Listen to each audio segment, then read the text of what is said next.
ಇಲ್ಲಿ ಬಿರುಗಾಳಿ ಬಿರುಮಳೆಗಳ ನಡುವೆ ಕೂಡ ಹೊಸತೊಂದು ಹುಲ್ಲು ಹುಟ್ಟಿಕೊಳ್ಳುತ್ತಿದ್ದಾರೆ, ಹೊಸ ಚೈತನ್ಯ ಉದ್ಭವಿಸುತ್ತಿದ್ದಾರೆ. ಅದನ್ನು ಆಶಾವಾದಿತನ ಅಂತ ಕರೆಯೋದೇ ಇಲ್ಲ. ಮತ್ತು ಹುಲ್ಲಾಗು ಬೆಟ್ಟದಡಿ ಮನೆಗೆ ಮಲ್ಲಿಗೆ ಆಗು. ಆಹಾ, ಹಾಗಾಗಿ ರಂಗಭೂಮಿಯಲ್ಲಿ ಕೊಡೋ ಟ್ರೈನಿಂಗ್ ಏನಿದೆಯಲ್ಲ ಅದು ಬರೀ ನಾಟಕ ಆಗೋದಕ್ಕೆ, ಸೂಪರ್ ಸ್ಟಾರ್ ಆಗೋದಕ್ಕೆ ಮಾತ್ರ ಅಲ್ಲ, ಬದುಕನ್ನು ಕಲಿಸ್ಕೊಡ್ತದೆ ಗೆಳತಿ.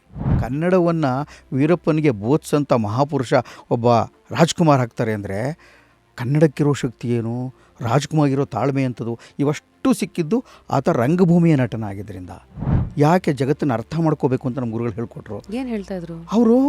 ಕರೆಕ್ಟ್ ಟೈಮ್ಗೆ ಏನಾದ್ರು ಬರದೇ ಹೋದರೆ ಸೆಂಟ್ರಲ್ ಒಂದು ಪೊರ್ಕೆ ಇಟ್ಬಿಟ್ರು ಅವರಮ್ಮ. ಯಾರು ಲೇಟಾಗಿ ಬರ್ತಾರೆ ಬಂದವರು ಆ ಪೊರ್ಕೆ ತೊಗೋಬೇಕು, ಡೈರೆಕ್ಟ್ರು ನಂಗೆ ಹೊಡೀರಿ ಅಂತನವರು. ಮನಸ್ಸು ಹಿಂಡೋಗ್ಬಿಡಲ್ವಾ? ನನಗೆ ಮೊನ್ನೆ ಒಂದು ಆಕ್ಸಿಡೆಂಟ್ ಆಯಿತು ಒಂದು 8 ತಿಂಗಳಿಂದ, ಮತ್ತೆ ಎದ್ದು ಬರೋದೇ ಕಷ್ಟ. 8-9 ತಿಂಗಳಿಂದ ದೊಡ್ಡ ಭೀಕರವಾದ ಆಕ್ಸಿಡೆಂಟು. ಶೂಟಿಂಗ್ ನಡಿಬೇಕಾದ್ರೆ ಕನ್ನಡ ಚಲನಚಿತ್ರ ಕಲಾವಿದರ ಸಂಘ, ಕನ್ನಡ ಚಿತ್ರ ಅಕಾಡೆಮಿ, ವಾಣಿಜ್ಯ ಮಂಡಳಿ, ಟಿ ವಿ ಸಂಘ, ಟಿ ವಿ ಕ್ಲಬ್ಬು, ಯಾರು ಎಲ್ಲೆಲ್ಲ ಆಗುತ್ತೋ ಅಲ್ಲೆಲ್ಲದಕ್ಕೂ ನನಗೆ ಗೊತ್ತಿಲ್ಲದ ಹಾಗೆ ನಾನು ಬೆಡ್ ಮೇಲಿದ್ದಾಗ ಪಾಪ ನಮ್ಮ ಕಡೆಯವ್ರು ಯಾರೋ ಅಪ್ರೋಚ್ ಮಾಡಿದ್ದಾರೆ. ಯಾವ ಹೀರೋಗಳು ಎಲ್ಲ ಗೊತ್ತು, ಯಾರು ರೆಸ್ಪಾಂಡ್ ಮಾಡಲ್ಲ.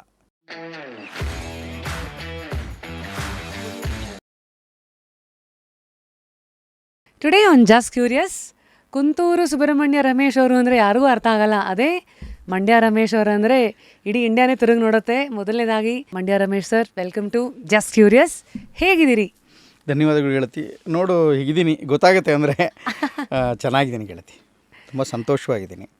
ನೋಡಿ, ಅದು ಭಾಳ ಇಂಪಾರ್ಟೆಂಟು. ಒಂದೊಂದು ಪದದಲ್ಲೂ ಜೀವನನ ಹೇಗೆ ನೋಡ್ತಾ ಇದ್ದೀರಾ, ಯಾಕೆ ನೋಡ್ತಾ ಇದ್ದೀರಾ, ಈ ಥರ ಎಲ್ಲ ಸವಾಲುಗಳು ಉತ್ಪತ್ತಿ ಆಗುತ್ತೆ. ಮೊದಲನೇದಾಗಿ ಬುದ್ಧ ಅವರ ಒಂದು ಫೇಮಸ್ ಮಾತಿದೆ ಸರ್, ಸಮಸ್ಯೆ ಅಂದರೆ ಸಮಯ ಇದೆ ಅಂತ ಭಾವಿಸೋದು ಅನ್ನೋದು. ಈ ಸಮಯದ ಚಿಂತನೆ ಅಥವಾ ಸಮಯ ಅನ್ನೋದ್ರದ್ದು ಇಂಪಾರ್ಟೆನ್ಸು ವಯಸ್ಸಾಗ್ತಾ ಅದೊಂಥರ ಕರೆನ್ಸಿ, ಅದು ಕಮ್ಮಿ ಸಿಗ್ತಾ ಹೋಗುತ್ತೆ. ಚಿಕ್ಕಂದಲ್ಲಿ ಜನ ಕೇಳ್ತಾರೆ how do you kill time ಅಂತ. ನಂಗೆ ಅವಾಗ ಅನ್ಸೋದು, ಇವಾಗ ಅನ್ಸುತ್ತೆ ಟೈಮ್ ಈಸ್ ಕಿಲ್ಲಿಂಗ್ ಅಸ್ ಅಲ್ಲ, ನಾವು ಹೆಂಗೆ ಅದನ್ನು ಕಿಲ್ ಮಾಡೋದು ಅಂತ. ಈ ಥರದ್ದೆಲ್ಲ ಪ್ರಶ್ನೆಗಳ ಮಧ್ಯೆ 2024 ಮೊದಲನೇದಾಗಿ ನೀವು ಜೀವನನ ಹೇಗೆ ನೋಡ್ತಾ ಇದ್ದೀರಾ? ನಾನು ಇಡೀ ಜಗತ್ತು ತಲೆಣಿಸಿ ಹೋಗ್ತಾ ಇರೋದು ನನಗೆ ಅರಿವಿದೆ. ನಿರ್ಭಯ ಕೇಸ್ನಿಂದ ಇವತ್ತಿನ ವೈದ್ಯ ಮೇಲಾದ ದೌರ್ಜನ್ಯ ಇದೆಯಲ್ಲ, ಅಲ್ಲಿವರೆಗೂ ತುಂಬ ಕಾಡುತ್ತೆ, ನೋವುತ್ತೆ, ಹಿಂಸೆ ಕೊಡುತ್ತೆ. ಈ ಥರದ ಎಲ್ಲ ಪ್ರಸಂಗಗಳು ಕಾಡುತ್ತೆ. ಅಲ್ಲೆಲ್ಲೋ ಇಸ್ರೇಲ್ ಬಾಂಬಿದ್ದಾಗಲೂ, ಇರಾನ್ ಜಗಳ ಆದಾಗಲೂ, ಆಮೇಲೆ ಇಲ್ಲಿ ಕೇರಳದಲ್ಲಾದ ಅವಘಡನೋ, ಕೊಡಗಿನಲ್ಲಾದ ಅವಘಡನೋ, ಅಥವಾ ಪ್ರತಿನಿತ್ಯ ನಮ್ಮಲ್ಲಾಗ್ತಾ ಇರೋಂಥ ತಾಪತ್ರೆಗಳು, ಸಂಕಷ್ಟಗಳು, ಇದೆಲ್ಲದಕ್ಕೂ ಮನಸ್ಸು ತುಂಬ ನೋವು ಅನುಭವಿಸುತ್ತೆ, ಅಳುಕುತ್ತೆ. ಆದರೆ ಇದರ ಮಧ್ಯೆಯೇ ಪ್ರಕೃತಿಯೇ ನಿಯಮಗೊಳಿಸಿರುವಂಥ ಇಲ್ಲಿ ಬಿರುಗಾಳಿ ಬಿರುಮಳೆಗಳ ನಡುವೆ ಕೂಡ ಹೊಸತೊಂದು ಹುಲ್ಲು ಹುಟ್ಟಿಕೊಳ್ಳುತ್ತಿದ್ದಾರೆ, ಹೊಸ ಚೈತನ್ಯ ಉದ್ಭವಿಸುತ್ತಿದ್ದಾರೆ. ಅದನ್ನು ಆಶಾವಾದಿತನ ಅಂತ ಕರೆಯೋದೇ ಇಲ್ಲ. ನಾನು ಮತ್ತೆ ಆ ಹೊಸ ಹುಲ್ಲಾಗು ಬೆಟ್ಟದಡಿ ಅಂತ DVG ಹೇಳ್ದಂಗೆ, ಮತ್ತೆ ಹುಲ್ಲಾಗು ಬೆಟ್ಟದಡಿ ಮನೆಗೆ ಮಲ್ಲಿಗೆ ಆಗು. ಆಹಾ, ದೀನ ದುರ್ಬಲರಿಗೆ ಬೆಲ್ಲ ಸಕ್ಕರೆ ಆಗಿ, ಅವ್ರು ಎಷ್ಟು ಚೆನ್ನಾಗಿ ಹೇಳ್ತಾರೆ, ಕಲ್ಲು ಸಕ್ಕರೆ ಆಗು ಅಂತ ಅವ್ರು ಹೇಳ್ದಂಗೆ ಹಾಗೇ ಬದುಕಬೇಕು. ಮನುಷ್ಯನ ಜೀವನ ನಿಜವಾದ ದ್ಯೋತಕ ಅದೇನೆ. ಅಂದರೆ ಎಲ್ಲ ಹೋರಾಟ, ತಲ್ಲಣ, ತಾಪತ್ರಯ, ಸಂಕಟ, ಒದ್ದಾಟಗಳು ಇವೆಲ್ಲದರ ನಡುವೆ ಕೂಡ ಹೊಸತೊಂದು ಚಿಗುರಿಗೆ, ಹೊಸ ಆಶಾವಾದಿತನ ಜೊತೆಗೆ ಮನಸ್ಸು ಚಿಗುರೊಡೆಯದಿದ್ದರೆ ನಿನ್ನ ಬದುಕಿನ ಅಸ್ತಿತ್ವಕ್ಕೆ ಅರ್ಥವಿಲ್ಲ ಅಂತ ನನಗೆ ಭಾಳ ಅಂದ್ಕೊಳ್ಳೋದು. ಅದು ನಾನು ನಂಬಿಕೊಂಡು ಬಂದಿರುವಂಥ ಗಳಿಗೆ. ಅದಕ್ಕಾಗಿ ಎಲ್ಲ ಒದ್ದಾಟಗಳ ನಡುವೆ ನಾನೇ ಸಂತೋಷನ ಹುಡುಕಿಕೊಳ್ತೇನೆ. ಹೇಗೆ? ಒಂದು ಮುಖ್ಯವಾದ ಘಟ್ಟದಲ್ಲಿ ಯಾವಾಗ ಅಂತಂದರೆ, ತುಂಬ ಸಾವಿನ ಗಳಿಗೆ ಹೋಗಿರ್ತೀನಿ, ಯಾರ್ದೋ ಸಾವಿಗೆ ಹೋಗಿರ್ತೀನಿ. ಒಂದು ಸಲ ತಲ್ಲಣ ಆಗುತ್ತೆ. ಅಲ್ಲೇ ಅವ್ರ ಮುಂದೆ ನೋಡಿದ ತಕ್ಷಣ ಎಷ್ಟು ಬೇಗ ಹೋಗ್ಬಿಟ್ನಲ್ಲ, ಚೆನ್ನಾಗಿದ್ರಲ್ಲ, ಯಾಕೆ ಹಿಂಗಾಗುತ್ತೆ ಅಂತಲೇ ಮತ್ತೆ ನನ್ನ ಆಳವಾದ ನೆನಪಿನ ಗಳಿಗೆಗಳಿಗೆ ಸಾಗಿಬಿಡ್ತೀನಿ. ಅವರು ನಮ್ಮ ಜೊತೆ ಏನೇನಿದ್ದರು, ಏನೇನು ಮಾಡಿದ್ರು, ಅವರೆಷ್ಟು ಸಂತೋಷವಾಗಿದ್ದರು, ಇನ್ನೆಷ್ಟು ಆದರ್ಶವಾಗಿ ಅವ್ರು ಬದುಕ್ಬೋದಾಗಿತ್ತು, ಇನ್ನೆಷ್ಟು ಆದರ್ಶವಾಗಿ ಅವ್ರು ಏನು ಮಾಡಬಾರ್ದು, ಅವರ ತುಂಟತನಗಳೇನು, ಸತ್ತ ಮೇಲೆಲ್ಲ ಹೊಗಳ್ತಾ ಇರ್ತೀವಲ್ಲ, ಇದ್ದಾಗ ಅವ್ರು ಏನು ನಾನ್ ಸೆನ್ಸ್ಗಳನ್ನ ಮಾಡಿದರು, ಆಮೇಲೆ ನನ್ನ ಜೊತೆ ಎಷ್ಟೆಷ್ಟು ನಾನ್ ಸೆನ್ಸ್ ಅವ್ರ ಜೊತೆ ಇತ್ತು, ಎಲ್ಲವನ್ನೂ ಜ್ಞಾಪಿಸ್ಕೊತಾ ಮನಸ್ಸು ತುಂಬ ನಗ್ತಾ ಹೋಗ್ತೀನಿ. ಮುಖದಲ್ಲಿ ನಗೆ ಇರೋದಿಲ್ಲ, ಮನಸ್ಸಿನಲ್ಲಿ ನಗೆ ಇರುತ್ತೆ. ಇದನ್ನು ಅನುಭವಿಸೋದಿದೆಯಲ್ಲ, ಅವಾಗ ತನಗೆ ತಾನೇ ಮತ್ತೆ ಇದು ಆಯಿತು, ನೆಕ್ಸ್ಟ್ ನಿನ್ನ ಚಾನ್ಸು, ಕಾಯಿ ಸೂಳ್ಪಡಿಯಲಪ್ಪುದು ಕಾಣ ಮಹಾಜಿ ರಂಗದವಳು ಅಂತಾನೆ ಒಂದ್ಸಲಿ. ಅಂದರೆ ದಿನ ಬರುತ್ತೆ, ಕಾಯಪ್ಪ ನಾನು ಮಾತ್ರ ಲೀಡರು ಅಂತ ಜಂಬ ಪಟ್ಕೋಬೇಡ, ಭೀಷ್ಮ ಹೇಳ್ತಾನೆ, ನಾನು ಕರ್ಣ ನಿಂದು ಬರುತ್ತೆ, ಸ್ವಲ್ಪ ಕಾಯಿ, ಆ ಥರ ಮಾಡ್ಕೋಬೇಡ, ಎಲ್ಲರಿಗೂ ಅವಕಾಶ ಇದೆ ಅಂತ. ಆ ಅವಕಾಶಕ್ಕೆ ಹೋಗೋವರೆಗಾದ್ರೂ ಇನ್ನಷ್ಟು ಸಂತೋಷವಾಗಿಡಬಹುದೇನೋ ಬದುಕನ್ನು, ನಾವು ನಮ್ಮ ಬದುಕನ್ನು ಸಂತೋಷವಾಗಿ ಅಂತ ಪದೇ ದಿನ ಅನ್ಕೋತೀನಿ. ನಾನು ಸಂತೋಷವಾಗಿರಬೇಕು. ಬೆಳಗ್ಗೆ ಎದ್ದ ತಕ್ಷಣ ಪ್ರತಿಯೊಬ್ಬರಿಗೂ ಇರುವಂಗೆ ನನಗೂ ಅಯ್ಯೋ ಅಪ್ಪ ಅಂತ ಹೇಳೋದೇ ಇಲ್ಲ. ಕೈ ತಿಕ್ಕೊಂಡ ತಕ್ಷಣ ಕರಾಗ್ರೆ ವಸತಿ ಲಕ್ಷ್ಮಿ ಹೇಳಿ ಹಿಂಗೆ ಹೊರಳಿದ ತಕ್ಷಣ ಇಮಿಡಿಯೇಟ್ ನಾನು ಮತ್ತೆ ಯೋಚನೆ ಮಾಡೋದು ಇವತ್ತು ಎಷ್ಟು ಸಂತೋಷವಾಗಿರ್ಬೋದು, ಹೆಂಗೆ ಖುಷಿನ ರೂಪಿಸ್ಕೋಬೋದು, ಹೆಂಗೆ ಮಾಡ್ಬೋದು. ಶೂಟಿಂಗನ್ನು ತುಂಬ ಎಂಜಾಯ್ ಮಾಡ್ತೀನಿ ತಾಯಿ. ನಾನು ತುಂಬ ಸಂತೋಷ ಪಡೋ ಗಳಿಗೆಗಳು ಶೂಟಿಂಗ್ ಅಷ್ಟೇ ಎಂಜಾಯ್ ಮಾಡ್ತೀನಿ. ರಿಹರ್ಸಲ್ಸ್ ಅಷ್ಟೇ ಎಂಜಾಯ್ ಮಾಡ್ತೀನಿ. ಶೋಗಳು ಇವೆಲ್ಲದಕ್ಕಿಂತ ಹೆಚ್ಚು ಎಂಜಾಯ್ ಮಾಡ್ತೀನಿ ಟ್ರಾವೆಲ್ಲು. ಹೀಗೆ ಒಂದರಿಂದ 10 ಕ್ಷೇತ್ರಗಳನ್ನ ಹುಡ್ಕೊಂಬಿಟ್ಟಿರೋದ್ರಿಂದ ಮತ್ತು ನನ್ನ ಜೋಬಲ್ಲಿ ಸದಾ ಈ ಪಾಕೆಟ್ನಲ್ಲಿ ಈ ಮನಿ ಇರೋದ್ರಿಂದ, ಪ್ರವಾಸ ಅನ್ನೋ ಮನಿ, ರಂಗಭೂಮಿ ಅನ್ನೋ ಮನಿ, ಆಮೇಲೆ ನಾಟಕ ಅನ್ನೋ ಮನಿ, ರಂಗಶಿಕ್ಷಣ ಅನ್ನೋ ಮನಿ, ಇವೆಲ್ಲ ಇರೋದ್ರಿಂದ ಖರ್ಚು ಮಾಡ್ತಾ ಅದರಿಂದ ಸಿಗುವ ಪ್ರತಿಫಲನವೇ ಎಲ್ಲ ಪ್ರಯೋಗಗಳಿಗೂ ಮೂಲ ನಾಂದಿ ಅಂತ ಸಂತೋಷವಾಗಿರ್ತೀನಿ. ಸಂತೋಷವನ್ನು ನಾನೇ ಹುಡುಕೊಳ್ಳುವಂಥದ್ದು, ಅದು ಹುಡುಕೊಂಡಿದ್ದೀನಿ ಅಷ್ಟೇ. ಎಂಥ ಮಾತು ಹೇಳಿದ್ರಿ. ಏನೋ ಇದೆ, ಅದು ಒಂದು ಮಾತಿರಿ, wealth is the slave of a wise man and master of a fool ಅಂತ. ನೀವು ಯಾವಾಗ ನನ್ನ ವೃತ್ತಿನಲ್ಲಿರೋ ಬೇರೆ ಅದನ್ನೇ ದುಡ್ಡಾಗಿ ನಾನು ಜೀವನನ ನೋಡ್ತಾ ಅದನ್ನೇ ಖರ್ಚು ಮಾಡ್ತಾ ಇದು ಮಾಡ್ತೀನಿ ಅಂದ್ರಲ್ಲ, ನೋಡಿ ನಿಮ್ಮ ಆಲೋಚನೆನೇ ಎಷ್ಟು ಡಿಫ್ರೆಂಟ್ ಆಗಿದೆ ಅಂತ. ಅಂದರೆ I think at 60 Mandya Ramesh sir ಇಷ್ಟು ಒಂದು ಪಕ್ವವಾಗಿ ಒಂದು ಕಾಕ್ಟೇಲ್ ಆಗಿ ಇವತ್ತು ಹೀಗಿದ್ದೀರಾ ಅಂತಂದರೆ ಇದಕ್ಕೆ ಯಾರು ಕಾರಣ? ನಿಮ್ಮಲ್ಲಿರೋ ಹಸಿವ ಅಥವಾ ನಿಮ್ಮ ಸುತ್ತಮುತ್ತ ಸಿಕ್ಕಂಥ ಒಂದಷ್ಟು ಇನ್ಫ್ಲೂಯೆನ್ಸಸ್ಗಳ? ಜೀವನ ಪ್ರೀತಿ ಗೆಳತಿ. ನಾನು ತುಂಬಾ ಜೀವನ ಪ್ರೀತಿಸ್ತೀನಿ. ನನಗೆ ನಂಬಲ್ಲ, ಒಂದು ಆಗ್ತಾನೆ ಹುಟ್ಟಿದ ಮಗುವನ್ನು ತೋರಿಸೋರು, 10 ವರ್ಷದ ಒಂದು ಮಗುನ ತೋರಿಸೋರು, 22 ವರ್ಷದ ತರಡಿನ ತೋರಿಸಿದ್ರು, 67 ವರ್ಷದ ಒಂದು ಮುದುಕಿನ ತೋರಿಸಿದ್ರು, 90 ವರ್ಷದ ಮುದುಕನ ತೋರಿಸಿದ್ರು. ಎಲ್ಲ ಗಡ್ಡ ಬಿಳಿ ಹಣ್ಣಾಗಿ ನೀನು ಸಾವಿನ ಗಳಿಗೆಯಲ್ಲಿ ಮಲಗಿರುವಂಥ ಬೆಡ್ ಮೇಲೆ ತೋರಿಸಿದಾಗಲೂ ಅವ್ರ ಮುಖದಲ್ಲಿ ಎಂಥ ವಿಚಿತ್ರ ಒಂದು ಚರಿಷ್ಮಾ ಇದೆ, ಇದೇನೋ ಒಂದು ಕಳೆ ಇದೆಯಲ್ಲ, ಇದು ಇವ್ರಿಗೆ ಹೇಗೆ ಬಂತು ಅಂತ ಅವರ ಬದುಕಿನ ಗಳಿಗೆಯ ಕಥೆಗಳನ್ನು ಹುಡುಕುವ ಮನುಷ್ಯನಾಗಿರ್ತೀನಿ. ನಂದು ವಿಚಿತ್ರವಾದ ಕಥೆಗಾರ. ನನಗೆ ಯಾವಾಗಲೂ ಅವರಿಗೆ ಸ್ವಲ್ಪ ಮಾತ್ರ ಹೇಳಿರ್ತಾರೆ, ಇನ್ನು ಸ್ವಲ್ಪ ನಾನು ಹುಟ್ಟಿಸ್ಕೋತಾ ಹೋಗ್ತಾ ಇರ್ತೀನಿ, ನಾನು ಅದನ್ನು ಕಲ್ಪಿಸ್ಕೋತಾ ಇರ್ತೀನಿ.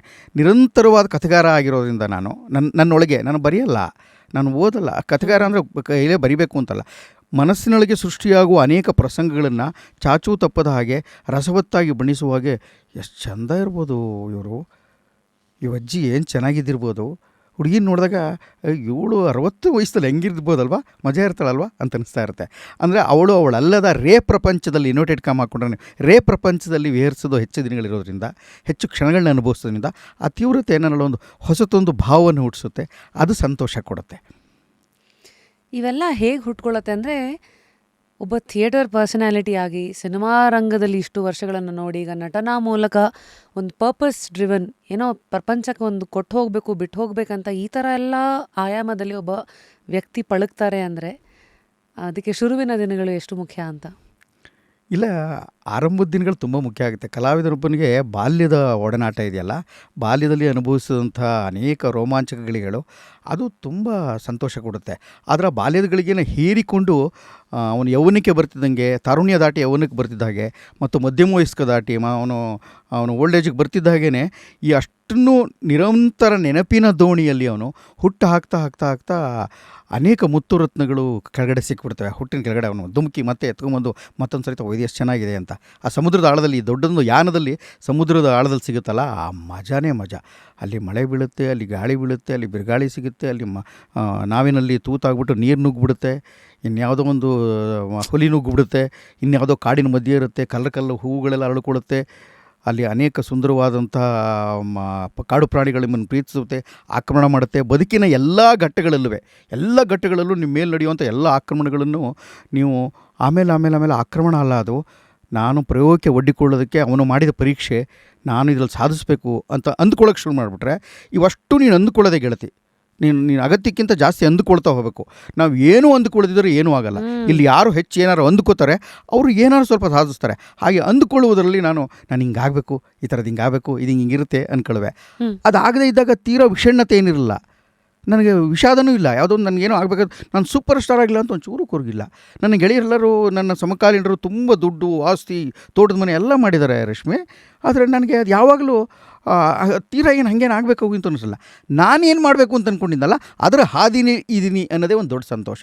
ಅದು ಈ ಬದುಕಿನ ಎಕ್ಸ್ಪೀರಿಯೆನ್ಸ್ ಮಾಡ್ತಾ ಪುಸ್ತಕಗಳು ಕೊಟ್ಟ ಅನುಭವ, ಗೆಳತಿಯರು ಕೊಟ್ಟ ಅನುಭವ, ಮತ್ತು ನನ್ನ ಇಡೀ ಸಮಾಜ ನನ್ನ ಜೊತೆಯಲ್ಲಿ ಬದುಕಿಸಿದಂಥ ನನ್ನನ್ನು ರೋಮಾಂಚಿತ ಮಾಡೋಂಥ ಅನುಭವ ಇದೆಯಲ್ಲ, ಅದಕ್ಕೆ ಸಮಾಜಕ್ಕೆ ಒಬ್ಬ ಕಲಾವಿದ ಆಗಲಿ ಯಾವತ್ತೂ ಋಣಿಯಾಗಿರಬೇಕು. ಅವನು ಸಮಾಜದಿಂದಲೇ ಒಬ್ಬ ಮನುಷ್ಯ ಪರಿಪೂರ್ಣವಾದ ಕಲಾವಿದ ಆಗೋದು. ಅವನೆಲ್ಲ ವೈಯಕ್ತಿಕ ನೆಲೆಗಳಲ್ಲಿ ಜೀವನ ಶುರು ಮಾಡ್ತಾನೆ, ಆದರೆ ಸಾಮಾಜಿಕವಾಗಿ ಎಲ್ಲ ಕಡೆ ತನ್ನ ಬೇರುಗಳನ್ನು, ತನ್ನ ಟೀಸರ್ಗಳನ್ನ ಹರಡ್ಕೊಂಡಿರ್ತಾನೆ. ನೀವು ಸಾಮಾಜಿಕವಾಗಿ ಹೊರಗಡೆ ಹೆಚ್ಚು ಸಮಾಜ ಮುಖ್ಯ ಆಗದಿದ್ದರೆ, ವೈಯಕ್ತಿಕ ನೆಲೆಯೇ ನಿಂತ್ಕೊಂಡ್ಬಿಟ್ರೆ ಏನೂ ಆಗದೆ ಫ್ರಸ್ಟ್ರೇಷನ್ ಆಗಿ ಒಳಗೆ ಕರಗೋಗ್ಬಿಡ್ಬೇಕಾಗತ್ತೆ. ಆದರೆ ಅವನು ವಿಷಾದವನ್ನು ಬಿಟ್ಟು ಅವನು ಅದನ್ನು ತತ್ವಜ್ಞಾನ ಆದರೆ ಅವನು ಇನ್ನೊಂದಷ್ಟು ದೀರ್ಘವಾಗಿ ಯೋಚನೆ ಮಾಡೋಕ್ಕೆ ಶುರು ಮಾಡಿದ್ರೆ ಅವನ ಒಳಗೆ ಕಾರ್ಲ್ ಮಾರ್ಕ್ಸ್ ಹುಟ್ಕೋತಾನೆ, ಯೇಸು ಕ್ರಿಸ್ತನ ಹುಟ್ಕೋತಾನೆ, ಫ್ರಾಯ್ಡ್ ಹುಟ್ಕೋತಾನೆ, ಡಾರ್ವಿನ್ ಹುಟ್ಕೋತಾನೆ, ಭೈರಪ್ಪನವರು ಹುಟ್ಕೋತಾರೆ, ಕುಸುಂಬಾಲೆ ಬರೆದಂಥ ದೇವನೂರು ಮಹಾದೇವರು ಹುಟ್ಕೋತಾರೆ. ಎಲ್ಲರೂ ಒಬ್ಬರಿಂದ ಹಿಂಗೆ ಅರಳ್ಕೊಳ್ಳೋಕೆ ಶುರು ಮಾಡ್ತಾರೆ. ಅದು ಒಂದು ಓದುವ ಖುಷಿ. ಎರಡನೇದು ಬದುಕನ್ನು ಅನುಭವಿಸೋ ಖುಷಿ. ಬದುಕನ್ನು ಅನುಭವಿಸ್ಬೇಕಮ್ಮ ಸಿಕ್ಕಾಬಟ್ಟೆ. ಅದಕ್ಕಾಗಿ ಜೀವನನ ತುಂಬ ಸಂತೋಷಪಡ್ತೀನಿ. ನಾನೇನಾದ್ರು ಮಾಡಿದ್ದೀನಿ ಅಂದರೆ ಅದ್ರ ಹಿಂದೆ ಜೀವನ ಪ್ರೀತಿ ಬಾಲ್ಯ. ಹೌದು, ನೀನು ಹೇಳ್ದಂಗೆ ನಾನು ಚಿಕ್ಕಂದಲ್ಲಿ ತುಂಬ ಕಂಪ್ನಿ ನಾಟಕಗಳನ್ನ ನೋಡ್ತಾ ಇದ್ದೆ. ಹಳ್ಳಿ ಕಡೆ ಎಲ್ಲ ಸಿಕ್ಕಾಪಟ್ಟೆ ಮಜವಾಗಿ ಕೊಲಲೆ ಪಾಂಡು ಸೂತನ ಅಂತ ಹಾಡಿರ್ಬೋದು, ಕೇಳಿರ್ಬೋದು ನೀವೆಲ್ಲ. ಸರೋಜನನ ವರಂ ಪಡೆದು ಸುರ ಬಳ್ಳಿಯ ಗೆಲ್ದೆ ಅಂತ ಈ ಥರದವ್ರದು. ಪಡಪಡ ಶಿಕ್ಕಂಡಿ ಎಂದಡಿಗಡಿಗೆ ನುಡಿಯ ಬೇಡವೋ ಮೂಡ ಅಂತ ಅವ್ರು ಹಾಡ್ತಾ ಇದ್ದಾರಲ್ಲ, ಆ ಥರದ ಹಾಡುಗಳನ್ನು ಇರುವಂಥ ಕಂದ ಸೀಸಪ್ಪದಿಗಳಿರುವಂಥ ಗ್ರಾಮೀಣ ಭಾಗದ ಪೌರಾಣಿಕ ನಾಟಕ ನೋಡ್ತಿದ್ದವನಿಗೆ ಗಣಪತಿ ಉತ್ಸವ, ಶಂಕರ ಜಯಂತಿ, ಹಳ್ಳಿಗಳಲ್ಲಾಗುವಂಥ ಬೇರೆ ಬೇರೆ ಜಗಳಗಳು, ತಮಾಷೆ, ಬಳಿರೇ ಅಂತ ಅಂದ್ಬಿಟ್ಟು ಬೇರೆ ಬೇರೆ ಈ ಕಂಸಾಳೆಯಲ್ಲಿ ಬರ್ತಾ ಇದ್ದಿದ್ದು, ವೀರ್ಗಾಸಲ್ಲಿ ಬರ್ತಾ ಇದ್ದಂಥ ಆಟಗಳು, ಈ ಅನುಭವ, ಹಳ್ಳಿಯ ದಟ್ಟವಾದ ಗ್ರಾಮೀಣ ಅನುಭವ ನನಗೆ ಚಿಕ್ಕಂದಲ್ಲಿ ಪ್ರಚೋದಿಸ್ತು. ತಾರುಣ್ಯ ಅದನ್ನು ಗಟ್ಟಿ ಮಾಡ್ತು. ಯೌವನಕ್ಕೆ ಬರುವಷ್ಟೊತ್ತಿಗೆ ಇಲ್ಲ, ನಾನು ಬೇರೆ ಏನೋ ಆಗಬೇಕಿದು, ಇದಿಷ್ಟು ಮಾತ್ರ ಅಲ್ಲ ಅಂತ ರಂಗಭೂಮಿಯನ್ನು ಪ್ರಧಾನ ಕ್ಷೇತ್ರವಾಗಿ ಆರಿಸ್ಕೊಂಡಿದ್ದರಿಂದ ಅದು ಇವತ್ತು ನಾನು ಏನಾರು ಆಗಿದ್ದೀನಿ ಅಂದರೆ ಅದು ರಂಗಭೂಮಿಯಿಂದ, ಅದು ಕನ್ನಡದಿಂದ ಮಾತ್ರ. ಎಷ್ಟು ಚೆನ್ನಾಗಿ ಹೇಳಿದ್ರಿ. ತಾರುಣ್ಯ ಇದರಿಂದ ಯೌವನದವರೆಗೂ ಇರುವಂಥ ಹುಡುಕಾಟ. ಹೌದು, ಅಲ್ಲಿ ಆ್ಯಕ್ಚುಲಿ ಹುಡುಕಾಟಗಳು ಕಮ್ಮಿ, ಅಲ್ಲಿ ಹುಡುಗಾಟಗಳ ಹೆಚ್ಚು. ಹೌದು, ಆಮೇಲೆ ಹುಡುಕಾಟ ಶುರುವಾಗದೆ ಯೌವನದಿಂದ. ಸರ್, ಐ ಗೆಸ್ 84 ನಾನು ಹುಟ್ಟಿದ್ದು. ನಂಗೆ 84 ಅಂದ ತಕ್ಷಣ ಇಲ್ಲಿ ನಿಮ್ಮ ಬಯೋಡೇಟಾ ನೋಡ್ತಾ ಇದ್ದಾಗ 3rd BSc ಇದ್ರಿ ನೀವು. ನಿಮ್ಮ ಗೆಳೆಯರೊಬ್ಬರು ನೀನಾಸಂ ಬಗ್ಗೆ ನಿಮ್ಗೆ ಹೇಳ್ತಾರೆ. ಆಗ ನೀವು ಹೋಗಿ ನೀನಾಸಮಲ್ಲಿ ಅಪ್ಲೈ ಮಾಡ್ತೀರಾ. ಮಂಡ್ಯದಿಂದಲೇ ಮೊದಲ ವ್ಯಕ್ತಿ ನೀವು ಆಗಿದ್ದರಿಂದಾಗಿ ಮಂಡ್ಯ ಅನ್ನೋದು ನಿಮ್ಮ ಐಡೆಂಟಿಟಿನೂ ಹೌದು, ನಿಮ್ಮಿಂದ ಊರಿಗೂ ಒಂದಷ್ಟು ಐಡೆಂಟಿಟಿನೂ ಹೌದು. ಅದು ನೋಡಿ ಹೇಗಾಗ್ತಾ ಹೋಗುತ್ತೆ ಅಂತ. ಅದಕ್ಕೆ ಇನಿಷಿಯಲ್ ಸ್ಟಾರ್ಟಿಂಗ್ ಪಾಯಿಂಟ್ಸ್ಗಳು ಯಾರಿಗೂ ಗೊತ್ತಿರಲ್ಲ, ಇದು ಟರ್ನಿಂಗ್ ಪಾಯಿಂಟ್ ಆಗುತ್ತಾ, ಟಾಕಿಂಗ್ ಪಾಯಿಂಟ್ ಆಗುತ್ತಾ, ಡೆಡ್ ಎಂಡ್ ಆಗುತ್ತಾ ಅಂತ. ಸೊ ಇವತ್ತು ಆ ಟರ್ನಿಂಗ್ ಪಾಯಿಂಟ್ಸ್ಗಳನ್ನು, ಸ್ಟಾರ್ಟಿಂಗ್ ಪಾಯಿಂಟೇ ನಿಮ್ಮ ಇದರಲ್ಲಿ ನೋಡಿದಾಗ ಎಷ್ಟೋ ಜನ ಇವತ್ತು ಥಿಯೇಟ್ರಿಗೆ ಬರಬೇಕು ಏನೇನೋ ಕನಸುಗಳು ಇಟ್ಕೊಂಡು ನೋಡ್ತಾ ಇರೋರಿಗೆ ನೀವು ಈ ಸ್ಟಾರ್ಟಿಂಗ್ ಪಾಯಿಂಟ್ಸ್ಗಳ ಗೊಂದಲ, ಅದನ್ನು ಎದುರಿಸಬೇಕಾಗಿರೋ ರೀತಿ, ಇಷ್ಟು ಜೀವನ ನೋಡಿರೋ ನೀವು ಇದನ್ನು ಮತ್ತೆ ಹೇಳೋದಾದರೆ ನಮಗೆ ಇವತ್ತಿನ ಜನ್ರೇಷನ್ಗೆ ಏನಂತ ನಾವು ಹೇಗೆ ನೋಡಬೇಕು ಸ್ಟಾರ್ಟಿಂಗ್ ಪಾಯಿಂಟ್ಸ್ಗಳನ್ನ? ಬಾಲ್ಯದ ಶಕ್ತಿ ಏನಿದೆಯಲ್ಲ ಅದನ್ನು ಹೀರ್ಕೊಳ್ಳೋದಕ್ಕೆ ಮಕ್ಕಳನ್ನು ಹೆಚ್ಚು ಪ್ರವಾಸದಲ್ಲಿ ಮತ್ತು ರಂಗಭೂಮಿಯ ಕಡೆ ತಿರುಗಿಸಿದ್ರೆ ಮಕ್ಕಳು ತುಂಬ ವೈಶಾಲ್ಯವಾದಂಥ ಬದುಕನ್ನು ಕಂಡುಕೋತಾರಮ್ಮ. ಏಕೆಂದರೆ ಮಿಕ್ಕದವ್ರನ್ನೆಲ್ಲ ನೋಡಿದಾಗ, ಎಲ್ಲ ಕಲೆಗಳನ್ನ ನೋಡಿದಾಗ ನನಗೆ ನೋಡಿ ಹಾಡುಗಾರ್ತಿ ಒಬ್ಬಳೆ ಕೂತ್ಕೊಂಡು ಹಾಡ್ಕೊಂಬಿಡ್ಬೋದು. ದೇವಸ್ಥಾನದ ಮುಂದೆ ಎಷ್ಟು ಸಂತೋಷ ಇದೆ, ದೇವಸ್ಥಾನದೊಳಗೆ ಹಾಡ್ಕೊಂಬಿಡ್ಬೋದು, ಅಥವಾ ಒಬ್ಬಳೇ ಸಂತೋಷವಾಗಿ ಏನೋ ಮಾಡಿಬಿಡ್ಬೋದು. ಇನ್ನೊಬ್ಬ ಯಾರೋ ಬರಹಗಾರ ಒಬ್ಬನೇ ಕೂತ್ಕೊಂಡು ಬರೆದ್ಬಿಡ್ಬೋದು. ಅವನು ಒಂದು ಪೆನ್ನು ಮತ್ತು ಅನುಭವ ಸಾಕಾಗುತ್ತೆ. ಸಂಗೀತ ಎಲ್ಲರೂ ಒಬ್ಬೊಬ್ಬರೇ ಮಾಡ್ಕೋಬೋದು. ಆದರೆ ರಂಗಭೂಮಿ ಮಾತ್ರ ಸಮಷ್ಟಿ ಕಲೆ. ನಮ್ಮಲ್ಲಿ ನೀನು 15-20 ಜನನ ಸೇರಿಸ್ಕೊಳ್ಳದೆ, ಅವ್ರ ಬದುಕನ್ನು ನೀನು ಅರ್ಥ ಮಾಡ್ಕೊಳ್ಳದೆ, ಇನ್ಯಾರೋ ನಾಟಕಕಾರ ಬರೆದ ಪಾತ್ರವನ್ನು ಇನ್ನೊಬ್ಬ ವ್ಯಕ್ತಿಗೆ ತುಂಬಿ ಅವ್ರ ಜೊತೆಗೆ ನೀನು ಇನ್ನೊಂದು ಪಾತ್ರವಾಗಿ ಅವ್ರ ಜೊತೆಗೆ ಒಡನಾಡ್ತಾ ಅವರ ಕೆಮಿಸ್ಟ್ರಿ ಅಂತ ಹೇಳ್ತಿರಲ್ಲ ಅದನ್ನು ಉತ್ಪತ್ತಿ ಮಾಡ್ತಾ ಕರೆಕ್ಟ್ ಟೈಮ್ಗೆ ಅಲ್ಲಿ ನಿಂತ್ಕೊಂಡು, ಮತ್ತು ಅವನು ನಾಟಕ ಕಲ್ತು ಮಾತ್ರ ಆಗಲ್ಲ, ಪಾತ್ರ ಕಲ್ತ್ಕೊಂಡು ಸಂದರ್ಭ ಅರ್ಥ ಮಾಡಿಕೊಂಡು, ನೋಡಿ ಹಿಂಗೆ ಇಷ್ಟ ಇದೆಯೋ ಬಿಟ್ಟು ನೀನು ರಾಮಾಯಣ ನಾಟಕ ಮಾಡಬೇಕು ಅಂದ್ರೆ ರಾಮನ ಅರ್ಥ ಮಾಡ್ಕೋಬೇಕು. ನೀನು ಈಶ್ವರನ ಪಾತ್ರ ಮಾಡ್ತಾಯಿ ಅಂತಂದರೆ ನೀನು ಈಶ್ವರನ ಕಥೆ ತಿಳ್ಕೊಬೇಕು. ನೀನು ಯಾವುದೇ ಮತ್ತೊಂದು ಪಾತ್ರ ಮಾಡ್ತಾಯಿ ಅಂದರೆ ಅಕ್ಬರನ ಪಾತ್ರ ಮಾಡ್ತೀನಿ ಅಂದರೆ ಹಿಂಗೆ ಒಂಚೂರು ಸಾಬ್ರು ಹಿಂಗೆ ಕೂತ್ಕೋತಾರೆ, ಹೆಂಗೆ ಓಡಾಡ್ತಾರೆ, ಹಿಂಗೆ ನಮಾಜ್ ತಿಳ್ಕೊಬೇಕು. ಬೇರೆ ಬೇರೆ ಜನಾಂಗೀಯ ಧರ್ಮಗಳನ್ನು ಅಧ್ಯಯನ ಮಾಡ್ತಾ ಬದುಕನ್ನು ಅರ್ಥ ಮಾಡ್ಕೋತಾ, ಆ ಕ್ಷಣಕ್ಕೆ ನಾನು ರಾಜ ಆಗಿದ್ರೆ ಹೆಂಗೆ, ಬಡವ ಆಗಿದ್ರೆ ಹೆಂಗೆ, ಹೆಣ ಹೊರೋನಾದ್ರೆ ಹೆಂಗೆ, ಚಪ್ಪಲಿ ಕಾಯೋನು ಆದ್ರೆ ಹೆಂಗೆ, ಆಮೇಲಿಂದ ಹೆಣ ಕುಯ್ಯೋನಾದರೆ ಏನು ಮಾಡಬೇಕು, ಈ ಎಲ್ಲ ಬದುಕನ್ನು ಅವ್ರವ್ರ ಜೀವನಗಳನ್ನ ಇನ್ನು ಮತ್ತೊಬ್ಬರ ಜೀವನಗಳನ್ನ ಸವಿಸ್ತಾರವಾಗಿ ಅರ್ಥ ಮಾಡ್ಕೋಬೇಕು. ಮತ್ತು ನೀನು ಬೇರೆ ಬೇರೆ ಧರ್ಮ, ಜಾತಿ, ಪ್ರಪಂಚದ ಎಲ್ಲ ನೆಲೆಗಳನ್ನು ನೋಡ್ತಾ ಅವರ ಸಂಕಷ್ಟಗಳನ್ನ ಅರ್ಥ ಮಾಡ್ಕೋತಾ, ನಾನು MLA ಮಗ, ನಾನು ಹೆಣ ಕುಯ್ಯೋನ ಪಾತ್ರನ ಅರ್ಥ ಮಾಡ್ಕೊಳಕ್ಕಾಗಲ್ಲ ಸರ್ ಅಂತ ಹೇಳಂಗೆ ಇಲ್ಲ. ಎಲ್ಲ ಅಲ್ಲಿ ಹೊಡಿತಾ ಇರಬೇಕು, ಕಟ್ತಾ ಇರಬೇಕು. ಹೊಡೆಯೋದು ಕಟ್ಟುವ ಕ್ರಿಯೆಯಿಂದ ಈ ಪ್ರಪಂಚದಲ್ಲೇ ಆ ಥರ ಪ್ರತಿಯೊಂದು ಒಡೆದು ಎಂಥವ್ರನ್ನೂ ಕೂಡ ಮತ್ತೆ ಮಣ್ಣಿಗೆ ತಂದು ಮತ್ತೆ ಅವ್ರನ್ನ ಪೂರ್ಣವಾಗಿ ಮೂರ್ತಿ ಬಯಸಿ ಅವ್ರನ್ನ ಚಂದವಾಗಿ ತೋರಿಸಿ ಇಷ್ಟೆಲ್ಲ ಮಾಡಿದ್ಮೇಲೆ ಏನು, ಮತ್ತು ರೈತ ಉತ್ತು ಬಿತ್ತು ಎಲ್ಲ ಮಾಡಿ ಬಿಸ್ತಲ್ಲಿ ಕಾದು ಮತ್ತೆ ಮಳೆ ಬರಲಲ್ಲಪ್ಪ ಬರ್ತದೋ ಇಲ್ವೋ ಅಂತ ಆಕಾಶ ನೋಡ್ತಾ ಕೂತಿರ್ತಾನೆ. ನಾನು ರಂಗಭೂಮಿಯವನು, ಪ್ರೇಕ್ಷಕರು ಬಂದರು, ಅವ್ರು ಬರದೇ ಹೋದರೆ ನನಗೆ ಪರಿಪೂರ್ಣತೆಯೇ ಇಲ್ಲ, ನನಗೆ ಅಸ್ತಿತ್ವನೇ ಇಲ್ಲ. ಆಡಿಯನ್ಸ್ ಇಲ್ಲದೆ ಹೋದರೆ ಬೇಕೇ ಬೇಕು, ಪ್ರೇಕ್ಷಕರು ಬರ್ತಾರ ಅಂತ ನೋಡ್ತಾ ಕೂತಿರ್ತೀವಿ. ಹಾಗಾಗಿ ಇದು ಕೃಷಿ ಕಾಯಕವೇ. ರಂಗಭೂಮಿ ಅನ್ನೋದು ಒಬ್ಬ ರೈತನ ಕೆಲಸ. ಒಬ್ಬ ನಟ, ಒಬ್ಬ ಒಳ್ಳೆಯ ಸಂಘಟಕ ಯಾವಾಗಲೂ ರೈತನ ಕೆಲಸ. ಕಾಯ್ತಾ ಕೂತಿರ್ತಾನೆ. ಇವನಿಗೆ ಹೆಂಗೆ ತನ್ನ ಬದುಕನ್ನು ಪೂರ್ಣಗೊಳಿಸ್ಕೊಳ್ಳೋಕ್ಕೆ ಜನ ಬರಬೇಕು, ಅವ್ನಿಗೆ ಹೆಂಗೆ ತನ್ನ ಬೆಳೆಗಳು ಮಾರಾಟ ಆಗೋದಕ್ಕೆ, ಬದುಕೋದಕ್ಕೆ, ಜೀವಿಸೋದಕ್ಕೆ ಬೇಕಲ್ಲ, ಅದು ಕೂಡ ಅಷ್ಟೇ ಮುಖ್ಯ. ಈ ಥರದ ಬದುಕನ್ನು, ಬೇರೆ ಬೇರೆ ಕ್ಷೇತ್ರದ ಬದುಕನ್ನು, ಬೇರೆ ಥರದ ವ್ಯಕ್ತಿತ್ವದ ಬದುಕನ್ನು ರಂಗಭೂಮಿಯಲ್ಲಿ ಆರಂಭದಿಂದಲೇ ಮಕ್ಕಳಿಗೆ ಹೇಳ್ಕೊಡೋಕ್ಕೆ ಶುರುವಾಗ, ನಮ್ಮಲ್ಲಿ 7-8ನೇ ಕ್ಲಾಸಿಗೆ ಮುಂಚೆನೇ ಮಕ್ಕಳು ಮಹಾರಾಷ್ಟ್ರ, ಗುಜರಾತು, ಡೆಲ್ಲಿ ಎಲ್ಲ ಕಡೆ ಸುತ್ತಾಡಿಕೊಂಡು ನಾಟಕಗಳು ಮಾಡ್ತಾ ಟ್ರೈನಲ್ಲಿ 2ನೇ ಕ್ಲಾಸ್ ಹುಡುಗನ ಕರ್ಕೊಂಡು ಹೋಗ್ಬಿಡ್ತೀವಿ. ಅವ್ನು 2ನೇ ಕ್ಲಾಸ್ 3ನೇ ಕ್ಲಾಸ್ ಹುಡುಗ ಟ್ರೈನಲ್ಲಿ ಅವನೇ ಅಲ್ಲಿ ಕೊಳತು ನಾರುತ್ತಾ ಇರುವ ಆ ಇದರಲ್ಲಿ ಟಾಯ್ಲೆಟಲ್ಲಿ ಹಲ್ಲುಜ್ಜದ ಅಭ್ಯಾಸ ಮಾಡ್ಕೋಬೇಕು, ತಾನೇ ಮಾಡ್ಕೋಬೇಕು. ಹಿಂದೆ ಒಬ್ಬ ಹುಡುಗ ಹುಡುಗಿನ ಹಿಡ್ಕೊಂಡಿರ್ತಾರೆ, ಬಿದ್ದೋಗ್ಬಿಡ್ತಾನೆ ಅಂತ. ಅವನು ಅಪ್ಪ ಅಮ್ಮ ಅಂತ ಅಳಂಗಿಲ್ಲ. ನೋಡಿ, ತನಗೆ ತಾನೇ ವೈಯಕ್ತಿಕ ಜೀವನವನ್ನು ಚೆನ್ನಾಗಿ ಬೆಳೆಸ್ಕೊಳ್ಳುವಂಥ ಒಂದು ಸ್ವಾತಂತ್ರ್ಯವನ್ನು, ಸ್ವಾಭಿಮಾನವನ್ನು ಅರ್ಥ ಮಾಡ್ಕೊಳ್ಳುವಂಥ ಸ್ಥಿತಿ ನಿರ್ಮಾಣ ಆಗಿಬಿಡುತ್ತೆ. ಹಾಗಾಗಿ ರಂಗಭೂಮಿಯಲ್ಲಿ ಕೊಡೋ ಟ್ರೈನಿಂಗ್ ಏನಿದೆಯಲ್ಲ, ಅದು ಬರೀ ನಾಟಕ ಆಗೋದಕ್ಕೆ, ಸೂಪರ್ ಸ್ಟಾರ್ ಆಗೋದಕ್ಕೆ ಮಾತ್ರ ಅಲ್ಲ, ಬದುಕನ್ನು ಕಲಿಸ್ಕೊಡ್ತದೆ ಗೆಳತಿ. ಸಂಪೂರ್ಣವಾದ ಬದುಕನ್ನು ಹೇಳ್ಕೊಡೋಕ್ಕೆ ಭಾಳ ಶ್ರೇಷ್ಠವಾದಂಥ ಒಂದು ಕಾಯಕ ಅಂತಿದ್ರೆ, ಒಂದು ಶ್ರೇಷ್ಠವಾದಂಥ ಸಮಷ್ಟಿ ಕಲೆ ಅಂತಿದ್ರೆ, ಅದು ಇಡೀ ಪ್ರಪಂಚದಲ್ಲೇ ಅತ್ಯದ್ಭುತವಾದ್ದು ರಂಗಭೂಮಿ. ಅದಕ್ಕೆ ಯಾರ್ಯಾರು ನಾಟಕದ ಜೀವನದಿಂದ ನಾಟಕವನ್ನು ಅರ್ಥ ಮಾಡಿಕೊಂಡು ಅದನ್ನು ಓದ್ತಾ ಅದರಲ್ಲಿದ್ದು ಹಂಗೆ ಬೆಳೀತಾ ಮಾಡ್ತಾ ಇರ್ತಾರೆ, ಅವರು ಜಗತ್ತನ್ನು ಬಹಳ ದೂರದವರೆಗೂ ಎತ್ತರಕ್ಕೆ ತೊಗೊಂಡು ಹೋಗಬಲ್ಲರು. ಬಹುಶಃ 108 ದಿನಗಳ ಕಾಲ ಏನಾರು ಅಣ್ಣವರು ಅಲ್ಲಿ ಕಾಡಿನಲ್ಲಿ ಇದ್ದರು ಅಂತಂದರೆ, ಅಂಥ ಒಬ್ಬ ವೀರಪ್ಪನ ಅವ್ರನ್ನ ಎದುರಿಸ್ಕೊಂಡು ನಿಂತಿದ್ದ ಅವ್ರಿಗೆ ಅಲ್ಲಿ ವಚನಗಳನ್ನ ಹಾಡ್ತಾರೆ. ಅವರು ಆ ವಿಡಿಯೋಗಳನ್ನ ನೋಡ್ಬೇಕು ನೀವು. ಅವ್ನಿಗೆ ವಚನಗಳು ಹಾಡ್ತಾರೆ, ಅರ್ಥ ಹೇಳ್ಕೊಡ್ತಾರೆ. ಅವ್ನು ತಮಿಳ್ನವನು, ಇವರು ಕನ್ನಡ ವಚನ ಆಗಿ ಅವ್ರನ್ನ ಬಿಡಿಸಿ ಹೇಳಿ ಅವ್ನಿಗೆ ಅರ್ಥ ಮಾಡಿಸಿ ಕರ್ಕೊಂಡು ಹೋಗಿರೋದು ಒಬ್ಬ ಡಕಾಯಿತ. ಅಲ್ಲಿ ವೈರವತ್ವದಲ್ಲೂ ವಚನಗಳನ್ನ ಹೇಳಿ ಅದನ್ನು ಈ ಥರ ಹೇಳ್ತಾರೆ, ಹಿಂಗೆ ಮಾತಾಡಬೇಕು, ಇದು ಕನ್ನಡದಲ್ಲಿ ಇಷ್ಟೊಂದು ಅದ್ಭುತವಾಗಿದೆ ಅಂತ ಕನ್ನಡವನ್ನು ವೀರಪ್ಪನಿಗೆ ಬೋಧಿಸಂಥ ಮಹಾಪುರುಷ ಒಬ್ಬ ರಾಜ್ಕುಮಾರ್ ಆಗ್ತಾರೆ ಅಂದರೆ, ಕನ್ನಡಕ್ಕಿರೋ ಶಕ್ತಿ ಏನು, ರಾಜ್ಕುಮಾರ್ಗಿರೋ ತಾಳ್ಮೆ ಅಂಥದ್ದು, ಇವಷ್ಟು ಸಿಕ್ಕಿದ್ದು ಆತ ರಂಗಭೂಮಿಯ ನಟನಾಗಿದ್ದರಿಂದ. ರಂಗಭೂಮಿ ಅಂತ ಕರೀತಾರೆ ನೋಡು, ರಂಗ ಆಕಾಶ ಅಂತ ಕರೆಯಲ್ಲ. ಭೂಮಿ ಇದು, ಇಲ್ಲಿಂದಲೇ ಉತ್ಪತ್ತಿ ಆಗಬೇಕು. ಭೂಮಿ ಅಂದರೆ ಹೆಣ್ಣು ಅಂದರೆ ಸಾಂತ್ವನಗೊಳಿಸುತ್ತೆ, ಹೆಣ್ಣು ಅಂದರೆ ತನ್ಮಯತೆ ಕೊಡುತ್ತೆ, ಅದು ಆರ್ದ್ರತೆ ಕೊಡುತ್ತೆ, ಪ್ರೀತಿ ಕೊಡುತ್ತೆ. ತಾಯಿಗಿರುವ ಎಲ್ಲ ಶಕ್ತಿಯೂ ಭೂಮಿಗಿದೆ. ಅದಕ್ಕೋಸ್ಕರ ರಂಗಭೂಮಿ ಅಂತ ಕರೀತಾ, ರಂಗಭೂಮಿಯಲ್ಲಿ ಅದು ಒಂದರಿಂದ ಎಲ್ಲ ಒದಗಿ ಬರುತ್ತೆ. ಅದಕ್ಕೊಂದು ವಿಚಿತ್ರವಾದಂಥ ಮಾಧುರ್ಯ ಇದೆ, ಅದಕ್ಕೊಂದು ಸಾಂತ್ವನ ಗುಣ ಇದೆ. ಅದನ್ನು ಎತ್ತಿ ಆಡಿಸುವ, ಅದರೊಳಗೆ ಮುಳುಗಿ ಹೋಗುವುದಕ್ಕೆ ಬೇಕಾದಂಥ ಇವತ್ತಿನ ಅತ್ಯಂತ ವೇಗವಾಗಿ ಓಡ್ತಾ ಇರೋ ಧಾವಂತ ಸ್ಥಿತಿಯನ್ನು ಮೆಟ್ಟಿ ನಿಲ್ಲೋದಕ್ಕೆ ಬೇಕಾದಂಥ ಎಲ್ಲ ಅವಕಾಶಗಳು ರಂಗಭೂಮಿಯಲ್ಲಿ ಭಾಳ ಪ್ರೀತಿಯಿಂದ ಇದೆ. ಅದನ್ನು ಗ್ರಹಿಸೋದಕ್ಕೆ ಸಣ್ಣದೊಂದು ತಾಳ್ಮೆ ಬೇಕು, ವಿಶಾಲ ದೃಷ್ಟಿ ಬೇಕು, ತಾಳ್ಮೆ ಬೇಕು. ತಾಳ್ಮೆ ಒಂದು ಇದ್ಬಿಟ್ರೆ ರಂಗಭೂಮಿಯಿಂದ ಜಗತ್ತಿನಲ್ಲಿ ಎಲ್ಲವನ್ನೂ ಗಳಿಸ್ಕೊಳ್ಳೋಕೆ ಸಾಧ್ಯ ಇದೆ ಅಂತ ನಾನು ನನ್ನ ಕಣ್ಣಾರೆ ಅನೇಕ ದೊಡ್ಡ ಮಹನೀಯರನ್ನು ನೋಡಿದ ಅನುಭವ ಅದ್ರ ಮೇಲೆ ಹೇಳ್ತಾ ಇದ್ದೀನಿ. ಎಷ್ಟು ಚೆನ್ನಾಗಿ ಹೇಳಿದ್ರೆ, ಯಾಕೆಂದರೆ ಇವತ್ತಿನ ಜನ್ರೇಷನ್ಗೆ ಮಕ್ಕಳು ಭಾಳ ಚುರುಕಾಗಿದ್ದಾರೆ. ಡಿಜಿಟಲ್ ಎರ ಮಾತಾಡ್ತಿದ್ರೆ, ಅಲ್ಲಿ ಯಾರೋ ಒಬ್ಬರನ್ನ ಫುಟ್ಬಾಲ್ಗೆ ಹಾಕಿದ್ವಿ, ಇನ್ನೆಲ್ಲೋ ಹಾಕಿದ್ವಿ ಅನ್ನೋದು, ಇದು ಎಲ್ಲ ಬಾಲ್ಗಳ ಬಾಲ್. ಇದು ಬಿಗ್ಗೆಸ್ಟ್ ರಂಗಭೂಮಿ. ಹಾಗಾಗಿ ನನಗೆ ಎಕ್ಸ್ಪೀರಿಯನ್ಸ್ ಆಗಿದೆ ಗೆಳತಿ. ಏನೂ ಗೊತ್ತಿಲ್ಲ, ತುಂಬ ಡಲ್ಲು ಸರ್, ಏನೇನೋ ಬರಲ್ಲ, ದಯವಿಟ್ಟು ಇಲ್ಲಿ ಸುಮ್ಮನೆ ಬಂದು ನಿಂತ್ಕೊಂಡು 1 ವಾರ 15 ದಿವಸ 2 ತಿಂಗಳು 3 ತಿಂಗಳು ಆಗುವಷ್ಟೊತ್ತಿಗೆ ಅವನು ನಾನು ಅಲ್ತೆ ಚಕ್ರವರ್ತಿ ಯಹಲೋಕ ಸಾರ್ವಭೌಮ ನರರೆದೆಯು ಮಣಿಯುವುದು ಅಂತ ಹಲ್ಮುಡಿ ಕಚ್ಚಿ ಮಾತಾಡ್ತಾನೆ ಕನ್ನಡನ. ಒಬ್ಬ ಕಾನ್ವೆಂಟ್ ಹುಡುಗ, ಏನು ಸರ್ ನಮ್ಮ ಹುಡುಗ ಕಾನ್ವೆಂಟಲ್ಲಿ ಕನ್ನಡ ಹಾಡು ಹೇಳ್ಬಿಟ್ಟ ಸರ್, ಎಷ್ಟೊಳ್ಳೆ ಭಾವಗೀತೆ ಗೀತೆ ಗಳಿಸ್ಬಿಟ್ಟಿದ್ದೀರಿ ಸರ್.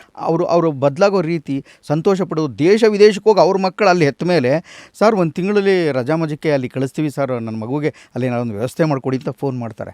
ನನಗೆ ಸಾರ್ಥಕವಾದ ಬದುಕು ಅನ್ನಿಸ್ಬಿಡ್ತದೆ, ಅಷ್ಟು ಪ್ರೀತಿ ಬಂದಿರುತ್ತೆ ಅವ್ರಿಗೆ. ನಾವು ತುಂಬ ಅಲ್ಪಸಂಖ್ಯಾತರು ರಂಗಭೂಮಿ ಮಾಡ್ತಾರವರು, ಪ್ರಪಂಚದಲ್ಲಿ ತುಂಬ ಅಲ್ಪಸಂಖ್ಯಾತರು, ಭಾಳ ಕಮ್ಮಿ ಇದ್ದೀವಿ. ತುಂಬ ನಾವೇನಾದ್ರು ಹೊಂದಿಕೊಂಡು ಇನ್ನಷ್ಟು ಶ್ರದ್ಧೆಯಿಂದ ಮತ್ತೊಬ್ಬರ ಕೆಲಸವನ್ನು ಗೌರವಿಸುತ್ತಾ ಏನಾದ್ರು ಮುಂದುವರೆದು ರಂಗಭೂಮಿ ಇನ್ನೂ ಯಾವುದೋ ಎತ್ತರಕ್ಕೆ ಹೋಗ್ಬಿಡುತ್ತೆ.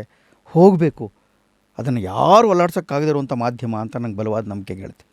ಒಬ್ಬ ಮನುಷ್ಯನ ಭಾಳ ಎತ್ತರಕ್ಕೆ ವ್ಯಕ್ತಿತ್ವದ ಮೂಲಕ ಕರ್ಕೊಂಡು ಹೋಗೋ ರಂಗಭೂಮಿ ನಿಮ್ಮನ್ನು, ಅಫ್ಕೋರ್ಸ್ ಇವತ್ತು ನಟನ ಇದೆ, ಅದಕ್ಕೂ ಬರೋಕ್ಕೂ ಮುಂಚೆ ಅವತ್ತಿಗೆ ನೀನಾಸಂ, ಅಲ್ಲಿವರೆಗಾಗಲೇ ನಿಮ್ಮ ಗುರುಗಳು KV ಸುಬ್ಬಣ್ಣ ಅವರು, ಶಿವರಾಮ್ ಕಾರಂತರು, ಲಂಕೇಶರು, ಅನಂತ ಮೂರ್ತಿಯವರು, ಎಲ್ಲ ಮಹನೀಯರ ಮಧ್ಯ ಗುದ್ದಾಡಿದ್ರೆ ಗಂಧ ಜೊತೆ ಗುದ್ದಾಡಬೇಕು ಅನ್ನೋದು ಏನು ಗಾದೆಗೆ ಇವತ್ತು ಕೆಲವ್ರಿಗೆ ಅದು ಸೀಮಿತ ಬರೀ ಗಾದೆಗೆ. ಯಾಕಂದರೆ ಸುತ್ತಮುತ್ತ ಇರೋರೆಲ್ಲ ಕೆಲವು ಸತಿ ಎಲ್ಲರಿಗೂ ಅಂಥ ಆಪರ್ಚುನಿಟಿ ಸಿಗಲ್ಲ. ಅಲ್ಲ ಹೌದು. ಸಿಕ್ಕಂಥ ನೀವು ನಿಮಗೆ ಏನಾಯಿತು ಅದ್ರ ಆ ಪರಿಣಾಮ ನೀವಿವತ್ತು ಸಮಾಜದಲ್ಲಿ ಹೇಗೆ ನಿಂತಿದ್ದೀರಾ ಅದಕ್ಕೆ ನೀವೇ ಒಂದು ಆದರ್ಶವಾಗಿ ನಿಂತಿದ್ದೀರಿ.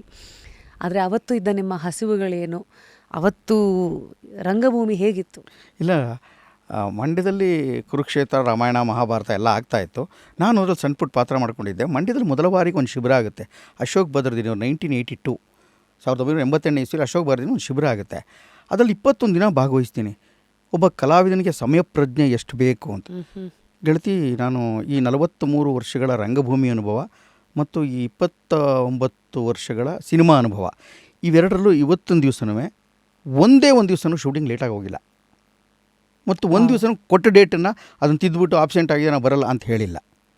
ಇದಕ್ಕೆ ಕಾರಣ ಏನಂಗಾಗಿದೆ ಅಂತಂದರೆ ನನ್ನ ಓಟ ಸ್ಪೀಡ್ ಕಮ್ಮಿ ಇರ್ಬೋದು, ನಂಗೆ ದೊಡ್ಡ ದೊಡ್ಡ ಅವಕಾಶಗಳು ಬರದೇ ಇರ್ಬೋದು, ನಾನು ತುಂಬ ದುಡ್ಡು ಮಾಡದೇ ಇರ್ಬೋದು, ಭಾಳ ಜನಪ್ರಿಯ ನಟನೂ ಆಗದೇ ಇರ್ಬೋದು, ನನಗೆ ಸ್ಟಾರ್ ಬೀಳದೇ ಇರ್ಬೋದು, ನನಗೆ ಆದರೆ ನಾನು ನನ್ನ ಕೆಲಸದಲ್ಲಿ ಇಷ್ಟೊಂದು ಕರೆಕ್ಟಾಗಿರೋದಕ್ಕೆ ಕಾರಣ ಆಗಿದ್ದು ನಾನು ಮೊದಲು ನಾನು ಸರಿ ಇರಬೇಕಲ್ಲ, ಅದನ್ನು ಕಲಿಸ್ಕೊಟ್ಟಿದ್ದು ರಂಗಭೂಮಿ. ಆ ಶಿಬಿರ 21 ದಿನಗಳ ಆ ಶಿಬಿರದಲ್ಲಿ ಕರೆಕ್ಟ್ ಟೈಮ್ಗೆ ಯಾಕೆ ಬರಬೇಕು ಅಂತ ನಮ್ಮ ಗುರುಗಳು ಹೇಳ್ಕೊಟ್ರು.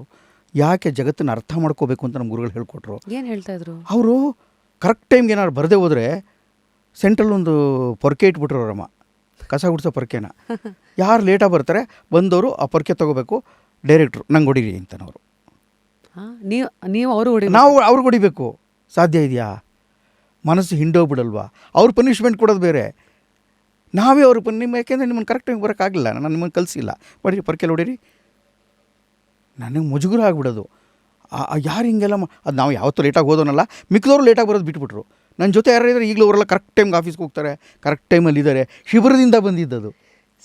ಮನಸ್ಸನ್ನು ಬದಲು ಮಾಡೋಕ್ಕೆ ಬೇರೆ ಬೇರೆ ಬೇರೆ ಬೇರೆ ಆಟಗಳಿದೆಯಲ್ಲ, ರಂಗಾಟಗಳನ್ನ ಬಳಸೋರು. ವ್ಯಕ್ತಿತ್ವ ನಿಮ್ಮ ಮೆಮೊರಿ ಜಾಸ್ತಿ ಮಾಡ್ಕೊಳ್ಳೋಕ್ಕೆ 4 ಮುಖ್ಯವಾದ ತಂತ್ರಗಳನ್ನ ಯಾವಾಗಲೂ ಬಳಸ್ತೀವಿ ನಾವು ರಂಗಭೂಮಿಯವರು. ಒಂದು, ನಟ ಆಗೋದಕ್ಕೆ ಮುಖ್ಯವಾಗಿ ಬೇಕಾದ್ದು ಗ್ರಹಣ ಶಕ್ತಿ, ಅಬ್ಸರ್ವೇಷನ್. ಯಾರಿಗಾರು ಅಬ್ಸರ್ವೇಷನ್ ವೀಕ್ ಇದೆ ಅಂತಂದರೆ ಅವ್ನು ನಟ ಆಗೋದಕ್ಕೆ ಸಾಧ್ಯವೇ ಇಲ್ಲ. ಎರಡನೇದು ಅವನ ಮೆಮೊರಿ ಶಕ್ತಿ, ಅವನ ಜ್ಞಾಪಕ ಶಕ್ತಿನ ಇಂಪ್ರೂವ್ ಮಾಡ್ಕೊಳ್ಳೋವಂಥದ್ದು ಬೇಕೇ ಬೇಕಿದೆ ಯಾವತ್ತೂ. ಅವನ ನೆನಪಿನ ಶಕ್ತಿಯನ್ನು, ಜ್ಞಾಪಕ ಶಕ್ತಿಯನ್ನು ಇಂಪ್ರೂವ್ ಮಾಡ್ಕೊಳ್ಳೋದು, ಅದಕ್ಕೆ ಬೇಕಾಗುವಂಥ ಸಾಧನೆಗಳನ್ನ ಅವನು ಸೃಷ್ಟಿ ಮಾಡ್ಕೊಳ್ಳೋವಂಥದ್ದು.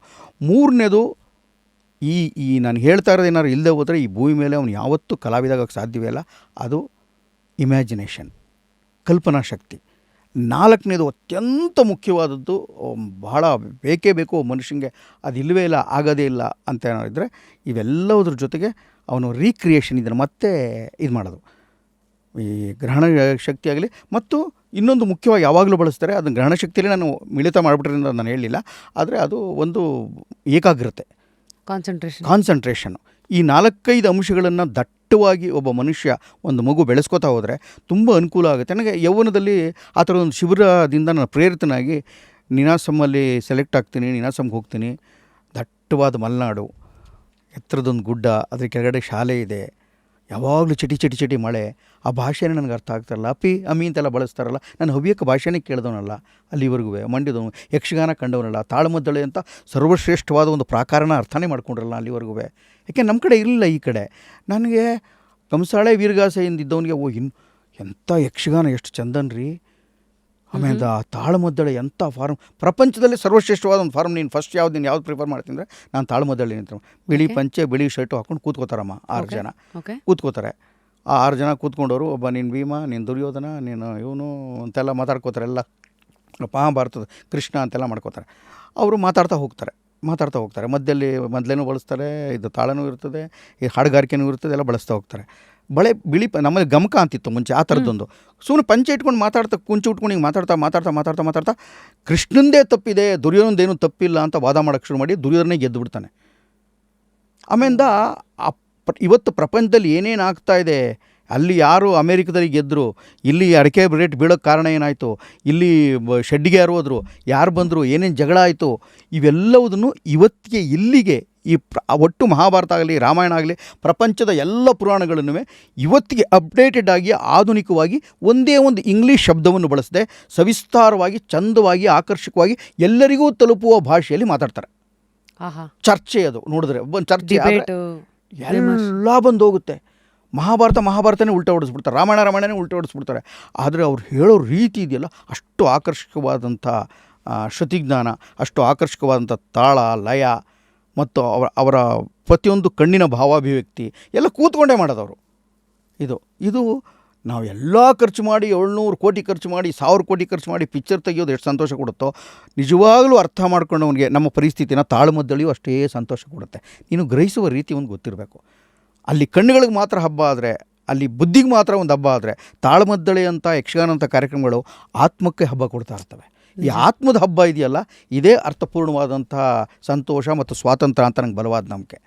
ಆ ಥರದ್ದನ್ನು ಈ ಥರದ್ದನ್ನೆಲ್ಲ ಅಲ್ಲಿ ನೀನಾಸಮಲ್ಲಿ ಗ್ರಹಿಸ್ತಾ ಆ ಯಕ್ಷಗಾನದ ಮೂಲಕ ಮತ್ತು ಬ್ರೆಕ್ಟನ್ನು ಮತ್ತು ಕುರೋಸವನ್ನು ಇವರೆಲ್ಲರನ್ನೂ ಅರ್ಥ ಮಾಡ್ಕೊಳ್ಳೋಕ್ಕೆ ನಂಗೆ ಸಾಧ್ಯ ಆಯಿತು ಸುಬ್ಬಣ್ಣವರಿಂದ. ಆ ಮಹಾಮಾನ್ವಿತ ಸುಬ್ಬಣ್ಣ ಅಂಥವರು ವಾಪಸ್ಸು ಮೈಸೂರಿಂದ ವಿದ್ಯಾಭ್ಯಾಸ ಮುಗಿಸಿ ಹಳ್ಳಿಲಿ ಹೋಗಿ ತನ್ನ ಹಳ್ಳಿಲಿ ಇಡೀ ಜಗತ್ತನ್ನು ಸೃಷ್ಟಿ ಮಾಡ್ತಾರೆ. ಜಗತ್ತಿನ ಮೂಲೆಯಿಂದ ಬಂದಲ್ಲಿ ನಮ್ಮಂಥ ಹಳ್ಳಿಗಾಡಿನಿಂದ ಬಂದವರಿಗೆ, ಗ್ರಾಮೀಣ ಭಾಗದಿಂದ ಬಂದ ವಿದ್ಯಾರ್ಥಿನಿಯರಿಗೆ ಪಾಠ ಮಾಡ್ತಾರೆ ಸೊಗಸಾಗಿ. ಬಹಳ ನನಗೆ ಫೆಲಿನಿ ಬ್ರದರ್ಸ್ ಯಾರು ಅಂತ ಗೊತ್ತಿಲ್ಲ ನನಗೆ. ಆಮೇಲೆ ನನಗೆ ಅನೇಕ ಜನ ತುಂಬ ಜನ ಯಾರ್ಯಾರು ಬರ್ಗ್ಮನ್ ಬಗ್ಗೆ ನನಗೆ ಗೊತ್ತಾಗ್ತಾ ಇರಲ್ಲ. ನನಗೆ ಗಿರೀಶ್ ಕಾಸರವಳ್ಳಿ ಪಿಕ್ಚರ್ಗಳನ್ನ ಅರ್ಥ ಮಾಡ್ಕೊಳ್ಳೋಕ್ಕೆ ಸತ್ಯಜಿತರೇ ಬಳಸಿದಂಥ ಭಾಷೆಗಳಿಗೆ, ಅವ್ರು ಬಳಸಿದಂಥ ರೂಪಗಳಿಗೆ ಅರ್ಥನೇ ಗೊತ್ತಾಗ್ತಾ ಇರಲ್ಲ ನನಗೆ.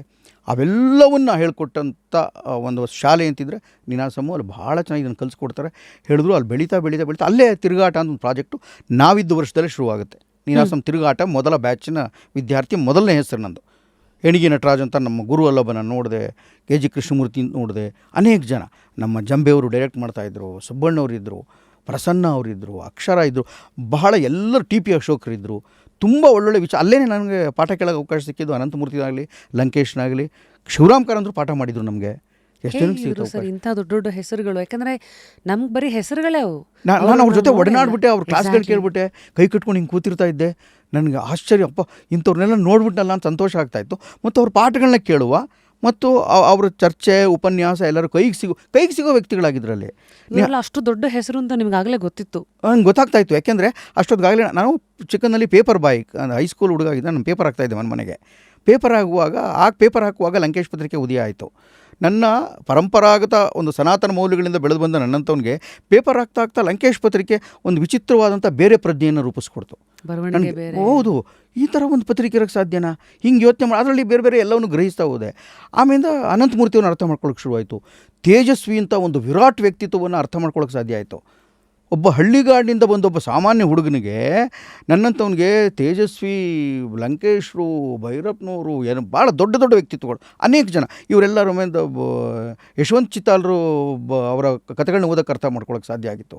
ಗೌರೀಶ್ ಕಾಯ್ಕಿಣಿ ಅವರ ತಾಯಿ ಆಗಲಿ ಮತ್ತು ಇವರ ಯಾರೋ ಲಂಕೇಶರ ಅವ್ವ ಆಗಲಿ, ಈ ಕವನಗಳನ್ನ ಅದನ್ನು ಒಂದಕ್ಕೆ ವ್ಯತ್ಯಾಸಗಳನ್ನೆಲ್ಲ ಗ್ರಹಿಸೋದಕ್ಕೆ ಸಾಧ್ಯ ಆಯಿತು.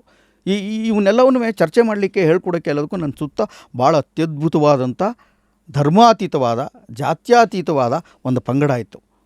ಅದು ರಂಗಭೂಮಿಯ ಪಂಗಡ. ಅವರು ಭಾಳ ನಮ್ರತೆಯಿಂದ, ಪ್ರೀತಿಯಿಂದ ಹೇಳ್ಕೊಟ್ರು. ಇವತ್ತು ಯಾರೋ ಒಬ್ಬರು ಗೊತ್ತಿಲ್ಲದರೋ 4 ಜನ ಲೇಬಲ್ ಹಚ್ಕೊಂಡು ಓಡ್ಬೋದು ಅವ್ರಿಗೆ.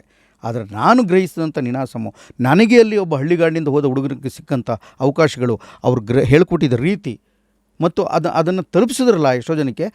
ಇವತ್ತಿಷ್ಟೆಲ್ಲ ಮಾಡಿದ್ಮೇಲೂ ಮತ್ತೆ ಶೂನ್ಯದಿಂದಲೇ ದಿನ ಶುರು ಮಾಡ್ತೀನಿ. ನಂಗೆ ಭಯ ಆಗುತ್ತೆ ಅದರ ಪಾತ್ರ ಮಾಡೋಕ್ಕೆ. ನಂಗೊಂದು ಸೀರಿಯಲ್ಲೋ ಸಿನಿಮಾನ ಒಂದು ಪಾತ್ರ ಬರುತ್ತೆ ಗೆಳತಿ, ಡೈರೆಕ್ಟ್ರಿಗೆ ಇದು ಇಷ್ಟ ಆಗಿದೆ ಹೋಗ್ಬಿಟ್ರೆ ಹೆಂಗೆ ಮಾಡ್ತೀನೋ ಏನೋ, ಗಡ್ಡ ಯಾವ ಥರ ಅಂಟಿಸ್ಕೋಬೇಕು, ನನ್ನ ನಾಮ ಎಳ್ಕೋಬೇಕೋ ಬೇಡವಾ, ಇದು ಯಾವ ಥರ ಮಂಡಿಸ್ಬೇಕು, ಇದು ಬೇಸಲ್ಲಿ ಮಾತಾಡಬೇಕಾ ನನ್ನ ಪೂರ್ಣ, ಅಥವಾ ಮತ್ತೊಂಚೂರು ಮಧ್ಯಮದಲ್ಲಿ ಮಾತಾಡಬೇಕಾ, ಅಥವಾ ಹೈ ಪಿಚ್ಗೆ ಹೋಗಿ ಮಾತಾಡಿದ್ರೆ ಈ ಪಾತ್ರ ವರ್ಕೌಟ್ ಆಗುತ್ತಾ ಅನ್ನೋ ಭ್ರಮೆಗಳೆಲ್ಲ ಇರ್ತದೆ. ಅಲ್ಲ, ಅಷ್ಟು ಭ್ರಮೆ, ಅಷ್ಟು ಜೀವನ ನೋಡಿದ್ರು, ಅಷ್ಟು ಪಾತ್ರಗಳಲ್ಲಿ ಮಿಂಚಿದ್ರೂ ನಿಮ್ಮಲ್ಲಿರೋ ಶ್ರದ್ಧೆ ನೋಡಿ, ಎಲ್ಲವನ್ನೂ ಝೀರೋಯಿಂದ ಸ್ಟಾರ್ಟ್ ಮಾಡಿ ಅಷ್ಟು ಇನ್ವಾಲ್ವ್ಮೆಂಟು. ಇಲ್ಲ, ಭಯ ಆಗುತ್ತೆ ಮತ್ತೆ ನಾನು ಒಪ್ಪಿಸ್ತೀನೋ ಇಲ್ವೋ ಅಂತ. ಆದರೆ ಅವರು ಕರೆಕ್ಟಾಗಿದೆ, ನಂಗೆ ಒಪ್ಕೊಂಡೆ, ಖುಷಿ, ಈ ಪಾತ್ರ ನನಗೆ ಇಷ್ಟ ಆಯಿತು ಅಂತ ನಾನು ಅಂದ್ಬಿಟ್ರೆ ಮತ್ತೆ ಉಸಿರು ತೆಗೆದು ಇವಾಗ ಮತ್ತೆ ಇನ್ನೇನೇನು ಚೇಂಜ್ ಮಾಡ್ಬೋದು ಇದರಲ್ಲಿ ಅಂತ ಹುಡುಕಾಟ ಮಾಡ್ತೀವಿ. ಇವನ್ನೆಲ್ಲವನ್ನೂ ನೀನಾಸಮಲ್ಲಿ, ರಂಗಾಯಣದಲ್ಲಿ ಮತ್ತು ಆನಂತರ ಸಿನಿಮಾಕ್ಕೆ ಬಂದಾಗ, TVಗೆ ಬಂದಾಗ, ಬೇರೆ ಸಂದರ್ಭಗಳಲ್ಲಿ ನನ್ನನ್ನು ನಾನೇ ಮತ್ತೆ ನಿಕಷೆಗೆ ಒಳಪಡಿಸಿಕೊಳ್ಳುತ್ತಿದ್ದೆ. ಒಂದು ಅಗ್ನಿ ಪರೀಕ್ಷೆಗೆ ಗುರಿ ಮಾಡ್ಕೋತಾ ಇದ್ದೆ. ಅದು ಹೆಚ್ಚು ಸಹಾಯ ಮಾಡ್ತು. ಮತ್ತು ಮುಂದಿನ ನಾನು ಕಲ್ತಿದ್ದನ್ನು ಅಲ್ಲೇ ಮರೆತುಬಿಟ್ಟು ಮತ್ತೆ ಕೊಡಿದ್ರೆ ಏನು ವಿಶೇಷ ಅಲ್ಲ. ಮುಂದಿನ ತಲೆಮಾರಿಗೂ ಇದನ್ನು ಕೊಡೋದು ಹೇಗೆ, ಇದನ್ನು ಸರಳವಾಗಿ ಯೋಚನೆ ಮಾಡಬೇಕು, ಇದನ್ನು ತುಂಬ ಅದ್ಧೂರಿ ಆಗಬಾರ್ದು, ಆರ್ಭಟ ಆಗಬಾರ್ದು ಅಂತಲೇ ಪ್ರಯತ್ನ ಮಾಡ್ತಾನೇ ಇದ್ದೆ. ಆವಾಗಲೇ ಸಣ್ಣ ಸಣ್ಣ ವರ್ಕ್ಶಾಪ್ಗಳೆಲ್ಲ ಮಾಡ್ತಾಯಿದ್ದೆ ನಾನು. ಒಂದು ಪುಟಾಣಿ ಟೀಚರು, ಒಂದು ಪುಟಾಣಿ ಕ್ರಾಂತಿಕಾರಿ, ಒಂದು ಪುಟಾಣಿ ಲೆಫ್ಟಿಸ್ಟು ಎಲ್ಲ ಆಗಿದ್ದೆ. ಆಮೇಲೆ ಇದೆಲ್ಲ ಕಿತ್ತಾಕ್ಬಿಟ್ಟು ಮೊದಲು ಒಬ್ಬ ಪುಟಾಣಿ ಮನುಷ್ಯನಾಗಬೇಕು, ಅದು ಸಹಾಯ ಮಾಡುತ್ತೆ ಅಂತ ಮನುಷ್ಯನಾಗುವತ್ತ ನಾನು ತುಡಿತಾ ಇತ್ತು. ಎಷ್ಟು ದೊಡ್ಡ ದೊಡ್ಡ ವಿಚಾರನ ಎಷ್ಟು ಪುಟಾಣಿಯಾಗಿ ಇಟ್ರಿ. ಕೆಲವು ಸತಿ ಲೈಫಲ್ಲಿ ಸಿಂಪ್ಲಿಸಿಟಿ ಆ್ಯಂಡ್ ಒಂದು ಪಕ್ಷಿ ನೋಟ ನಾವೇನು ಮಾಡ್ತಾ ಇದ್ದೀವಿ ಅಂತ ಇವತ್ತಿಗೆ ನೋಡೋಕ್ಕೆ ಸಿಗುತ್ತೆ. ಅಂದರೆ ನಿಮ್ಮ ಲೈಫನ್ನು ನಾವು ಹಿಂದೆ ತಿರುಗಿ ನೋಡಿದ್ರೆ ಎಷ್ಟು ಚೆನ್ನಾಗಿ ನಡ್ಸ್ಕೊಂಡು ಲೆಕ್ಕಾಚಾರವಾಗಿ ಬಂದಿದ್ದಾರಲ್ಲ ಅಂತ. ಬಟ್ ಅವತ್ತಿಗೆ ನಿಮಗಿದ್ದಂಥ ಗೊಂದಲಗಳು, ನಿಮಗಿದ್ದಂಥ ಕೆಲವು ಪರೀಕ್ಷೆಗಳು ನಿಮ್ಗೆ ಏನನ್ನು ಹೇಳ್ತಾ ಹೋಗ್ತಾ ಇತ್ತು ಜೀವನದ ಆ ಘಟ್ಟಗಳು? ಇಲ್ಲ, ಒಂದು ಹಂತಕ್ಕೆ ಬಂದ ತಕ್ಷಣ ಎಲ್ಲ ಮಧ್ಯಮ ವರ್ಗದ, ಕೆಳ ಮಧ್ಯಮ ವರ್ಗದ ಪ್ರತಿಯೊಬ್ಬರ ಮನೇಲಿ ಪ್ರತಿಯೊಂದು ಯುವಕನಿಗೂ ಯುವತಿಗೂ ಎದುರಾಗೋದು, ಏನು ದುಡಿತಾ ಇದೆ, ಏನು ಮಾಡ್ತಿ, ಮುಂದೇನು, ನಿನ್ನ ಬದುಕಿಗೇನು? ಅಲ್ಲ, ನಾನು ಆರ್ಟಿಸ್ಟ್ ಆಗ್ತೀನಿ. ಆರ್ಟಿಸ್ಟ್ ಸರಿ, ಹೊಟ್ಟೆಪಾಡಿಗೇನು?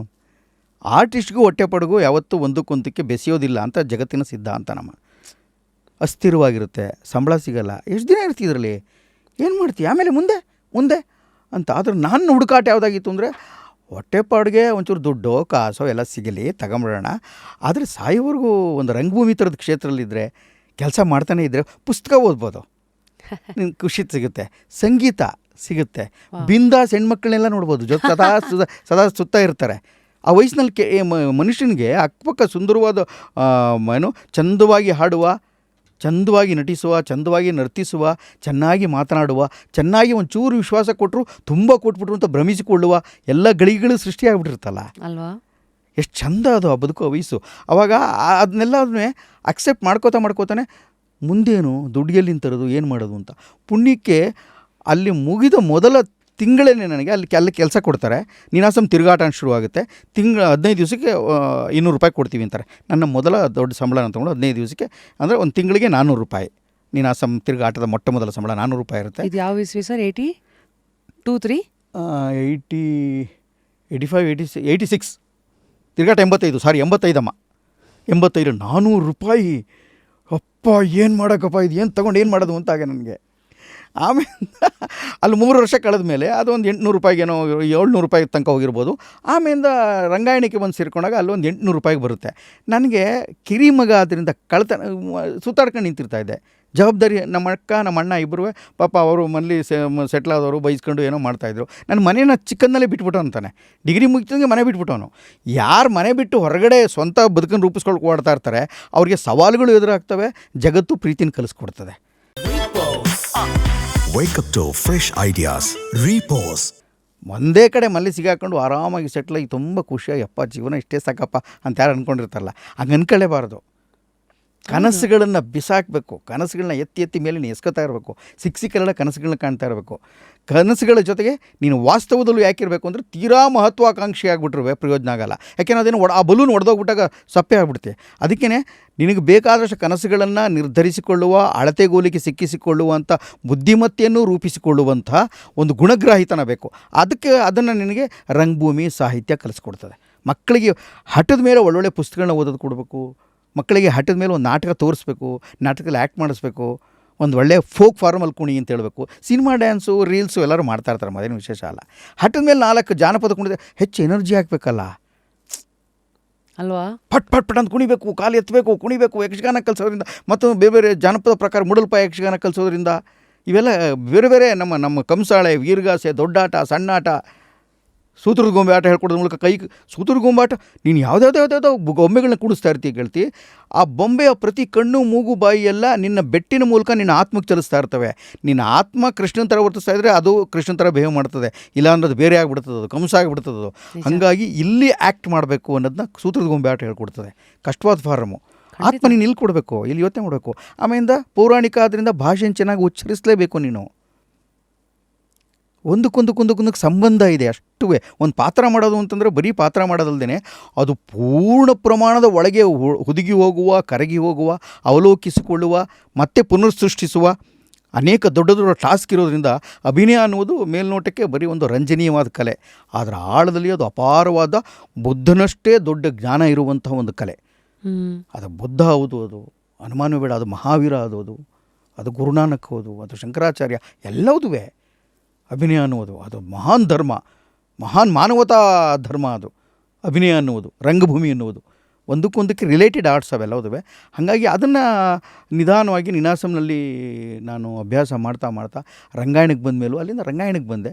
ಕಾರಂತರು ಅಪ್ಲಿಕೇಶನ್ ಹಾಕ್ಕೊಂಡಿದ್ದು, ಅಪ್ಲಿಕೇಶನ್ ಅದು ಸೆಲೆಕ್ಟ್ ಆದವು. ಒಂದು ರಂಗಾಯಣದಲ್ಲಿ ಅಷ್ಟು ಜನರ ಮಧ್ಯೆ ಮೊದಲ ಹೆಸರಾಗಿ ನಂದು ಆಯ್ಕೆ ಆಗಿತ್ತು. ಅಲ್ಲಿಂದ ರಂಗಾಯಣ ಜರ್ನಿ ಶುರು ಮಾಡಿದೆ. ಅಲ್ಲೂ ಇದೆಲ್ಲ ಬೇರೆ ಬೇರೆ ಬೇರೆ ಬೇರೆ ಬೇರೆ ಬೇರೆ ಹೇಳ್ಕೊಡ್ತಾ ಹೋದು. ಅಲ್ಲೂ ಐ ಗೆಸ್ ಅರುಣ್ ಸಾಗರ್ ಅವರು, ರಂಗಾಯಣ ರಘು ಅವರು ಅವರೆಲ್ಲರೂ ನಿಮ್ಮ ಬ್ಯಾಚ್ಮೇಟ್ಸಾ? ಎಲ್ಲ ಹೌದಮ್ಮ, ಎಲ್ಲ ಬ್ಯಾಚ್ ಮಾಡಿ ಜೊತೆಲಿದ್ದವ್ರು ನಾವೆಲ್ಲ. ಅಷ್ಟು ಜನನು ಜೊತೆಲೇ ಬದುಕಿದವರು ನಾವೆಲ್ಲರೂ. ಸುಮಾರು ವರ್ಷಗಳ ಕಾಲ, ಸುಮಾರು ದಿನಗಳ ಕಾಲ, ಬೆಳಗ್ಗೆ ಮಧ್ಯಾಹ್ನ ಸಂಜೆ, ನಾವಲ್ಲಿ 8 ವರ್ಷ ಬದುಕಿದ್ರೆ ಅದು 16ರಿಂದ 25 ವರ್ಷ ಯಾಕೆ ಹೇಳ್ಬೋದು ಅಂದರೆ, ಬೆಳಗ್ಗೆ 6 ಗಂಟೆಯಿಂದ ಎದ್ರವ್ರ ಮುಖ ನೋಡಿದ್ರೆ ರಾತ್ರಿ 11 ಗಂಟೆ ತನಕ 12, ಕೆಲವು ಟೈಮು ಬೆಳಗ್ಗೆ 6 ಗಂಟೆಗೆ ಎದ್ದು ಯೋಗ ಶುರು ಮಾಡಿದ್ರೆ, 7 ಗಂಟೆಗೆ ಕತ್ತಿ ವರ್ಷೆ ಮಾಡಿದ್ರೆ, 8 ಗಂಟೆಗೆ ಯಕ್ಷಗಾನ ಮಾಡಿದ್ರೆ, 9 ಗಂಟೆಗೆ ತಿಂಡಿ ತಿಂದು ಮತ್ತೆ 10 ಗಂಟೆಗೆ ಪಾಶ್ಚಾತ್ಯ ಪೌರಾತ ರಂಗಭೂಮಿ ಪಾಠ ಮಾಡೋಕ್ಕೆ ಕೂತ್ಕೊಂಡ್ರೆ, ಮತ್ತೆ 12 ಗಂಟೆ ಅಷ್ಟೊತ್ತಿಗೆ ಮಾಸ್ಕ್ ಮೇಕಿಂಗ್ ಕೂತ್ಕೊಂಡ್ರೆ, ಮತ್ತೆ ಮಧ್ಯಾಹ್ನ ಒಂದು ಪ್ರೊಡಕ್ಷನ್ ತೊಗೊಂಡು ಆ ಪ್ರೊಡಕ್ಷನ್ಗೋಸ್ಕರ ಯಕ್ಷಗಾನ ಹೆಜ್ಜೆ ಪ್ರಾಕ್ಟೀಸ್ ಮಾಡಿ ಯಕ್ಷಗಾನ ಕಲ್ತ್ಕೊಂಡು ನೀನು ವಾಪಸ್ ಮನೆಗೆ ಹೋಗ್ತಾ ಇದ್ದೀವಿ. ನೀನಾಸಮಲಾಗಲಿ ರಂಗಾಯಣದಾಗಲಿ ನಾವಿದ್ದಾಗ ರಾತ್ರಿ 10 ಗಂಟೆಗೆ ಹೋಗಿ ಬಿದ್ದರೆ ಸಾಕು ಅಂತ ಆಗ್ಬಿಟ್ರು. ಇದ್ರ ಮಧ್ಯೆ ನಾವೇ ಮೆಸ್ ಮಾಡ್ಕೊಂಡಿದ್ವು, ನಾವೇ ಅಡುಗೆ ಮಾಡ್ಕೋಬೇಕಾಗಿತ್ತು. ಮೆಸ್ ಡಿಪಾರ್ಟ್ಮೆಂಟ್ ಇರ್ತಾಯಿತ್ತು. ಒಬ್ರಿಗೆ ಸಿಕ್ಕಾಬಟ್ಟೆ ಭಾಳ ಇಷ್ಟ, ನಿಮಗೆ ಒಳ್ಳೆ ಪುಳಿಯೋಗರೆ ಮಾಡಿ ಇಂತೊಬ್ಬ ಕಿರ್ಚಾಡ್ತಾ ಇದ್ರಿ, ಇನ್ನೊಬ್ಬ ನನಗೆ ಇವತ್ತು ಚಿಕನ್ ಬೇಕು ಅನ್ನುವ. ಬಿಗ್ ಬಾಸ್ ಅಲ್ಲೇ ಶುರು ಆಗಿದ್ದು ನಿಮಗೆ? ಬಿಗ್ ಬಾಸ್ ನೋಡ್ಬೇಕಾದ್ರೆ ನನಗೆ ಏನು ಅನಿಸಿದೆ, ಯಾಕೆಂದ್ರೆ ಅವಷ್ಟು ಬಿಗ್ ಬಾಸ್ ಇನ್ಸ್ಪೈರ್ ಆಗೋದು, ಅಲ್ಲಿ ಕೊಡೋ ಟಾಸ್ಕ್ಗಳು, ಯೋಚನೆ ಮಾಡ್ತಾರಲ್ಲ ರಂಗಭೂಮಿ ಆಟಗಳವು. ಥಿಯೇಟ್ರ್ ಯಾರು ಮಾಡಿರ್ತಾರಲ್ಲ ಅವ್ರಿಗೆ ಭಾಳ ಅಲ್ಲಿ ಲೀಲಾಜಾರವಾಗಿ ಆಟ ಆಡ್ದಾಗ. ಯಾಕೆ ಅರುಣ್ ಸಾಗರ್ ಅಂತಂದರೆ ಅವನಿಗೆ ಥಿಯೇಟ್ರೆಲ್ಲ ಕಲಿಸ್ಕೊಟ್ಬಿಟ್ಟಿದೆ. ಹೆಂಗೆ ಆಟ ಆಡಬೇಕು, ಎಲ್ಲೆಲ್ಲಿ ಬೀಳಬೇಕು, ಆ ಪ್ರೇಮ, ಕಾಮ, ವಿರಹ, ದಟ್ಟವಾದ ಜಗಳಗಳು, ಮತ್ತು ಅದರಿಂದ ಹೊರಗೆ ಬರೋದು, ಮತ್ತು ಮನುಷ್ಯನ ಥರ ಬಿಹೇವ್ ಮಾಡೋದು, ಮತ್ತು ನಾನ್ ಸೆನ್ಸ್ ಆಗಿರೋದು. ಒಂದೇ ಒಂದು ಅಂತಂದರೆ ರಂಗಭೂಮಿ ಮುಗಿಸಿ ನೀನು ವಾಪಸ್ ಬರೋ ಅಷ್ಟೊತ್ತಿಗೆ ಒಬ್ಬ ಮನುಷ್ಯನಾಗಿ, ಒಬ್ಬ ಅದ್ಭುತವಾದ ಮನುಷ್ಯನಾಗಿ ವ್ಯಕ್ತಿತ್ವ ರೂಪುಗೊಂಡಿರ್ತದೆ. ಬಿಗ್ ಬಾಸ್ ನೀನು ವಾಪಸ್ ಬಂದ ಮೇಲೆ ಏನಾಗ್ತೀವಿ ಅನ್ನೋದು ನೀನು ಡಿಸೈಡ್ ಮಾಡಬೇಕಷ್ಟೇ. ಅದು ನಿಮ್ಮ ಆಯ್ಕೆ. ನೀವು ಬೇರೆ ಡಿಸಿಪ್ಲಿನ್ ಕಮಿಟಿ ಲೀಡರ್ ಅಂತ ಅಲ್ಲಿ. ಅದು ಅಲ್ಲಿ ನನಗೆ ಅವಾಗ ಒಂದು ಮನೆತನದ ಹಿನ್ನೆಲೆ ಇದ್ದ ಕಾರಣಕ್ಕಾಗೋ ಏನೋ, ನಾನು ಆ ಟೈಮಲ್ಲಿ ಅಲ್ಲಿದ್ದಾಗ ನೀನಾಸಮಲಾಗಲಿ ಅಥವಾ ರಂಗಾಯಣದ ಆರಂಭ ದಿವಸಗಳು ಅಲ್ಲೇ ಏನಿದ್ದೆ. ಆವಾಗ ಸಿಕ್ಕಾಪಟ್ಟೆ ಏನೋ ಬೇರೆ ಏನೋ ತಿನ್ನೋದೋ ಕುಡಿಯೋದೋ ಈ ಥರದ್ದು ಏನೋ ಅಭ್ಯಾಸಗಳು ಇರ್ತಾರಲ್ಲ. ಆಮೇಲೆ ಕರೆಕ್ಟ್ ಟೈಮು ಬರುವೆ, ಹಠದ ಮೇಲೆ ಬರುವೆ. ಹಂಗಾಗಿ ನೀನಾಸಂನಲ್ಲಿ ಮತ್ತು ರಂಗಾಯಣದಲ್ಲಿ ಎರಡೂ ಕಡೆನೂ ಒಂದು ಡಿಸಿಪ್ಲಿನ್ ಕಮಿಟಿ ಅಂತ ಏನು ಮಾಡಿದ್ರು, ಅಲ್ಲಿ ನಾನು ಲೀಡರ್ನೇ ಮಾಡಿದ್ರು.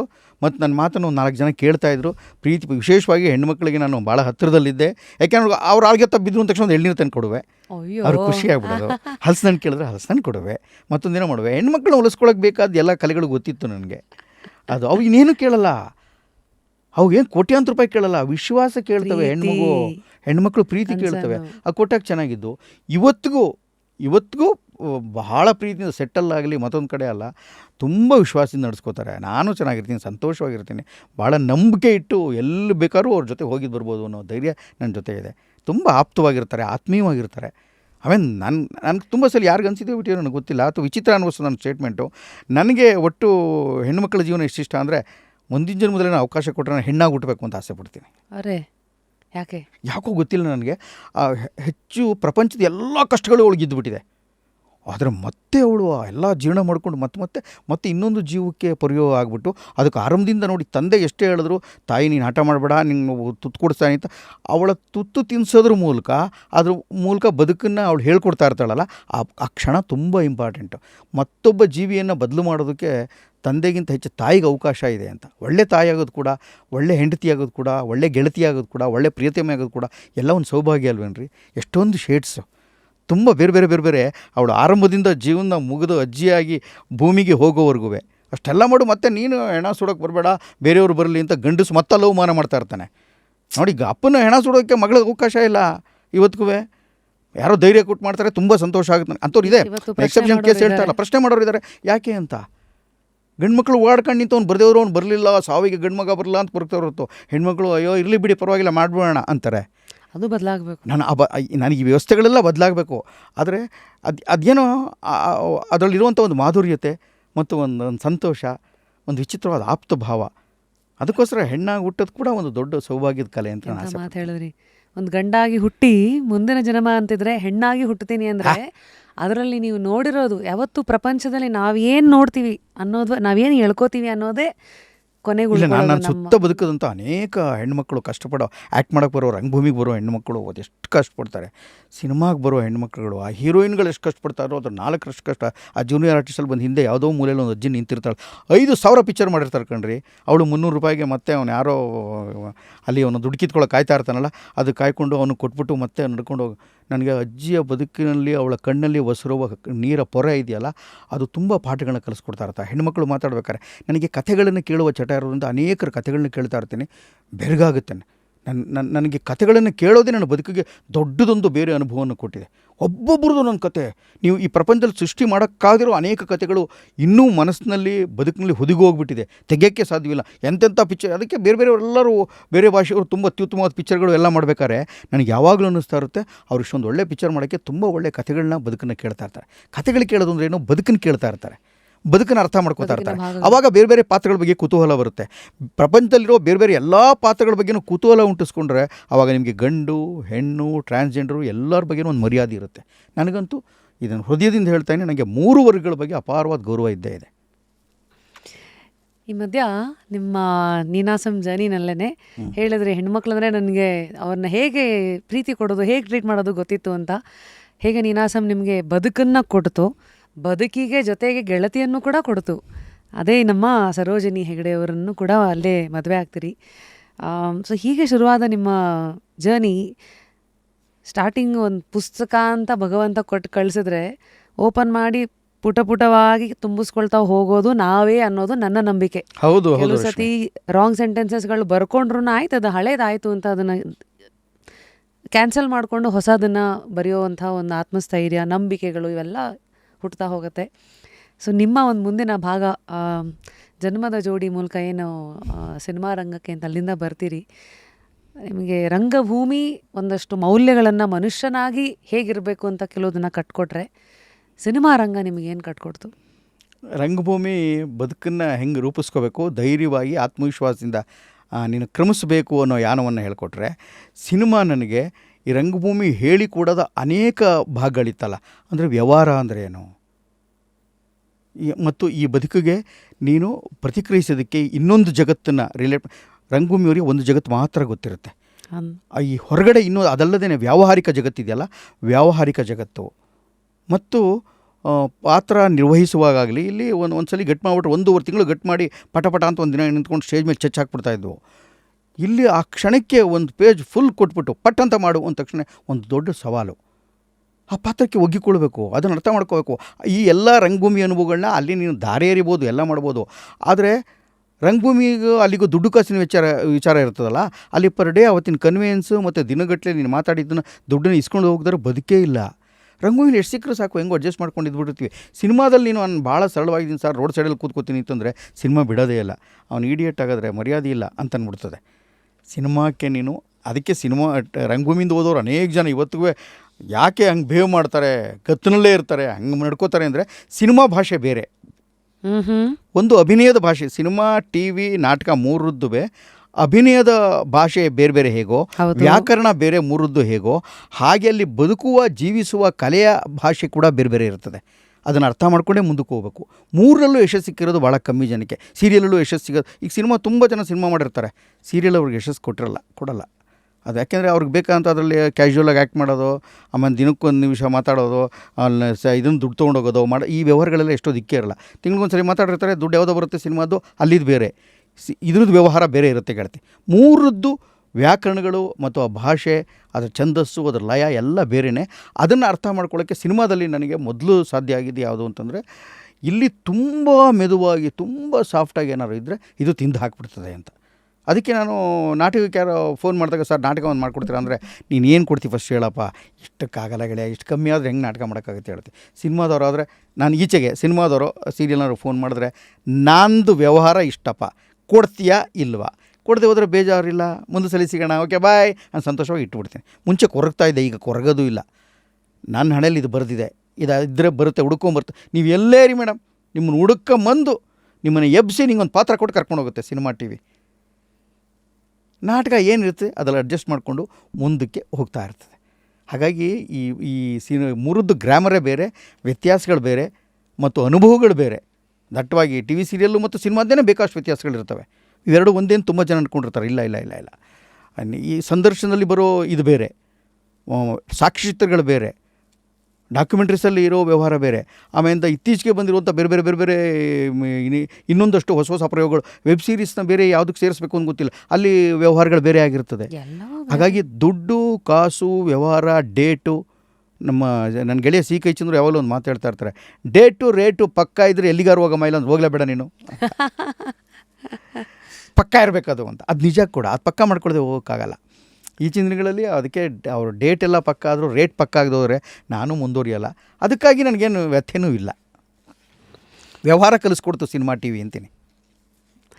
ಬಣ್ಣದ ಜಗತ್ತಿನ ಆಟ, ಒಂದು ಕಡೆ ರಂಗಭೂಮಿ ಆದರೆ ಇನ್ನೊಂದು ಕಡೆ ಸೆಲ್ಯುಲಾಯ್ಡ್.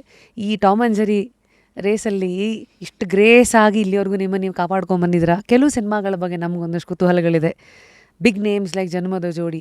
ಆ ಟೈಮಲ್ಲಿ ನೀವು ನಮಗೆ ಜನ್ಮದ ಜೋಡಿ, ನಿಮಗೂ ಅದು ಜನ್ಮದ ಜೋಡಿ, ನಾವು ನೋಡೋರಿಗೆ ಒಂದು ಇಂಥ ಸಿನಿಮಾ ಅಂದರೆ ನೀವು ಪಾತ್ರವಾಗಿ ಅವತ್ತಿನ ದಿವಸ ರಂಗ ಹೇಗಿತ್ತು, ನಾಗಾಭರಣ ಸರ್ ಆಗಿರಲಿ, ಶಿವಣ್ಣ ಅವರು, ಇಂತಹ ಒಂದು ಅನ್ನೋರ ಒಂದು ಬ್ಯಾನರು, ಇವೆಲ್ಲ ನಮ್ಮ ಕಣ್ಣಿಗೆ ಸಿಗೋ ಲೆಕ್ಕಾಚಾರಗಳು. ನಿಮಗೆ ಸಿಕ್ಕಿದ್ದೇನು? ನಾನು ನಾಗಾಭರಣ ಸರ್ಗೆ ಮತ್ತು ಪ್ರಕಾಶ್ ರಾಜ್ ಮೇಹು ಅಂತ ಒಬ್ಬ ಹುಡುಗ, ಇವರಿಬ್ರಿಗೆ ಥ್ಯಾಂಕ್ಸ್ ಹೇಳಬೇಕು. ಯಾಕೆಂದ್ರೆ ಅವ್ರು ಹೇಳಿ ಕಳಿಸಿದ್ರು, ಇವನು ಬಂದು ಹೇಳ್ದೆ ನನಗೆ. ಪ್ರಕಾಶ್ ರಾಜ್ ಮೇಹು ಅನ್ನೋನೊಬ್ಬ, ನನಗೆ ಕಂಸಾಳೆ ಗೊತ್ತಿದೆ ಅನ್ನೋ ಕಾರಣಕ್ಕಾಗಿ ಸಿನಿಮಾದಲ್ಲಿ ಶಿವಣ್ಣ ಒಂದು ದೃಶ್ಯದಲ್ಲಿ ಕಂಸಾಳೆ ಹಾಡಕ್ಕೆ ಬರ್ತಾರೆ. ಅದಕ್ಕೆ ಇವ್ರಿಗೆ ಹುಡುಗರು ಗೊತ್ತಿದೆಯಲ್ಲ, ಇವ್ರಿಗೆ ಅದನ್ನು ಹೇಳ್ಕೊಡ್ತಾನೋ ಮಾಡ್ತಾನೋ, ಜೊತೆಲಿ ಇದ್ಬಿಟ್ಟು ಅನ್ನೋ ಕಾರಣಕ್ಕಾಗಿ ಬರೀ ಅದಕ್ಕೆ ಅಂತ ಅಂದ್ಕೊಂಡವ್ರು, ಸುಮಾರು ಆ್ಯಕ್ಟು ಮಾಡೋದಲ್ಲ, ರಜಾ ಇರುತ್ತೆ ಬಂದು ಮಾಡಲಿ ಅಂತ. ನಾವು ಹೋಗಬೇಕು ಬೇಡವೋ ಹೋಗಬೇಕು ಬೇಡೋ ಈ ಗೊಂದಲದಲ್ಲಿದ್ದವ್ರಿಗೆ ಜನ್ಮದ ಜೋಡಿಗೆ ಹೋದವು. ಕಡೆಗೆ ಒಂದೂವರೆ ತಿಂಗಳ ಕಾಲ ನಿರಂತರವಾಗಿ ಮೈಸೂರಿನ ಸುತ್ತಮುತ್ತಲ ಹಳ್ಳಿಗಳಲ್ಲಿ ಆ ಜನ್ಮ ಜೋಡಿ ಆಯಿತು. ಆ ಚಿತ್ರ ಗೆದ್ದಾಗ, ಮೊದಲನೇ ಚಿತ್ರ ಗೆದ್ದಾಗ, ಒಂದು ಚಿತ್ರದ ಯಶಸ್ಸು ಸಣ್ಣ ಪುಟ್ಟ ಪಾತ್ರಧಾರಿಗಳನ್ನು ತೀರಾ ಗಮನಕ್ಕೆ ಬೀಳೋ ಹಾಗೆ ಮಾಡಿಬಿಡ್ತದೆ. ನನಗೆ ಆ ಸಕ್ಸಸ್ ಸಿಕ್ಬಿಡ್ತು. ನಾವು ಹಿಂದೆ ನಿಂತ್ಕೊಂಡು ಬರೀ ಫ್ರೆಂಡ್ಸಾಗಿ ಆ್ಯಕ್ಟ್ ಮಾಡಿದ್ದು ಅದರಲ್ಲಿ. ಓಲು ಮಂಡ್ಯ ಜಂಗಮ ದೇವರು ಗುರುವ್ಯಾಕ ವರಣಕ್ಕೆ ದಯ ಮಾಡವ್ರೆ ಅಂತ ಹಿಂಗಿದ್ದಿದ್ದು ಒಂದು ಆ ಮಜಾ. ಆದರೆ ಕನ್ನಡ ಪ್ರೇಕ್ಷಕರ ಜೊತೆ ನಿರಂತರವಾಗಿ ಒಂದು ಜನ್ಮದ ಜೋಡಿ ಆಗಿ ಅವರ ಬದುಕು ಒಂದು ಸಾಮೀಪ್ಯ ಸೃಷ್ಟಿ ಮಾಡಿದ್ದು ಜನ್ಮದ ಜೋಡಿ. 1 ವರ್ಷಗಳ ಕಾಲ ದೊಡ್ಡ ದೊಡ್ಡ ಆ್ಯಕ್ಟರ್ಗಳಿದ್ರು ಅದರಲ್ಲಿ. ಏಣಿಗೆ ಬಾಳಪ್ಪನಿದ್ರು ಗೆಳತಿ, ಆಮೇಲೆ ಅಶೋಕ್ ಇದ್ದರು, ಆಮೇಲೆ ತುಂಬ ಜನ, ಮುಖ್ಯಮಂತ್ರಿ ಚಂದ್ರು ಇದ್ದರು, ಭಾಳ ದೊಡ್ಡ ದೊಡ್ಡ ಜನ ಹಿರಿಯ ನಟರುಗಳೆಲ್ಲ ಇದ್ದರು. ಅವ್ರ ಜೊತೆ ನಂದು ಆ ಬದುಕು ಶುರು ಮಾಡಿದ್ದಿದೆಯಲ್ಲ ನಾವೆಲ್ಲರೂ, ಅದು ದೊಡ್ಡ ಸಂತೋಷ ಕೊಡ್ತು. ಜನ್ಮದ ಜೋಡಿ ನನ್ನ ಬದುಕಿನಲ್ಲಿ ಯಾವತ್ತಿಗೂ ಒಂದು ದೊಡ್ಡ ಸ್ಥಾನವನ್ನು, ಯಾಕೆಂದರೆ ರಾಜಮಾರ್ಗ, ರೀಲ್ಸ್ ಮಾಡಲಿಲ್ಲ, ಫೋಟೋ ತೆಗೆದ್ಬಿಟ್ಟು ಕೊಡಿ ಅಂತ ಹೇಳಲಿಲ್ಲ, ಪೌಡ್ರ್ ಹಚ್ಕೊಂಡಿಲ್ಲ, ನಾಟಕದಲ್ಲಿ ಆ್ಯಕ್ಟ್ ಮಾಡ್ತಾಯಿದ್ವು, ಗಮನಕ್ಕೆ ಬಿದ್ದು ಹಿಂಗೆ ಬನ್ನಿ ಅಂತಂದರು. ಅದರಿಂದ ಒಂದರಿಂದ ಆದ ತಕ್ಷಣ ಅದೇ ಸ್ಪಿರಿಟಲ್ಲಿ ಇನ್ನೂ ಖುಷಿಲಿ ನಾಗಮಂಡಲ ಬಂತು. ನಾಗಮಂಡಲದಲ್ಲಿ ಒಂದು ದೊಡ್ಡ ಪ್ರೀತಿ, ದೊಡ್ಡ ಸಂಭ್ರಮ, ಜೊತೆಗೆ ಪುರಸ್ಕಾರ ಬೇರೆ ಯಾರ್ಯಾರ ಜೊತೆ. ನಾಗಮಂಡಲದ ಟೀಮ್ ಅಂತೂ ನೋಡಮ್ಮ, ಗಿರೀಶ್ ಕಾರ್ನಾಡ್ ಅವರ ನಾಟಕ ನಾಗಮಂಡಲ, ಎ ಕೆ ರಾಮಾನುಜ ಅವರ ಮೂಲ ಕಥೆ, ಜಾನಪದ ಕಥೆ, ಆಮೇಲೆ ಸಿ ಅಶ್ವಥ್ ಅವ್ರ ಮ್ಯೂಸಿಕ್ಕು, ಈ ಕಡೆ ಎಡಗಡೆ ಪ್ರಕಾಶ್ ರಾಜು, ಬಲಗಡೆ ಬಿ ಜಯಶ್ರೀ, ಹಿಂದ್ಗಡೆ ದತ್ತಣ್ಣ, ಎಂತೆಂಥವ್ರಮ್ಮ ಜೊತೆಲಿದ್ದವರು. ಈ ಊರುಗಳ ಮಧ್ಯೆ ನಾವು ಬದುಕಿದ್ದು. ಆಮೇಲೆ ಅದಕ್ಕೂ ಅಸೋಸಿಯೇಟು ನನ್ನ ಆ್ಯಕ್ಟಿಂಗಿನ ಗುರು ಆದಂಥ ಒಬ್ಬ ಏಣಿಗೆ ನಟರಾಜ್ ಅನ್ನೋನೊಬ್ಬ. ಎಲ್ಲರೂ ರಂಗಭೂಮಿಯವರು, ಶ್ರೀಧರಡಪ್ಪ ಅಂತ ಭಾಳ ಅದ್ಭುತವಾದ ನನ್ನ ಪ್ರೀತಿ ಗೆಳೆಯ ಆರ್ಟ್ ಡೈರೆಕ್ಟ್ರು, ಎಲ್ಲ ರಂಗಭೂಮಿಯವರು ಸೇರ್ಕೊಂಡು ಕಟ್ಟಿದಂಥ ಒಂದು ಅತ್ಯುತ್ತಮವಾದಂಥ ಒಂದು ಅದ್ಭುತವಾದ ಚಿತ್ರ ಅದು. ಇದ್ರದ್ದು ಫೇಮಸ್ ಹಾಡುಗಳು ಇವತ್ತವರೆಗೂ ಏನು, ಸಿನಿಮಾ ಒಂದು ಮಾಸ್ಟರ್ ಪೀಸ್ ಆದರೆ ಹಾಡುಗಳು, ಇವೆಲ್ಲ ಲೆಕ್ಕಾಚಾರಗಳು ಅವತ್ತು ಸಿಗ್ತಾ ಇತ್ತಾ ನಿಮಗೆ? ಈ ಸಿನಿಮಾ ಹಿಂಗಿದೆ, ಇದು ಒಂದು ಏನೋ ಆಗತ್ತಿದು ಅನ್ನೋ ಲೆಕ್ಕಾಚಾರಗಳೆಲ್ಲ ನಿಮ್ಗೆ ಸಿಗ್ತಾ ಇಲ್ಲ ಗೆಳತಿ. ಅದು ಗೊತ್ತುಬಿಟ್ರೆ ಎಲ್ಲ ಅದೇ ಥರದ್ದು ಮಾಡೋಕ್ಕೆ ಶುರು ಮಾಡಿಬಿಡ್ತಾರೆ. ಇವತ್ತಿಗೂ ಯಾರಿಗೂ ಸುಮ್ಮನೆ ಆಮೇಲೆ ಹೇಳ್ಕೊತಾರೆ, ಈ ಚಿತ್ರ ಎಲ್ಲೋ ನಂಗೆ ಗೆಲ್ಲತ್ತೆ ಏನು ಗೊತ್ತಿತ್ತು ಅಂತ. ನಾವು ಯಾವುದೂ ಅಂದ್ಕೊಂಡಿಲ್ಲ. ನನ್ನ ಅನೇಕ ಗೆದ್ದ ಚಿತ್ರಗಳಿಗೆ ಈಗಲೂ ನನಗೆ ಆನ್ಸರೇ ಇಲ್ಲ. ಜನ್ಮದ ಜೋಡಿ ಚೆನ್ನಾಗಿ ಆಗ್ಬೋದು. ಮೊದಲು 3 ದಿನ ಏನೋ ಸ್ವಲ್ಪ ಕಮ್ಮಿ ಇದೆ, ಲಂಕೇಶ್ ಪತ್ರಿಕೆ ಏನೋ ವಿಮರ್ಶೆ ಮಾಡಿದೆ, ಏನೋ ಬರೆದುಬಿಟ್ಟಿದ್ರು, ಅದೇನಂತ ಸುಮಾರಾಗಿದೆ ಚಿತ್ರ, ಹಳ್ಳಿಯವ್ರದ್ದು ಹಿಂಗೇನೋ ಬರೆದುಬಿಟ್ಟಿದ್ರು, ಹಿಂಗೆಲ್ಲ ಅಂತ ಇದ್ದರು. ಆದರೆ ಜನ್ಮದ ಜೋಡಿ 1 ವರ್ಷ, Nagamandala 100 days picture, 2 picture super ಹಿಟ್ಟು. ಇದು ಗೆಲ್ಲುತ್ತೆ ಅಂತ ಕೂಡ ಗೊತ್ತಿರಲಿಲ್ಲ ನಮಗೆ. ಉತ್ತರ ಕರ್ನಾಟಕ ಭಾಷೆಯಲ್ಲಿ ಮಾಡಿದ ಪಿಕ್ಚರ್ಗಳು ಬೇರೆ ಗೆಲ್ತಾ ಇರಲಿಲ್ಲ, ಗೆದ್ದು ಬಿಡ್ತೀವಿ ಪಿಕ್ಚರು. ಆಮೇಲಿಂದ ಮಹಾಭಾರತ ಅಂತ ದರ್ಶನ್ದು ಮೊದಲನೇ ಪಿಕ್ಚರು, ಅದು ಇವಂದು ವಿನೋದ್ ರಾಜ್ ಮಾಡಿರೋ ಪಿಕ್ಚರು, ಎಸ್ ನಾರಾಯಣ್ದು. ಅಲ್ಲಿಂದ ಗಾಂಧಿನಗರ ಎಂಟ್ರಿ, ಆಮೇಲಿಂದ ರವಿಚಂದ್ರನವರ ಒಂದರಿಂದ ಕನಸುಗಾರ ಆಗಲಿ, ಒಂದು ಚೈನ್ ಅದು. ಆಮೇಲೆ ಮಠ ದಾಟಿ ಮುಸ್ಸಂಜೆ ದಾಟುವಾಗಿ ಕನ್ನಡದ ಬಹುತೇಕ ನಟರುಗಳು ಯಾರ್ಯಾರು ಲೀಡಿಂಗ್ ಸ್ಟಾರ್ಗಳಾಗಿದ್ರು, ಸೂಪರ್ ಸ್ಟಾರ್ಗಳು, ಅವರಲ್ಲಿ ರಾಜ್ಕುಮಾರ್ ಅವ್ರ ಜೊತೆಗೆ ಒಂದು ಬಿಟ್ಟರೆ ಇನ್ನೆಲ್ಲ ಹೀರೋಗಳ ಜೊತೆಲೂ ನಾನು ಫ್ರೆಂಡಾಗೋ, ತಮ್ಮನಾಗೋ, ಅಣ್ಣಾಗೋ, ಹೆಚ್ಚು ಫ್ರೆಂಡ್ ರೋಲು, ಪರ್ಮನೆಂಟ್ ಫ್ರೆಂಡ್ ಆಗಿಬಿಟ್ಟಿದ್ರು. ರವಿಚಂದ್ರನ್ ಪಿಕ್ಚರ್ಲಂತೂ ಪರ್ಮನೆಂಟ್ ಫ್ರೆಂಡು. ನನಗೆ ತಮಾಷೆನ್ಸಿ ಈಗ ನಿಂತ್ಕೊಂಡು ನೋಡಿದ್ರೆ, ಅಯ್ಯೋ ಎಷ್ಟೊಂದು ಈಗ ಮೊನ್ನೆ ನಾಗತಿಹಳ್ಳಿ ಅವ್ರ ಪಿಕ್ಚರಲ್ಲಿ ಒಂದಲ್ಲಿ ಮಾಡಿದ್ದೀನಿ, 360ನೇ ಪಿಕ್ಚರ್ ಇರಬೇಕು ಅಂತ ಅನ್ಕೋತೀನಿ. ಅದು ಪಿಕ್ಚರ್ಗಳು ಹೆಂಗೆ ಹೋಯ್ತು ನನಗೆ ಗೊತ್ತೇ ಇಲ್ಲ, ಅದೆಷ್ಟೊಂದು ಹೋಯ್ತೋ ಏನು ಸರ್. ಇನ್ನೊಂದು 5-4 ಆದರೆ ಅದು 1 ವರ್ಷ ಅಷ್ಟು ಪಿಕ್ಚರ್ಸ್ ನನ್ನ ಬತ್ತಳಿಕೆಯಲ್ಲಿದೆ ಅಂತ ನೀವು ನೋಡ್ಬೋದು. ಹೋಗ್ತಾ ಇರುತ್ತೆ. ಸೀರಿಯಲ್ಗಳಂತೂ ಇನ್ನೂ, ಆಮೇಲೆ ಯಾರ ಜೊತೆ ಒಂದು ಸೌಭಾಗ್ಯ ನಾನು ನಿಂಗೆ ಹೇಳೋದು, ಸಿನಿಮಾ ಮಾಡ್ತಿದ್ದವ್ರಿಗೆ ಅದ್ರ ಜೊತೆನೇ ಈ ಥರ ಹಿಟ್ಗಳು ಎಂಥ ದೊಡ್ಡ ಹಿಟ್ ಪಿಕ್ಚರ್ ಕೊಡೋರಿಗೆ ಜನನಿ ಅಂತ ಒಂದು ಸೀರಿಯಲ್ ಅಮ್ಮ. ಯಾರು ಜನನಿ ಯಾರು ಹೇಳುವ ಡೈರೆಕ್ಟರ್ ಯಾರು ಗೊತ್ತಾ? ಭಾರತೀಯಮ್ಮ ಆ್ಯಕ್ಟ್ರು. ಹೌದು, ನಾನು ಪುಣ್ಯ ನೋಡು, ಭಾರತೀಯಮ್ಮನ ಜೊತೆಲೆ ಆರಂಭದಲ್ಲೇ ಶುರು. ಅದ್ರ ಜೊತೆಲಿ ಅದ್ರ ಡೈರೆಕ್ಟರ್ ಯಾರು? RN ಜೈಗೋಪಾಲ್. ಓಹೋ, ಎಂಥ ಲೆಜೆಂಡ್. ನಾವು ನೀರಿನಲ್ಲಿ ಅಲೆ ಉಂಗುರ ಎಂತೆಂಥ ಹಾಡುಗಳು ಅಂತ ಬರೆದವ್ರ ಜೊತೆ RN ಜೈಗೋಪಾಲ್ ಜೊತೆ ಒಡನಾಡ್ತಾ ಇದ್ದೀನಿ, RN ಸುದರ್ಶನ್ ಜೊತೆ ಒಡನಾಡ್ತಾ ಇದ್ದೀನಿ, ಅವರೆಲ್ಲರ ಜೊತೆಗೇ. ವೆರಿ ನೆಕ್ಸ್ಟ್ ಸೆಕೆಂಡ್ ಈಗ ಕಟ್ ಮಾಡಿದ್ರೆ ಇಲ್ಲಿ ಮನೆತನ ಅಂತ ಇನ್ನೊಂದು ಸೀರಿಯಲ್, ಅದ್ರ ಜೊತೆನೇ. ಅದರಲ್ಲಿ ಯಾರು? ನಮ್ಮ ಅಜ್ಜಿ ಮಾಡಿದವರು ಪಂಡ್ರಿಬಾಯಿ, ನನ್ನ ತಾಯಿ ಮಾಡಿದವರು ಮೈನಾವತಿ, ನಮ್ಮ ಅಪ್ಪ ಮಾಡಿದವರು ಕಲ್ಯಾಣ್ ಕುಮಾರು, ನಮ್ಮ ಚಿಕ್ಕಪ್ಪ ಲೋಕೇಶು, ಈ ಕಡೆ ಶಿವರಾಮು. ಆಗ್ತಾನೆ ಸಿನಿಮಾಕ್ಕೊಬ್ಬಂಗೆ ಟಿ ವಿಗೂ ಎಂಟ್ರಾದವನಿಗೆ ಎಂತೆಂಥ ದಿಗ್ಗಜರ ಜೊತೆ ನಾನು ಅವ್ರು ಮಾತಾಡೋದೆಲ್ಲ ಹಿಂಗೆ ನೋಡ್ಕೋತಾ ಇದ್ದೆ. ಇನ್ಯಾವುದೋ ಏನೇನು ನೋಡ್ತಾ ಇದ್ರಿ ಅವರಿಂದ, ಏನೇನು ಕಲಿತಾ ಇದ್ರಿ? ಮೊಟ್ಟ ಮೊದಲನೇದು ಅವ್ರು ಹೆಂಗೆ ಕೂತ್ಕೋತಾರೆ, ನಿಂತ್ಕೋತಾರೆ, ಬಂದಾಗ ಏನು ಮಾಡ್ತಾರೆ, ಡೈಲಾಗ್ ಹೆಂಗೆ ಮಾಡ್ತಾರೆ, ಯಾವ ಥರ ಉಚ್ಚರಿಸ್ತಾರೆ ಅವರು, ಅವರ ಕನ್ನಡ ಭಾಷೆಯ ಮೋಹ ಎಂಥದ್ದು, ಅವರಲ್ಲಿರುವಂಥ ಬೇರೆ ಬೇರೆ ಲಯಗಳೇನು, ಮತ್ತು ಪ್ರತಿಯೊಬ್ಬ ಇವಾಗ ಮೈನಾವತಿ ಹೇಳ್ತಾ ಇದ್ದಿನ ಮಾತಿನ ಲಯ ಬೇರೆ, ಕಲ್ಯಾಣ್ ಕುಮಾರ್ ಹೇಳ್ತಾ ಇದ್ದ ಲಯ ಬೇರೆ. ಕಲ್ಯಾಣ್ ಕುಮಾರ್ ಪಾಸ್ ಬಳಸ್ತಿದ್ದಂಗೆ ಮೈನಾವತಿ ಅವ್ರು ಪಾಸ್ ಬಳಸ್ತಾ ಇರಲಿಲ್ಲ, ಅವ್ರದ್ದು ಬೇರೆ ಥರ ಇರ್ತಾ ಇತ್ತು. ಈಗ ಉದಾಹರಣೆ ಒಂದು ಸೆಂಟೆನ್ಸ್ ಅಪ್ಪ. ಹಾಂ, ಇವಾಗ ನೋಡೋ, ನಾನು ನಿನ್ನ ಉದಾಹರಣೆಗೆ ಒಂದು ವಾಕ್ಯ ಇದೆ ಅಮ್ಮ. ನಾನು ನಿನಗೋಸ್ಕರ ಅಷ್ಟೆಲ್ಲ ಮಾಡಿದೆ, ನೀನು ನನಗೆ ಏನೂ ಮಾಡಲಿಲ್ಲ, ಅನ್ಯಾಯ ಮಾಡಿ ಹೊಟ್ಟೋದೆ ಅಂತ ಒಂದು ಈ 3 ವಾಕ್ಯ ಹೆಂಗಿದೆ ಅಂತ. ಕಲ್ಯಾಣ್ ಕುಮಾರ್ ಇದನ್ನು ಅವ್ರು ಹೇಳ್ತಾ ಇದ್ರೆ,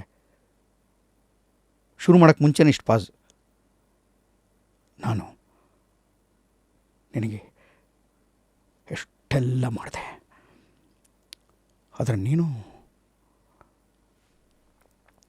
ಏನೂ ಮಾಡಲಿಲ್ಲ,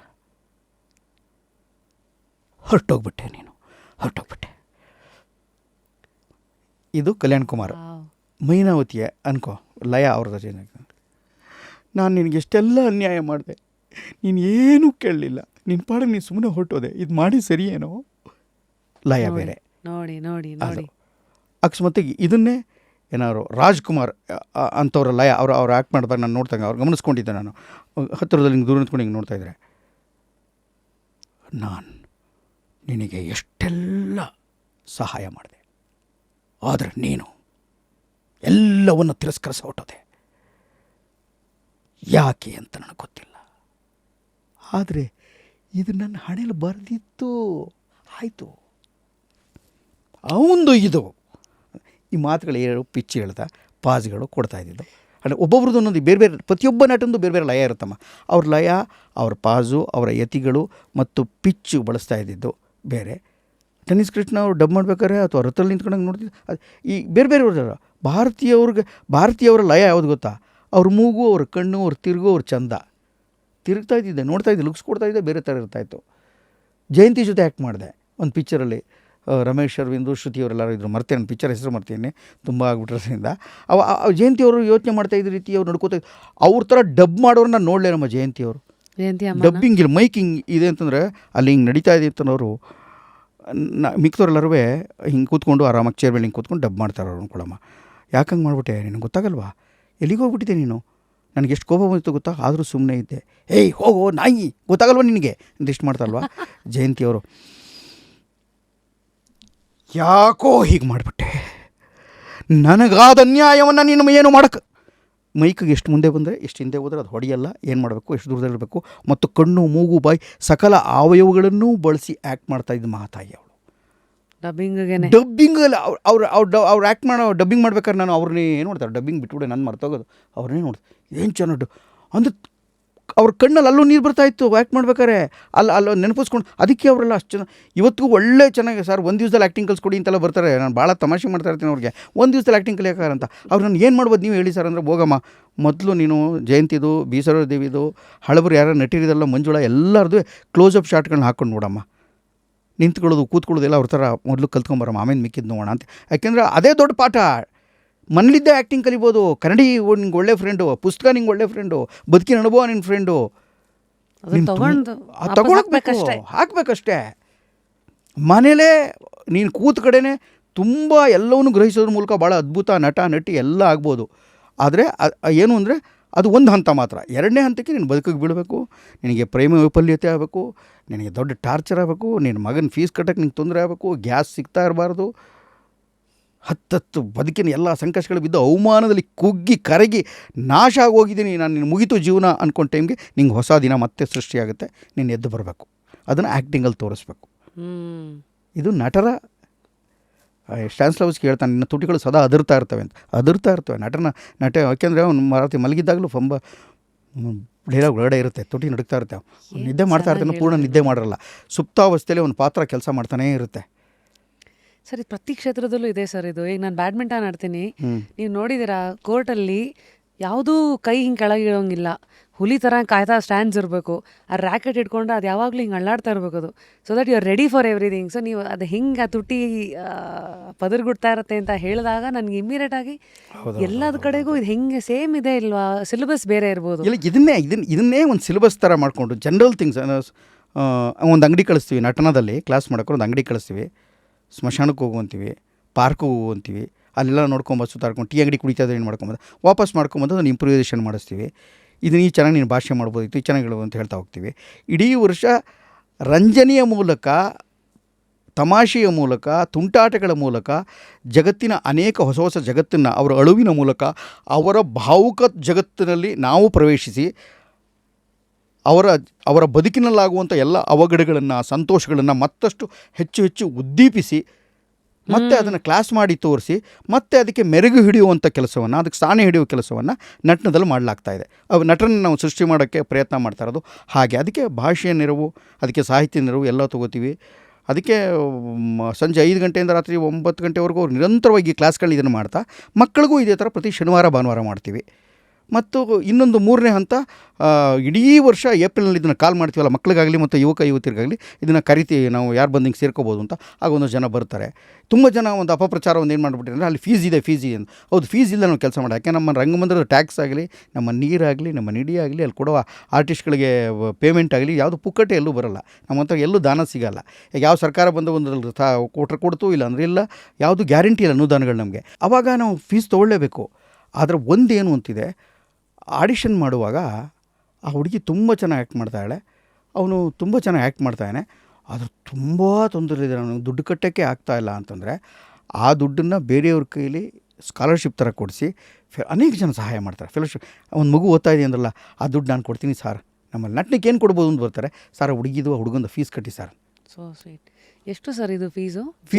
ಇಡೀ ವರ್ಷದ ಕೋರ್ಸ್ ಆದ್ದರಿಂದ ಅವರಿಗೆ ಈ ವರ್ಷ 65,000 70,000 ಏನೋ ಇತ್ತು ಇಡೀ ವರ್ಷಕ್ಕೆ. ಇದಕ್ಕೆ 3 ಕಂತು ಟೈಮ್ ಕೊಡ್ತಾರೆ, ಡಿವೈಡ್ ಮಾಡಿ ಫಸ್ಟ್ ಇಷ್ಟು ಕಟ್ಟಿಸ್ಕೋಬೇಕು, 2ನೇ ಕಂತಿಗೆ ಇಷ್ಟು, ಒಂದು 10ನೇ ಮುಗಿಯೋಷ್ಟೊತ್ತಿಗೆ ನಿಮ್ಮ ಎಕ್ಸಾಮ್, ಒಂದು ಪುಟಾಣಿ ಎಕ್ಸಾಮು ಮಾಡ್ತೀವಿ.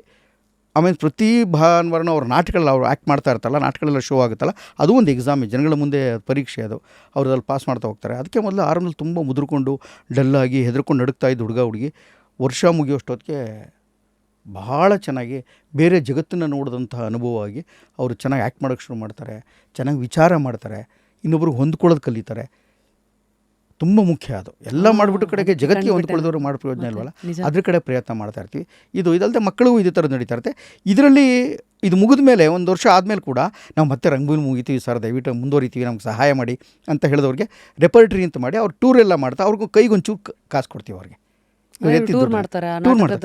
ನಾಟಕಗಳು ತೊಗೊಂಡು ಟೂರ್ ಮಾಡ್ತಾರೆ. ಈಗಲೂ ಬೆಂಗಳೂರಿನಲ್ಲಿ, ಬಾಂಬೆನಲ್ಲಿ, ಚೆನ್ನೈನಲ್ಲಿ, ಬೇರೆ ಬೇರೆ ಕಡೆ ಎಲ್ಲ ಕಡೆನೂ ಟೂರ್ ಮಾಡ್ತಾರಲ್ಲ, ಎಲ್ಲ ಟೂರ್ ಮಾಡ್ತಾರೆ. ಅವ್ರಿಗೊಂಚೂರು ಸಣ್ಣ ಪುಟ್ಟ ಅಮೌಂಟನ್ನು ಅವ್ರಿಗೆ ಪ್ರತಿಯೊಂದು ರೆಪರ್ಟ್ರಿ ಗ್ರೂಪ್ ಅಂತ ರೆಪರ್ಟ್ರಿಗೆ ಸಂಬಳ ಕೊಡಲಾಗುತ್ತೆ. ಮತ್ತು ಹಾಗೆಯೇ ರಜಾ ಮಜಾ ಶಿಬಿರ ಇದೆ, ವರ್ಷಕ್ಕೊಂದ್ಸಲಿ ಬಂದವ್ರಿಗೆ.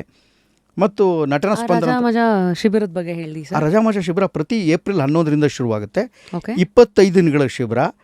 ಮತ್ತು ಇಡೀ ಪ್ರತಿದಿನ ಬೆಳಗ್ಗೆ 10 ಗಂಟೆಯಿಂದ ರಾತ್ರಿ ಸಂಜೆ 4:15ವರೆಗೂ ಅವ್ರಿಗೆ, ಮಧ್ಯಾಹ್ನ ಊಟಕ್ಕೆ 1 ಅವರ್ ಬ್ರೇಕ್ ಬಿಟ್ಟರೆ ಮಿಕ್ಕ ಎಲ್ಲ ಸಂದರ್ಭಗಳಲ್ಲೂ ಅವ್ರಿಗೆ ಕಂಸಾಳೆ, ವೀರಗಾಸೆ, ಪಡೆದ ಕುಣಿತ, ಪೂಜಾ ಕುಣಿತ, ಕಂಗೀಲು, ದೊಡ್ಡಾಟ, ಸಣ್ಣಾಟ, ಈ ಎಲ್ಲ ಫೋಕ್ ಫಾರಮ್ಗಳನ್ನ ಕಲಿಸ್ಕೊಡ್ತಾ ಇದರಲ್ಲಿರೋ ಎನರ್ಜಿ ಮತ್ತು ಪೇಂಟಿಂಗು ಮತ್ತು ಬೊಂಬೆ ಮಾಡೋದು ಮತ್ತು ಪಿಪೆಟ್ರಿ ಏನಿದೆ ಈ ಥರದ್ದೆಲ್ಲ ಕಲಿಸ್ಕೊಡ್ತಾ ಕಂಪ್ನಿ ನಾಟಕ, ಹಳಬರೆಲ್ಲ ಏನೇನು ಹಂಗೆ ಹಾಡ್ತಾಯಿದ್ರು ಆ ಥರದ್ದು ನಾಟಕಗಳು, ಆಧುನಿಕವಾದ ನಾಟಕಗಳು, ಕಂಬಾರು, ಕಾರ್ನಾಡು, ಈ ಥರ ನಾಟಕಗಳು ತುಂಬ ಏನೇನೇನೋ ಒಂದು 108 ಅವ್ರಿಗೆ ಯಾವ್ದು ಬೇಕಾದ್ರೆ ಮಲ್ಗಂಬ ಮಾಡ್ಬೋದು. ಒಂದು ಹುಡುಗಿ ಒಬ್ಬಳು ಹಗ್ಗದ ಮೇಲೆ ನಿಂತ್ಕೊಂಡು ನಾವು ಹೆದರ್ಕೊಂಡು ನಡುಗ್ತಾ ಇರ್ತಾಳೆ, ಆಮೇಲೆ ಹಗ್ಗದ ಮೇಲೆ ಸ್ಪೇಸಲ್ಲಿ ನಿಂತ್ಕೊಂಡು ಯೋಗ ಮಾಡ್ತಾಳೆ, ಪಲ್ಟಿ ಹೊಡಿತಾಳೆ, ಆಡ್ತಾಳೆ, ಈ ಥರದ್ದೆಲ್ಲ ಮಾಡ್ತೀವಿ. ಕಡೆ ಮಲ್ಗಂಬ, ಹಗ್ಗದ ಮಲ್ಗಂಬ ಅಂತ ಹೆಣ್ಮಕ್ಳು ಕರೀತಾರೆ. ಅದನ್ನ ಹಗ್ಗದಲ್ಲಿ ಮಾಡ್ತಾರೆ ಹೆಣ್ಮಕ್ಳು. ಗಂಡು ಮಕ್ಕಳು ಒಂದು ಮರದ ಮೇಲೆ ನಿಂತ್ಕೊಂಡು, ನೀವು ನೋಡಿರ್ತೀರಿ, ಒಂದು ಮಧ್ಯದಲ್ಲಿ ಒಂದು ಪೋಲ್ ಇರುತ್ತೆ, ಮಲ್ಗಂಬ, ಅದನ್ನು ತುಂಬ ಚೆನ್ನಾಗಿ ಮಾಡ್ತಾರಮ್ಮ. ಉತ್ತರ ಕರ್ನಾಟಕದ ಭಾಳ ಒಂದು ಸಮರಕಲೆ ಭಾಳ ಅದ್ಭುತವಾಗಿ ಮಾಡ್ತಾರೆ ಅದನ್ನ. ಆ ಥರದವು ಎಲ್ಲದೂ ಅವ್ರಿಗೆ ಮಾಡಿಸ್ತಾ ಅವ್ರಿಗೆ ಆಟಗಳು ರಂಗಾಟಗಳ ಮೂಲಕ ವ್ಯಕ್ತಿತ್ವ ವಿಕಸನದ ಒಂದು ತರಬೇತಿ ಅದು. ಇದನ್ನು ಇಡೀ ಏಪ್ರಿಲ್ನಲ್ಲಿ ಅವರಿಗೆ ಪೂರ್ಣವಾಗಿ ಹೇಳ್ಕೊಟ್ಟು ಕಡೆ 2 ದಿನ ಮೇ 6 ಮತ್ತು 7ರಲ್ಲಿ 7ನೇ ತಾರೀಕು ಸಾಮಾನ್ಯವಾಗಿ ಅವ್ರಿಗೆ ಅದನ್ನು ಪ್ರದರ್ಶನಕ್ಕೆ ಇಡ್ತೀವಿ. ಅದನ್ನು ಎಲ್ಲರೂ ಬಂದು ನೋಡ್ತಾರೆ ತುಂಬ ಸಭಾಂಗಣದಲ್ಲಿ. ಆ ಟೈಮ್ನಲ್ಲಿ ಅಜ್ಜಿ ಒಬ್ಬಳು ತುಂಬ ಹಣ್ಣಾಗಿರೋಳು, ವಯಸ್ಸಾದವಳು, ಒಬ್ಬ ಅದ್ಭುತವಾದ ಹಿರಿಯ ಕಲಾವಿದೆ, ಟಿ ವಿನಲ್ಲೋ ಸಿನಿಮಾದಲ್ಲೋ ಎಲ್ಲದರಲ್ಲೂ ಆ್ಯಕ್ಟ್ ಮಾಡಿ ಸೋತೋಗಿ ಇವಾಗ ಏನೂ ಇಲ್ಲ ಅಂತವನ್ನ ಕರ್ಕೊಂಬಂದು ಅವ್ರಿಗೊಂದು ಪ್ರಶಸ್ತಿ ಕೊಡಿಸ್ತೀವಿ ಮಕ್ಕಳ ಕೈಲೇ. ಆ ಹೆಣ್ಮಗಳಿಗೆ ಒಂದು 10,000 ರೂಪಾಯಿ ಕೊಟ್ಟು ಹೋಗೋ ಬರೋದೊಂದು ವ್ಯವಸ್ಥೆ ಮಾಡಿಕೊಟ್ಟು ಅದನ್ನು ನೋಡ್ಕೋತೀವಿ. ಈ ಥರದ್ದೆಲ್ಲ ಅಂದರೆ ಒಂದಷ್ಟು ಅವ್ರಿಗೆ ಹಳೆ ತಲೆಮಾರಿನ ವ್ಯಾಲ್ಯೂಸು ಗೊತ್ತಾಗಬೇಕು. ಅವ್ರನ್ನ ತಿರಸ್ಕರಿಸಿ ನಾವು ಆಧುನಿಕರು ಬೆಳೆದುಬಿಟ್ಟಿದ್ದೀವಿ ಅನ್ನೋ ಕಾರಣಕ್ಕಾಗಿ ಹಾಗೇನೂ ಅಲ್ಲ. ಒಟ್ಟು ರಂಗಭೂಮಿಯನ್ನು ಬೇರೆ ಬೇರೆ ಥರ ವ್ಯಾಖ್ಯಾನ ಮಾಡಿದವರಿದ್ದಾರೆ. ನಮ್ಮ ಗುರುಗಳಿಗೆ ರಂಗಭೂಮಿ ಅಂದರೆ ಒಂದು ಉತ್ಸವ, ನಾನು ಅದನ್ನು ಬಲವಾಗಿ ನಂಬ್ತೀನಿ. ಕಾರಂತರು ರಂಗಭೂಮಿ ಅಂದರೆ ಒಂದು ಉತ್ಸವ, ಅದು ಸಂಭ್ರಮ ಇರಬೇಕು, ಸೆಲೆಬ್ರೇಷನ್ ಇರಬೇಕು ಅಂತ. ಬಾದಲ್ ಸರ್ಕಾರ ರಂಗಭೂಮಿ ಅಂದರೆ ಒಂದು ಹೋರಾಟ, ಅದು ಪ್ರತಿಭಟನೆಯ ಅಸ್ತ್ರ. ಅಂದರೆ ಅವರು ಪ್ರಸನ್ನ ಅವರು ಹೌದು ಅದರಲ್ಲಿ ಒಂದು ಸಮುದಾಯ ಜಾಗೃತಿ ಇರಬೇಕು ಪ್ರಸನ್ನ ಅವರು ಅಂತಂದರು. ಬೇರೆ ಬೇರೆ ಭಾಷಾ ಇಲ್ಲ. ರಂಗಭೂಮಿ ಅಂತಂದರೆ ನಾಟಕ ಅಂತಂದರೆ ಅದರೊಳಗೊಂದು ವಿಚಾರನೂ ಇರಬೇಕು ಅಂತ ಭಾಷಾ ಅಂತಾನೆ. ಇದು ಭಾಳ ದಟ್ಟವಾದ ವಿವರಗಳನ್ನ ದಟ್ಟು ಕೊಡಬೇಕು ಅಂತ ಕಾಳಿದಾಸ ಅಂತಾನೆ. ಎಲ್ಲ ದೊಡ್ಡ ಮನುಷ್ಯರು ಬೇರೆಯವ್ರು ಏನು ಹೇಳಿದಾರಲ್ಲ, ರಂಗಭೂಮಿ ಬೇರೆ ವ್ಯಾಖ್ಯಾನಗಳು. ಆದರೆ ಅವು ಎಲ್ಲ ವ್ಯಾಖ್ಯಾನಗಳ ಮಧ್ಯದಲ್ಲಿ ಕೂಡ ಮುಖ್ಯವಾದೊಂದಿದೆ, ಅದು ರಂಗಭೂಮಿ ಅಂತಂದರೆ ಇನ್ನೊಬ್ಬರಿಗೆ ನೋವು ಮಾಡದ ಹಾಗೆ ಜೊತೆಯಲ್ಲಿ ಬದುಕುವ ಕಲೆ ಅಂತ. ರಂಗಭೂಮಿ ಅಂಡರ್ಲೈನ್ ಅಷ್ಟೇ. ಇದನ್ನು ಹೇಳೋ ಪ್ರಯತ್ನ ಆರಂಭದಲ್ಲೇ ಮಕ್ಕಳಿಗೆ ಮಾಡ್ತೀವಿ. ಅದನ್ನು ರಜಾ ಮಜಾ ಶಿಬಿರ. ಯಾವ ಏಜ್ ಗ್ರೂಪ್ ಅವ್ರು ಬೇಕಾದ್ರೆ ಬರ್ಬೋದಾ? ಇಲ್ಲ, 7 ವರ್ಷ ಆಗಿ ಮುಗಿದಿರಬೇಕು, 7 ವರ್ಷ ದಾಟಿರಬೇಕು, 14 ವರ್ಷದವರೆಗೂ ಇರುತ್ತದೆ. 7 to 14. ಹೌದು. ಇದಕ್ಕೆ ಫೀಸ್ ಎಷ್ಟು ಸರ್? ಇದಕ್ಕೆ ಇಡೀ ತಿಂಗಳಿಗೆ ಒಂದು ತಿಂಗಳು ಫುಲ್ ಇರೋದ್ರಿಂದ ಅವ್ರಿಗೆ ಈ ಸಲ 4,500 ಆಯಿತು, 5,000 ಏನೋ ಇತ್ತು, 4,500 5,000 ಇರ್ಬೋದು ಅಂತ. ಸರ್, ಈ ಮಧ್ಯ ನಮ್ಗೆ ಗೊತ್ತಿಲ್ಲ, ಕೇಳ್ತಾ ಇದ್ದೀವಿ, ಈ ದೊಡ್ಡಾಟ ಸಣ್ಣಾಟ ಅಂದ್ರೆ ಹಂಗಂದ್ರೆ ಏನು ಸರ್ ಅದು? ಇದು ಇನ್ನು ಈ ಕಡೆ ಹೇಗೆ ಯಕ್ಷಗಾನ ಅಂತ ನೀವು ಕರ್ಕೋತೀರಿ, ಯಕ್ಷಗಾನ ನಿಮಗೆಲ್ಲ ಗೊತ್ತಿರುತ್ತೆ. ಆಮೇಲೆ ಮೈಸೂರು ಸೀಮೆ ಕಡೆ, ನಾಗಮಂಗಲ ಈ ಕಡೆ, ಇಲ್ಲೆಲ್ಲ ತುಮಕೂರೆಲ್ಲ ಇನ್ನೊಂದು ಮೂಡಲ್ಪಾಯ ಯಕ್ಷಗಾನ ಅಂತ ಒಂದಿದೆ. ಹಾಗೆಯೇ ಈ ಫೋಕ್ ಫಾರ್ಮ್ ಹೆಂಗಿದೆಯೋ ಹಾಗೆ ಉತ್ತರ ಕರ್ನಾಟಕದ ಕಡೆ ದೊಡ್ಡಾಟ ಅಂತ ಒಂದು ಜಾನಪದ ಪ್ರಕಾರ ಇದೆ. ಸಣ್ಣಾಟ ಅಂತ ಒಂದಿದೆ, ಕೃಷ್ಣ ಪಾರಿಜಾತ ಅಂತ ಒಂದಿದೆ, ಈ ಥರ ಜೋಗೇರಾಟ ಅಂತ ಇನ್ನೊಂದಿದೆ. ಬೇರೆ ತುಂಬ ಕರ್ನಾಟಕದ ಬರ್ತಿ ತುಂಬ ಹೋಗ್ಬಿಟ್ಟಿದೆ ಗೆಳತಿ. ನೀನು ಯಾವ್ದು ನೋಡಿದ್ರು ಸಂತೋಷ ಪಡ್ತೀವಿ, ಒಂಚೂರು ರುಚಿ ಹತ್ತೋವರೆಗೂ. ಮೊದಲು ಇದೇನೋ ಮಾಡ್ತಾ ಇದ್ದಾರೆ ಅಂತ, ಹಲಿಗೆ ಹೊಡಿಯೋದು ಅಂತ ಒಂದು ಕಡೆ ಕರೀತಾರೆ, ಇನ್ನೊಂದು ಕಡೆ ತಮಟೆ ಹೊಡಿಯೋದು ಅಂತ ಕರೀತಾರೆ, ಇನ್ನೊಬ್ಬ ಸಾರಣೆ ಬಾರಿಸೋದು ಅಂತ ಒಂದಿರ್ತದೆ.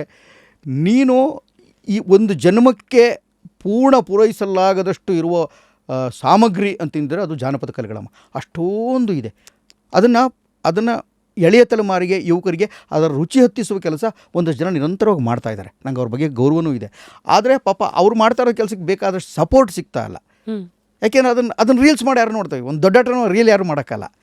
ಸಿನಿಮಾದ ಮಾತ್ರ ರೀಲ್ ಮಾಡಾಕ್ತಾರೆ. ಎರಡು ನಿಮಿಷ ಅದನ್ನು ಮಾಡಿ ಅದನ್ನು ಎಂಜಾಯ್ ಮಾಡೋಕ್ಕೆ ಶುರು ಮಾಡಿದ್ರೆ, ಆದರೆ ಒಂದು ಟೈಮ್ ಆದಮೇಲೆ ಮಲಯಾಳಂ ಪಿಕ್ಚರ್ನವರು, ತಮಿಳ್ ಪಿಕ್ಚರ್ನವರು, ತಮಿಳ್ನವ್ರು ಈಗಲೂ ಅನೇಕ ಜನ ಫೋಕ್ ಅಲ್ಲಿ ಎತ್ಕೋತಾರೆ, ಮಲಯಾಳಂನವ್ರು ತುಂಬ ಗ್ರಹಿಸ್ತಾರೆ.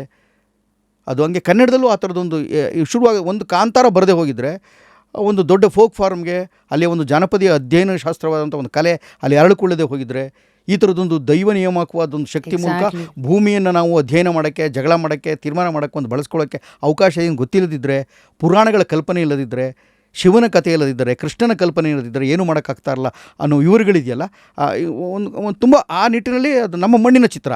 ಕಾಂತಾರಾಗೆ ರಾಷ್ಟ್ರ ಪ್ರಶಸ್ತಿ ಬಂದಾಗ, ರಿಷಬ್ಗೆ ಸಿಕ್ಕಾಗ ತುಂಬ ದೊಡ್ಡ ಸಂತೋಷಪಟ್ಟವನು ನಾನು. ಇದು ಯೋಗ್ಯವಾದ, ಹೌದು ಕನ್ನಡದ ಮಣ್ಣಿಗೆ ಸಿಕ್ಕಿದೆ ಇದು ಬೆಲೆ ಅಂತ. ಈ ಥರದ ಅನೇಕ ವಿಚಾರಗಳನ್ನು ಮಕ್ಕಳಿಗೆ, ಯುವಕರಿಗೆ ಹೇಳ್ಕೊಡ್ಬೇಕು ಅನ್ನೋದು ಮಾತ್ರ ನಟನ ಉದ್ದೇಶ. ಪ್ರಾಮಾಣಿಕ ಪ್ರಯತ್ನ ಮಾಡಿದ್ದೀನಿ.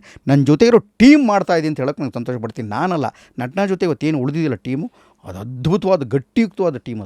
ಅದು ಕೆಲಸ ಮಾಡುತ್ತೆ. ಟೀಮ್ ಇಂಟ್ರಡಕ್ಷನ್ ಯಾರ್ಯಾರಿದ್ದಾರೆ? ಮೇಘ ಸಮೀರ ಅಂತ ನಮ್ಮಲ್ಲೊಬ್ಬ ಹುಡುಗ ಇದ್ದಾನಮ್ಮ. ಅವನು ಕನ್ನಡ, ಇಂಗ್ಲೀಷು ಮತ್ತು ರಂಗಭೂಮಿಯಲ್ಲಿ MA ಪದವೀಧರ. ಆತ ಭಾಳ ಚಿಕ್ಕ ವಯಸ್ಸಿನ ರಂಗಭೂಮಿಗೆ ಎಂಟ್ರಿ ಆಗಿದ್ದಾನೆ.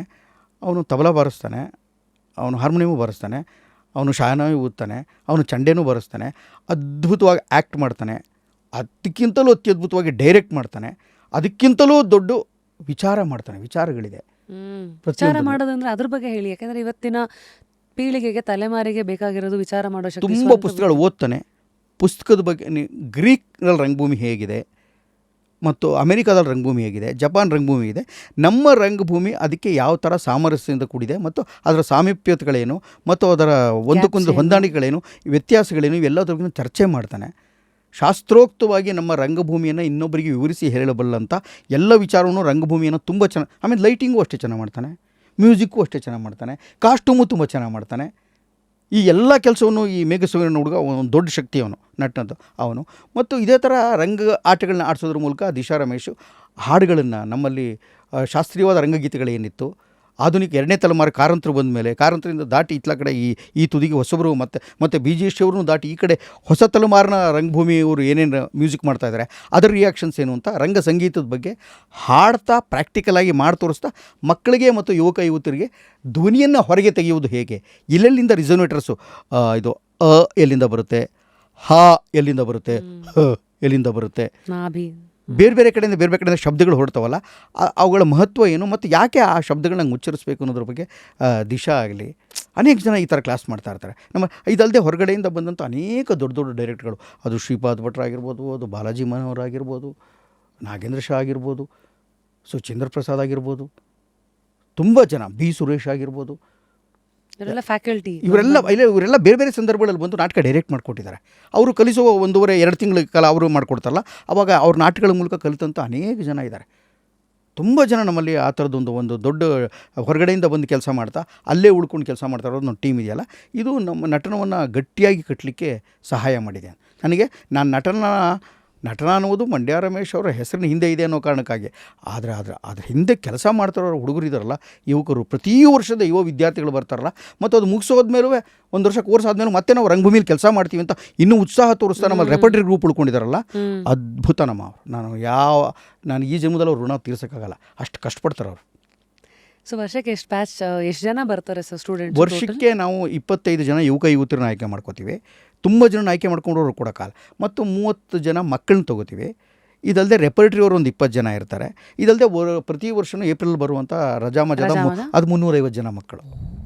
ಸೊ ಹೀಗಿದೆ ಒಂದು ದೊಡ್ಡ ವಿಶಾಲ ಬದುಕು ಅವರು. ನನ್ನ ಹಿಂದೆ ಆ ಥರದ ಅನೇಕ ತುಂಬ ಪ್ರೀತಿ ಮಾಡುವ ರಂಗಭೂಮಿಯನ್ನು, ಬದುಕನ್ನು, ಕನ್ನಡ ಸಂಸ್ಕೃತಿಯನ್ನು, ಕನ್ನಡವನ್ನು ಮತ್ತು ವಿಚಾರಗಳನ್ನು ತುಂಬ ಒಳ್ಳೊಳ್ಳೆ ವಿಚಾರಗಳನ್ನು ಪ್ರೀತಿ ಮಾಡುವಂಥ ಒಂದು ದೊಡ್ಡ ಕುಟುಂಬ ನಟನ ಜೊತೆ ಇದೆ ಅನ್ನೋದೇ ಒಂದು ದೊಡ್ಡ ಹೆಮ್ಮೆ ತಾಯಿ ನನಗೆ. ತೃಪ್ತಿ ಎಷ್ಟಿದೆ ಹೀಗೆಲ್ಲ ಜೀವನನ ನೋಡ್ತಾ ಇದ್ದೀರಾ? ಇನ್ನೂ ನೋಡೋ ಆಸೆಗಳು ಇಟ್ಕೊಂಡಿದ್ದೀರಿ? ಸಿಕ್ಕಾಪಟ್ಟೆ ಇದೆ ಇನ್ನೂ. ನಟನ ಅನ್ನುವ ಒಂದು ಕನಸು ಏನಿದೆಯಲ್ಲ, ಈ ಥರ ನಮಗಿನ್ನೂ ಬಸ್ ಇಲ್ಲ. ನಮ್ಗೆ ಅದ್ಭುತವಾದ ಎರಡು ಬಸ್ಗಳಿದ್ದು ಆ ಬಸ್ಸನ್ನು ಇನ್ನೂ ಬೇರೆ ಇದನ್ನು ನಾವು ಏನು ಮಾಡಿದ್ವಲ್ಲ ಪ್ರಯೋಗಗಳನ್ನ, ಇದನ್ನು ಸಣ್ಣ ಹಳ್ಳಿಗೆ ತೊಗೊಂಡೋಗಿ ಅವ್ರಿಗೆಲ್ಲ ತೋರಿಸ್ಬೇಕು. ಅಲ್ಲಿ ಗ್ರಾಮೀಣ ಭಾಗದಲ್ಲಿ ಏನವರು ಟಿ ವಿ ಮುಂದೆ ಕೂತ್ಬಿಟ್ಟಿದ್ದಾರಲ್ಲ, ಫುಲ್ ಟಿ ವಿ ಮುಂದೆ ಕೂತ್ಕೋಬೇಡಿ, ಬೇಕಾದಕ್ಕೆ ಮಾತ್ರ ಕೂತ್ಕೊಳ್ಳಿ, ಮಿಕ್ಕಂಗೆ ಈ ನಾಟಕಗಳು ನೋಡಿ, ಈ ಜಾನಪದ ಪ್ರಕಾರಗಳು ನೋಡಿ ಅಂತ ಜಾನಪದ ಪ್ರಕಾರದವ್ರಿಗೆ ದುಡ್ಡು ಕೊಟ್ಟು ಆ ನಾಟಕ ನೋಡೋರಿಗೆ ದಯವಿಟ್ಟು ನಾಟಕ ನೋಡಿ ನೀವು ಇದರಲ್ಲಿ ಪಾಲ್ಗೊಳ್ಳಿ, ಪ್ರೇಕ್ಷಕರಾಗಿ ನಿಮ್ಮಲ್ಲಿ ಯಾರೋ ಕಲಾವಂತರಿದ್ರೆ ಬನ್ನಿ ಅಂತ ಕರೆಯುವಂಥ ಕೆಲಸ ಮಾಡಬೇಕಾಗಿದೆ.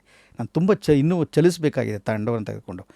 ಬೇರೆ ಅಲ್ಲೆಲ್ಲ ಶೋ ಮಾಡ್ತೀವಿ, ಆದರೆ ನಮ್ಮದೇ ಬಸ್ಸು ಅಂತ ಇಲ್ಲ, ನಮ್ಮದೇ ಬಸ್ ಆಗಬೇಕು. ಮತ್ತು ರಂಗ ಬಂದರೆ ಇನ್ನೂ ಶೆಕೆ ಇದೆ, ನಮ್ಮದು ಇನ್ನೂ ಎ ಸಿಗಳು ಮಾಡ್ಕೊಂಡಿಲ್ಲ, ಅದೊಂಚೂರು ಅಚ್ಚುಕಟ್ಟು ನೀಟು ಮಾಡಬೇಕಾಗಿದೆ. ಇನ್ನು ಸರ್ಕಾರದ ಪ್ರೋತ್ಸಾಹ ಇದೆ, ಕಮ್ಮಿ ಅಮ್ಮ, ತುಂಬ ಕಮ್ಮಿ, 0.0% ಬರುತ್ತೆ. ನಾವು ಮಾಡ್ತಾರೋ ಖರ್ಚಲ್ಲಿ ನಾವು ಓಡಾಡೋ ರೀತಿಯಲ್ಲ ಕಮ್ಮಿ ಪರ್ಸೆಂಟ್ ಬರುತ್ತೆ. ಅವ್ರಿಗೆ ಯಾರಿಗೂ ಯಾವ ರಾಜಕಾರಣಿಗಳಿಗೂ ಈ ಥರದೊಂದು ಪೂರ್ಣವಾದ ಮಹತ್ವ ಇದನ್ನು ಅರ್ಥ ಮಾಡಿಸೋಲ್ಲಿ ಪದೇ ಅಲ್ಲ, ಅವ್ರಿಗೆ ಮಾತ್ರ ಅಲ್ಲ, ನಮ್ಮ ಹೀರೋಗಳಿಗೆ ಕೂಡ ಅರ್ಥ ಮಾಡಿಸೋದಲ್ಲೇ ಸೋತೀನಿ ನಾನು. ಅವ್ರಿಗೆ ಅರ್ಥನೇ ಆಗಲ್ಲ. ಅವ್ರಿಗೆ ನಾನು ತುಂಬ ಜನ ಹೀರೋಗಳಿಗೆ ಮಂಡ್ಯ ರಮೇಶ್ ಏನು ಮಾಡ್ತಾರೆ ಅಂದರೆ, ಪಾಪ ಕಣ್ರಿ ಪಿಕ್ಚರ್ ಇಲ್ಲ, ಎಲ್ಲ ಕೂತ್ಕೊಂಡು ಏನೋ ನಾಟಕ ಮಾಡ್ತಾನಂತೆ ಅನ್ಕೋತಾರೆ ಹೊರತು, ಅವ್ರಿಗೆ ಒಂದು ನಾಟಕದಿಂದ ಒಂದು ದೊಡ್ಡ ತಪಸ್ಸು, ಯಾಗ, ವಿವರಗಳು ಇಷ್ಟೆಲ್ಲ ಇದೆ ಅನ್ನುವುದೇ ಅರ್ಥ ಮಾಡಿಸಲ್ಲ. ಯಾಕೆಂದರೆ ದಂತ ಗೋಪುರಗಳಲ್ಲಿ ಬದುಕೋರಿಗೆ ಬದುಕಿನ ಸಂಕಷ್ಟಗಳು, ತಾಪತ್ರೆಗಳು, ಅಲ್ಲಿ ಹುಟ್ಟುವಂಥ ಕಲೆ ಅದರ ಪೂರ್ಣ ಅರಿವಾಗೋದಕ್ಕೆ ತುಂಬ ಟೈಮ್ ತೊಗೊಳುತ್ತೆ.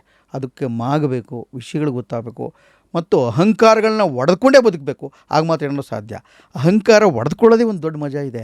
ನನಗೆ ಮಕ್ಕಳ ರಂಗಭೂಮಿ ಯಾಕೆ ಇಷ್ಟೆಲ್ಲ ಮಾಡ್ಕೊಂಡು ಮತ್ತೆ ನೀನು ರವಿಚಂದ್ರನು ಶಿವರಾಜ್ ಕುಮಾರ್ ಜೊತೆ ಎಲ್ಲ ಬದುಕು ಬಂದುಬಿಟ್ಟು ಅಲ್ಲಿ ಕೋಟಗನಹಳ್ಳಿ ರಾಮಯ್ಯನವ್ರ ಜೊತೆ ವಿಚಾರ ಮಾಡಿಬಿಟ್ಟು ಇಲ್ಲಿ ದೇವನವ್ರ ಮಜಾ ಜೊತೆ ಕೂತ್ಕೊಂಡು ಹಿಂಗೆಲ್ಲ ಏನೇನೋ ಮಾಡ್ಕೊಂಡು ನೀನು ಭೈರಪ್ಪನವ್ರ ಕಾದಂಬರಿ ಎಲ್ಲ ಓದ್ತಾ ಇರ್ತೀವಿ, ಇಲ್ಲಿ ಬಂದೇನೆ ನೀನು ಮಕ್ಕಳ ಜೊತೆ ನಾಟಕ. ನಾನು ಹೇಳಿದೆ, ಮಕ್ಕಳ ಜೊತೆ ನಾಟಕ ಮಾಡ್ಬೇಕಾದ್ರೆ ಅವಕ್ಕೆ ಹಿಂಗೆ ಕೆನ್ನೆಚ್ಚಿ ಹುಟ್ಟೋದ್ರ ಮೂಲಕ ನಾನು ಬಾಗ್ತೀನಿ, ಮತ್ತು ಅದು ಹತ್ತಾಗ ನಾನು ಬೆನ್ಮೇಲೆ ಕೂಡಿಸ್ಕೋತೀನಿ. ನನ್ನ ಅಹಂಕಾರವನ್ನು ಒಡೆದುಕೊಳ್ಳೋದಕ್ಕೆ ಮಕ್ಕಳ ರಂಗಭೂಮಿ ತುಂಬ ಸಹಾಯ ಮಾಡುತ್ತೆ. ನಾನು 4 ಸಲ ಕಿರ್ಚಿದ್ರೆ ಅಳಕ್ಕೆ ಶುರು ಮಾಡಿಬಿಡ್ತದೆ, 5ನೇ ಸಲ ಮೆತ್ತಿಗೆ ಹೇಳ್ಕೊಡ್ಬೇಕು, ನಾನು ಕರಗಬೇಕು. ನಾನು ಬದಲಾಗ್ತೀನಲ್ಲ, ಆ ಬದಲಾಗೋದನ್ನು ಮಕ್ಕಳು ಕಲಿಸ್ಕೊಡ್ತಾವೆ ನನಗೆ. ನಾನು ಮತ್ತೆ ಮಗುವಾಗೋದ್ರಿಂದ, ಅಹಂಕಾರ ಹೊಡೆದುಕೊಳ್ಳೋದ್ರಿಂದ ಮತ್ತೆ ನಾನು ಈ ಬೇರಿಗೆ, ನೆಲಕ್ಕೆ, ಈ ಮಣ್ಣಿಗೆ ಅಂಟಿಕೊಳ್ಳುತ್ತಿದ್ದೇನೆ ಅನ್ನೋ ಭಾವ ನನಗೆ. ಏನು ಸರ್ ಎಂಥ ಮಾತು ಹೇಳಿದ್ರಿ. ನಿಜ ಅಲ್ವಾ? ಯಾವತ್ತು ಅಹಂಕಾರನ ಅದು ಒಡೆದುಕೊಳ್ಳದೆ ಹಾಗೇ ಇರ್ತೀವೋ ಅದು ಮುಂದಕ್ಕೆ ಒಂದ್ಸತಿ ಹೋಗಿ ಅದು ಎಷ್ಟು ಮೇಲೆ ಹೊಟ್ಟೋಗಿರ್ತೀವಿ ಅನ್ನೋ ಅದು ಬಿದ್ದಾಗ ಕೆಲವು ಸತಿ ಈ ಎಲ್ಲ ಭಾರಿ ಸುಖ ಉದಾಹರಣೆಗಳನ್ನ ತಾಯಿ ನೋಡ್ತಾ ಅದು. ಇದ್ದೀವಿ. ಅಹಂಕಾರ ನೋಡ್ಕೊಳ್ಳೋದಿದೆಯಲ್ಲ ಅದು ಭಾರಿ ಸುಖ. ಆಮೇಲೆ ಏನೋ ಸಿಕ್ಕಿದ್ದು ಕಳೆದೋಗ್ಬಿಡೋದಿದೆಯಲ್ಲ, ಅವಾಗ ಮತ್ತೆ ಕಳೆದೋಗ್ಬಿಡ್ತಲ್ಲ ಅಂತ ಮತ್ತೆ ದುತ್ತಂತ ಫಿನಿಕ್ಸ್ ಥರ ಎದ್ದು ಬರೋದಿದೆಯಲ್ಲ, ಆ ತ್ಯಾಗ ಕೂಡ ಒಂದು ದೊಡ್ಡ ಸುಖ. ಅಹಂಕಾರ ಹೊಡ್ಕೊಳ್ಳೋದು, ತ್ಯಾಗಮಯಿ ಆಗೋದಿಲ್ಲ, ಒಂದು ದೊಡ್ಡ ಸುಖ ಅದು. ಈ ಮಧ್ಯೆ ಇಷ್ಟು ಸ್ನೇಹಿತರು, ನೀವು ಅವಾಗ ಒಂದು ಮಾತು ಹೇಳಿದ್ರಿ, ಸ್ನೇಹಿತರು ಸಮಾನ ಮನಸ್ಕರು ಅಂತ. ಹೌದು. ಸೊ ಈಗ ಚಿತ್ರರಂಗದಲ್ಲಿ ಅಫ್ಕೋರ್ಸ್ ಎಂತೆಂಥ ಸಿನಿಮಾಗಳು, ಎಂಥ ಎಲ್ಲ ಹೀರೋಗಳನ್ನು ಹೌದು, ರಾಜ್ಕುಮಾರ್ ಜೊತೆ ಒಂದಲ್ಲ ಆ್ಯಕ್ಟ್ ಅನ್ನೋದನ್ನ ಬಿಟ್ಟು ಮಾಡೋಕ್ಕಾಗಿಲ್ಲ, ಅದು ಬಿಟ್ಟರೆ ಬಹುತೇಕ ಎಲ್ಲ. ಎಲ್ಲಿಂದಲೂ ಒಂದಷ್ಟು ಕಾಂಟ್ರಿಬ್ಯೂಷನ್, ಅಥವಾ ನೀವು ಕೇಳಿಲ್ವಾ ಅಥವಾ ಅವರು ಏನು ಕೊಟ್ಟಿಲ್ವಾ ಈ ಇಲ್ಲ, ಥರ? ನಾನೇನು ಒಂದು ಕೇಳಕ್ಕೆ ಹೋಗಿಲ್ಲ, ಯಾಕೆ ನನ್ನ ಸಂತೋಷಕ್ಕೆ ಮಾಡ್ಕೋತಾರದು, ಅವ್ರನ್ನೇ ಕೇಳಬೇಕು ಅಂತ ಒಂದು ಇತ್ತು ನನಗೆ. ಆದರೂ ಒಂದಷ್ಟು ಜನ ಗೊತ್ತಿಲ್ಲದಾಗ ಯಾವುದ್ಯಾವುದೋ ಮೂಲೆಯಲ್ಲಿ ಅಲ್ಲಿ ಇಲ್ಲಿ ಎಲ್ಲ ಯಾವುದೇ ನೀನು ಒಂದು ಅಷ್ಟೊಂದು ಕೆಲಸ ಮಾಡ್ತಾಯಿದ್ದಿ ಕಣೋ, ನಿಮಗೆ ಲೈಟ್ ಬಿಲ್ ನಾನು ಕಟ್ತೀನಿ, ನಿಂದು ಫೋನ್ ಬಿಲ್ ನಾನು ಕಟ್ತೀನಿ ಕಣೋ ಅಂತ ಬಿ ಸುರೇಶ್ ಒಂದು ಕಾಲದಲ್ಲಿ ನನಗೆ ಹೇಳಿದರು. ಮೈ ಜುಮ್ ಅಂದಿದ್ದು. ಆಮೇಲೆ ಮಂಡ್ಯ ಪಾಪ ನಿನಗೆ ನಾನು ಇದಂತೂ ಸರಿಯಾಗಿ ನಾಟಕ ಮಾಡಿಸ್ದಾಗ ದುಡ್ಡೇ ಕೊಡೋಕ್ಕಾಗಲ್ಲ, ನಂಗೆ ಭಾಳ ಮುಜುಗರ ಆಗುತ್ತೆ ರಮೇಶ, ಆದರೆ ನೀನು ಸಿನಿಮಾ ಮಾಡಿದಾಗ ನಾನು ಎಲ್ಲರೂ ದುಡ್ಡು ಕೊಡಿಸೋ ಪ್ರಯತ್ನ ಮಾಡ್ತೀನಿ. ಎಲ್ಲೂ ನಾಗುತ್ತೆ ಹೇಳಿ ಚಂದ್ರಶೇಖರ್ ಹಿಂಗೆ ಹೇಳೋರು. ಇನ್ಯಾರು ಕೆಲವಿಂದ ನಾವು ಸಿನಿಮಾದಲ್ಲಿ ಆ್ಯಕ್ಟ್ ಮಾಡುವಂತ ಇನ್ಯಾರೋ ರಮೇಶ್ ಇಂದ್ರನೋ ಶ್ರುತಿನೋ ಇವರೆಲ್ಲ ಹಿಂಗೆ ಎಲ್ಲೆಲ್ಲೆಲ್ಲ ಅಲ್ಲಲ್ಲಿ ನನಗೆ ಸಿಕ್ಕಿದ್ದಾರೆ ಹೊರತು ಅದು ಇದು. ಆದರೆ ಪೂರ್ಣ ಪ್ರಮಾಣದಲ್ಲಿ ಒಂದು ದೊಡ್ಡದೊಂದು ಯಾಗ ಮಾಡೋಕ್ಕೆ BJಶ್ರೀ ಅವರು MP ಆಗಿದ್ದಾಗ ರಂಗಮಂದಿರ ಕಟ್ಟೋದಕ್ಕೆ ಅವರು ಒಂದಷ್ಟು ಸಹಾಯ ಮಾಡಿದ್ರು. ಎಲ್ಲರೂ ಪೂರ್ಣ ಅವರೇ ಕೊಟ್ಬಿಟ್ಟಿದ್ದಾರೆ ಅಂತ ಇಲ್ಲ, ಹಂಗೆ ಕೊಡೋಕ್ಕಾಗೋದಿಲ್ಲ, ಆ ಥರ ಲೆಕ್ಕಾಚಾರ ಇಲ್ಲ. ಯಾಕೆಂದರೆ ಅವರು 10 ಕಡೆ ಕೊಡಬೇಕಾಗಿರುತ್ತೆ. ಒಂದು ಪುಟ್ಟ ಭಾಗವನ್ನು ಅವ್ರು ನಮ್ಗೆ ಕೊಟ್ಟಿದ್ದರಿಂದ ರಂಗಮಂದಿರ ಕಟ್ಟೋಕ್ಕೆ ನಂಗೆ ತುಂಬ ಸಹಾಯ ಆಯಿತು. ಅದು ಕೆಲವರೆಲ್ಲ. ಬಟ್ ಹೀರೋಗಳು ಅಂತ ಹೇಳಿಸ್ಕೊಂಡವರಲ್ಲಿ ನನಗೇನು ನೆನಪಾಗಲ್ಲ ತಾಯಿ. ನನಗೆ ಮೊನ್ನೆ ಒಂದು ಆಕ್ಸಿಡೆಂಟ್ ಆಯಿತು, ನನಗೆ ಒಂದು 8 ತಿಂಗಳಿಂದ, ಮತ್ತೆ ಎದ್ದು ಬರೋದೇ ಕಷ್ಟ. 8-9 ತಿಂಗಳಿಂದ ದೊಡ್ಡ ಭೀಕರವಾದ ಆಕ್ಸಿಡೆಂಟು, ಶೂಟಿಂಗ್ ನಡಿಬೇಕಾದ್ರೆ. ಏನಾಯ್ತು ಸರ್? ಸಾರಿ, ನಾನು ಐ ಥಿಂಕ್ ಅಪ್ಡೇಟ್ ಫುಲ್ ಬಿಟ್ಬಿಟ್ಟಿದ್ದೀನಿ. It's okay, if you comfortable you can share. ಇಲ್ಲ ಅದರಿಂದ ಇಲ್ಲ, ನಾನು ಕೆಲವನ್ನ ಹೇಳ್ತೀನಿ, ಕೆಲವು ಹೇಳಲ್ಲ. ದೊಡ್ಡ ಆಕ್ಸಿಡೆಂಟು, ಬೆಡ್ ಮೇಲಿದ್ದೆ. ಕನ್ನಡ ಚಲನಚಿತ್ರ ಕಲಾವಿದರ ಸಂಘ, ಕನ್ನಡ ಚಿತ್ರ ಅಕಾಡೆಮಿ, ವಾಣಿಜ್ಯ ಮಂಡಳಿ, TV ಸಂಘ, TV ಕ್ಲಬ್ಬು, ಯಾರು ಎಲ್ಲೆಲ್ಲ ಆಗುತ್ತೋ ಅಲ್ಲೆಲ್ಲದಕ್ಕೂ ನನಗೆ ಗೊತ್ತಿಲ್ಲದ ಹಾಗೆ ನಾನು ಬೆಡ್ ಮೇಲಿದ್ದಾಗ ಪಾಪ ನಮ್ಮ ಕಡೆಯವ್ರು ಯಾರೋ ಅಪ್ರೋಚ್ ಮಾಡಿದ್ದಾರೆ. ಯಾವ ಹೀರೋಗಳು ಎಲ್ಲ ಗೊತ್ತಿಲ್ಲ, ಯಾರೂ ರೆಸ್ಪಾಂಡ್ ಮಾಡಲ್ಲ. ಕನ್ನಡದ ಒಬ್ಬ ಹೀರೋ, ನಾನು ಅವನ ಜೊತೆ ಆ್ಯಕ್ಟೇ ಮಾಡಿಲ್ಲ. ಅವನು ನಾನು ಕೂತಿದ್ದಾಗ, ಅಣ್ಣ ನೀನು ಬದುಕಿದೆಯಾ, ನಂಗೆ ನಂಬೋಕೆ ಆಗ್ತಲ್ಲ, ಇಂಥ ಆ್ಯಕ್ಸಿಡೆಂಟಾಗಿ ಹೆಂಗಣ್ಣ, ನೀನು 1.5 ತಿಂಗಳು ಬೆಡ್ ಮೇಲಿದ್ದೀನಿ, ನಿನ್ನ ಕತೆ ಏನಣ್ಣ ಅಂದೊಬ್ಬ ಹೀರೋ. ನಾನು ಇಲ್ಲ ಹಂಗೇನಿಲ್ಲ, ಪರವಾಗಿಲ್ಲ, ಏನಿಲ್ಲ, ಆರಾಮಾಗಿ ಮತ್ತೆ ಎದ್ದು ಬರ್ತೀನಿ, ಏನಾಗಲ್ಲ, ನಂಗೆ ಕೆಲಸ ಇದೆ ಗೊತ್ತಿದೆಯಲ್ಲ, ಮತ್ತೆ ಎದ್ದು ಬರ್ತೀನಿ ಅಂತ. ಇಲ್ಲ ಅಣ್ಣ, 1 ತಿಂಗಳು ಸುಮ್ಮನೆ ಹೆಂಗೆ ಕೂತ್ಕೊಳ್ಳೋಕೆ ಸಾಧ್ಯ ಅಂತ ಮಾತಾಡ್ತಿದ್ದಂಗೆ ನನ್ನ ಮೊಬೈಲಲ್ಲಿ ಟನ್ ನನ್ನ ಸೌಂಡ್ ಆಗುತ್ತೆ. ಅವನ ಅಕೌಂಟಿಂದ ನನಗೆ ದುಡ್ಡು ಹಾಕ್ಬಿಟ್ಟಿರ್ತಾನೆ. ಒಬ್ಬನೇ ಒಬ್ಬ ಹೀರೋ, ರಿಷಬ್ ಶೆಟ್ಟಿ. ಅರೆ, ವ್ಯಕ್ತಿ ಬೇರೆ, ವ್ಯಕ್ತಿತ್ವ ಬೇರೆ. ನನ್ನ ಕಣ್ಣಲ್ಲಿ ನೀರು, ಏನು ಹೇಳಬೇಕು ಅಂತ ಗೊತ್ತಿಲ್ಲ. ಅವ್ರು ಗೊತ್ತಿದ್ರು ನಿಮ್ಗೆ, ಅಂದರೆ ವ್ಯಕ್ತಿಗತ ಪರಿಚಯ. ಜೊತೆಲಿ ಆ್ಯಕ್ಟ್ ಮಾಡಿಲ್ಲ, ನಾನು ತುಂಬ ಒಡನಾಡಿಲ್ಲ. ಅವ್ರು ಯಾವ ಸಿನಿಮಾದಲ್ಲೂ ನಾನೇನು ಆ್ಯಕ್ಟ್ ಮಾಡಿಲ್ಲ, ಏನು ನಂಗೆ ಭಾಳ ಇದಿಲ್ಲ. ಆದ್ರೂ ದೂರ ಯಾಕೆ ಅವ್ರಿಗೆ ನಂಗೆ ಈಗಲೂ ಗೊತ್ತಿಲ್ಲ ಅದು. ಆಮೇಲೆ ಕರೆಕ್ಟಾಗಿ 1.5-2 ತಿಂಗಳಾದಮೇಲೆ, ಈಗ ಒಂದು ತಿಂಗಳ ಹಿಂದೆ ಅವರೇ ಫೋನ್ ಮಾಡಿ, ಅಣ್ಣ ಈಗ ಎದ್ದು ಓಡಾಡ್ತಾ ಇದ್ದೀವಿ, ಏನು ಸಮಸ್ಯೆ ಇಲ್ಲ, ಆ್ಯಕ್ಟ್ ಮಾಡ್ತಾಯಿದ್ದೀರಲ್ಲ ಮತ್ತೆ ಅಂತಾನೆ. ನನಗೆ ಇದು ಯಾವಪ್ಪ, ನಾನು ಒಡನಾಡಿಲ್ಲ, ಚರ್ಚೆ ಮಾಡಿಲ್ಲ, ಏನು ಇದಂಗೆ ಈ ವ್ಯಕ್ತಿ ಯಾಕೆ ಹಿಂಗೆ ಕೇಳ್ದ. ದೊಡ್ಡ ಅಮೌಂಟು ಸಣ್ಣ ಅಮೌಂಟು ಅಲ್ಲ, ಪ್ರಶ್ನೆನೇ ಅಲ್ಲ ಅದು ನನಗದು, ಭಾಳ ದೊಡ್ಡ. ಆದರೆ ಜೆಸ್ಚರ್ ಇದೆಯಲ್ಲ, ಜೆಸ್ಚರು ನೋಡಿ, ಇದೇ ಕೊನೆಗೆ ಉಳ್ಕೊಳ್ಳೋದು. ಹಿಂದೆ ಒಂದ್ಸಲಿ ರಂಗಮಂದಿರ ಮಾಡಬೇಕಾದ್ರೂ ಅಷ್ಟೇ, ನನಗೆ ಅಲ್ಲಿ ಜನ್ರೇಟ್ರು ಇಲ್ಲ, ಕರೆಂಟ್ ಇಲ್ಲ, ವ್ಯತ್ಯಾಸ ಒದ್ದಾಡ್ತಾಯಿದ್ದೀನಿ, ಏನಂಗೆಲ್ಲ ಮಾಡ್ಬೇಕಾರೆ ಜೋಬಿಗೆ ತಂದು ಹಿಂಗೆ ತುರುಕ್ಬಿಟ್ಟು ಹೋಗಿರ್ತಾನೆ ಒಬ್ಬ. ನನಗೆ ಜನ್ರೇಟ್ರ್ ತೊಗೊಳ್ಳಿ ನೀವು, ಜನ್ರೇಟ್ರ್ ದುಡ್ಡನ್ನ ಹಾಕ್ಬಿಟ್ಟು ಹೋಗಿರ್ತಾನೆ. ದರ್ಶನ್, ದೊಡ್ಡ ಚಿತ್ರರಂಗ, 350 ಪಿಕ್ಚರ್ ಮಾಡಿದ್ದೀನಿ, ಎಲ್ಲರಿಗೂ ಗೊತ್ತಿಲ್ಲ ಅಂತೇನಿಲ್ಲ, ರಂಗಭೂಮಿ ಗೊತ್ತಿರಲ್ಲ ಅಂತೇನಲ್ಲ. ಅದರ ರಿಯಾಕ್ಟ್ ಎಷ್ಟು ನಾನು ಹೇಳಿದ್ದು, ಅದಕ್ಕೆ ಸರ್ಕಾರ ಆಗಲಿ ಜನ ಆಗಲಿ ಒಂದು ಪ್ರಮಾಣದ ಮಾತ್ರ ನಿಂಗೆ ಕೊಡಬಲ್ಲರು, ಮಿಕ್ಕಿದ್ದನ್ನು ಸದಿಚ್ಛೆಯಿಂದ ನೀನೇ ಜನಗಳ ಮೂಲಕ. ಈಗ ಅದಕ್ಕೆ ಹೇಳ್ತಾನೆ, ನಟನ ನಡೀತಾ ಇದ್ರೆ ಅದು ಜನಗಳಿಂದ, ಜನಗಳು ಕೊಡೋ ದುಡ್ಡು, ಅವ್ರು ಪ್ರೀತಿ ಮಾಡೋದ್ರಿಂದ. ಇದರಲ್ಲಿ ನನ್ನ ಪಾಲು ಇದೆ. ಜನಗಳು ಕೊಡುವ ದುಡ್ಡು ಏನಿದೆಯಲ್ಲ, ಅವರು ಅದ್ರ ಮೂಲಕ ನನ್ನದು ಜವಾಬ್ದಾರಿ ಇದೆ ನಿನ್ನ ಮೇಲೆ ಅಂತ ಅವ್ರು ನನಗೆ ತೋರಿಸ್ದಂಗೆ. ಆ ಹೀರೋಗಳು ನಮಗೆ ಕೊಡೋ ಸಹಾಯ ಅದು, ಇದರಲ್ಲಿ ನನ್ನ ಪಾಲಿದೆ, ಸಮಾಜ ಬೆಳೆಸೋದ್ರಲ್ಲಿ ನಂದು ಒಂದು ಪಾಲಿದೆ, ನಿಂದು ಮಾತ್ರ ಅಲ್ಲ ಅಂತ ಹೇಳೋದು, ಇದದು ಗುಣ ಅದು ಅಲ್ವಮ್ಮ. ಖಂಡಿತ ಸರ್, ಅದು ತುಂಬ ಮುಖ್ಯ ಆಗುತ್ತೆ ನನಗೆ. ಆಮೇಲೆ ಅವ್ರು ಯಾರು ಕೊಡಲ ಅಂತ ಒಂಚೂರು ದುಃಖನೂ ಇಲ್ಲ, ಕೋಪನೂ ಇಲ್ಲ, ಆಕ್ರೋಶವೂ ಇಲ್ಲ, ಏನೂ ಇಲ್ಲ. ನಾನು ನಿರ್ಮಲ, ಸುಮ್ಮನೆ ನನಗೊಂದು ಆಟ ಬದುಕು. ನೋಡ್ತಾ ಇರ್ತೀನಿ ಅಷ್ಟೇ. ಅದೇ ಕೊಟ್ಟರೆ ಥ್ಯಾಂಕ್ಸ್, ಕೊಡಲಿಲ್ಲ ಬೇಜಾರಿಲ್ಲ.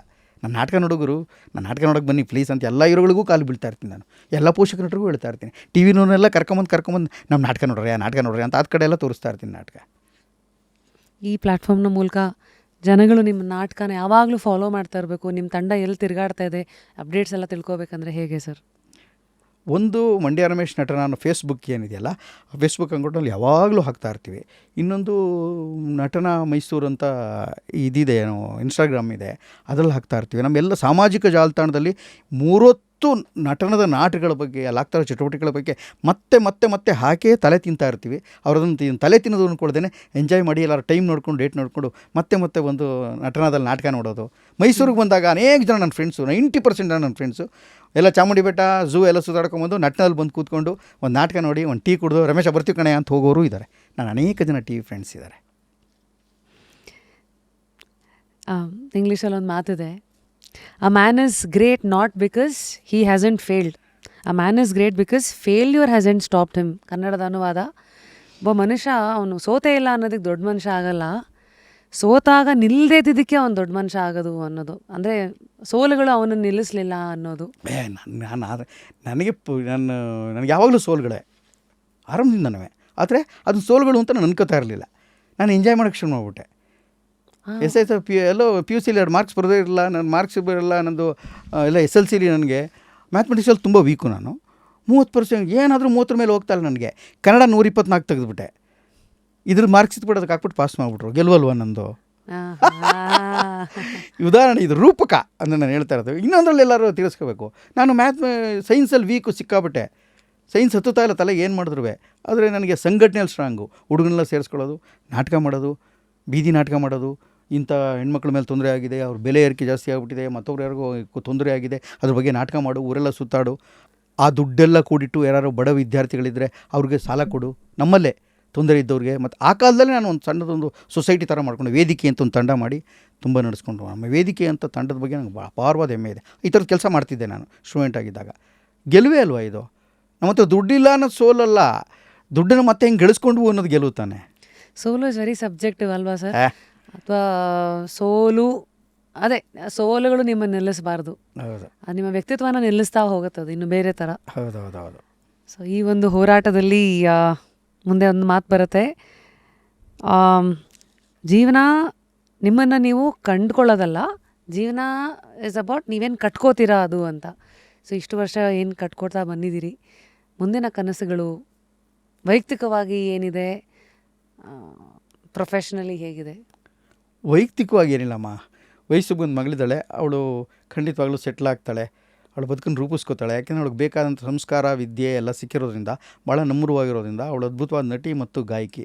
ಅವಳು ಬದುಕನ್ನು ರೂಪಿಸ್ಕೊಂಡು ಖಂಡಿತವಾಗ್ಲೂ ಒಂದು ಒಳ್ಳೆ ಕನ್ನಡ ಭೂಮಿಗೆ ಅವಳೊಂದು ಒಳ್ಳೆ ಕೆಲಸ ಮಾಡುವಂಥ ಹುಡುಗಿ ಆಗ್ತಾಳೆ.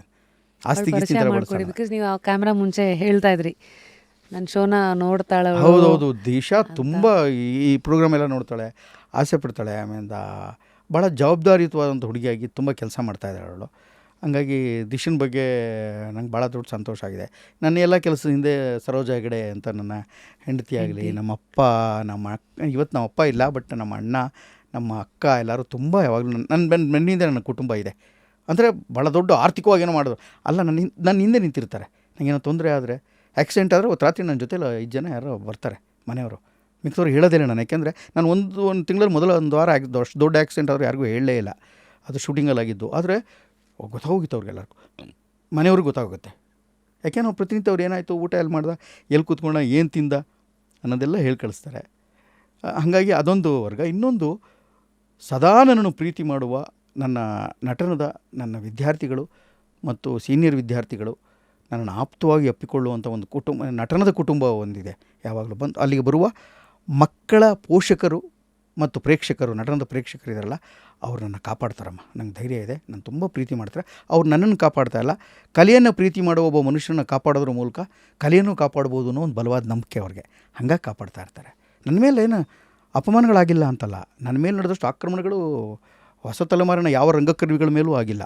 ಪೊಲೀಸ್ ಕೇಸ್ಗಳು, ಗಲಾಟೆಗಳು, ಹಾರಾಟಗಳು, ಹೋಗಿ ಸಿಗಾಕ್ಸ್ ಏನೋ ಗಲಾಟೆ ಆಯಿತು ಅನ್ನೋದು ಕಂಪ್ಲೇಂಟ್ ಕೊಡೋದು, ಈ ಥರ ಯಾವಾಗ ಸರ್ ಇವೆಲ್ಲ ಈ ಎಷ್ಟೋ ನಟನ ವಿಚಾರಕ್ಕೆ. ನಟನ ನಟನ ವಿಚಾರಕ್ಕೂ- ಕಟ್ಟುವಾಗ ನಟನ ಬಿಲ್ಡಿಂಗ್ ಸುಮ್ಮನಾಗಿದ್ದಲ್ಲಮ್ಮ, ಆ ಬಿಲ್ಡಿಂಗ್ ಆಗಿ ಇವತ್ತಿಗೆ ನಿಂತ್ಕೊಳ್ಳೋರು ಮಧ್ಯದಲ್ಲಿ ತುಂಬ ಹೋರಾಟಗಳಾಗಿದೆ ಅನೇಕ.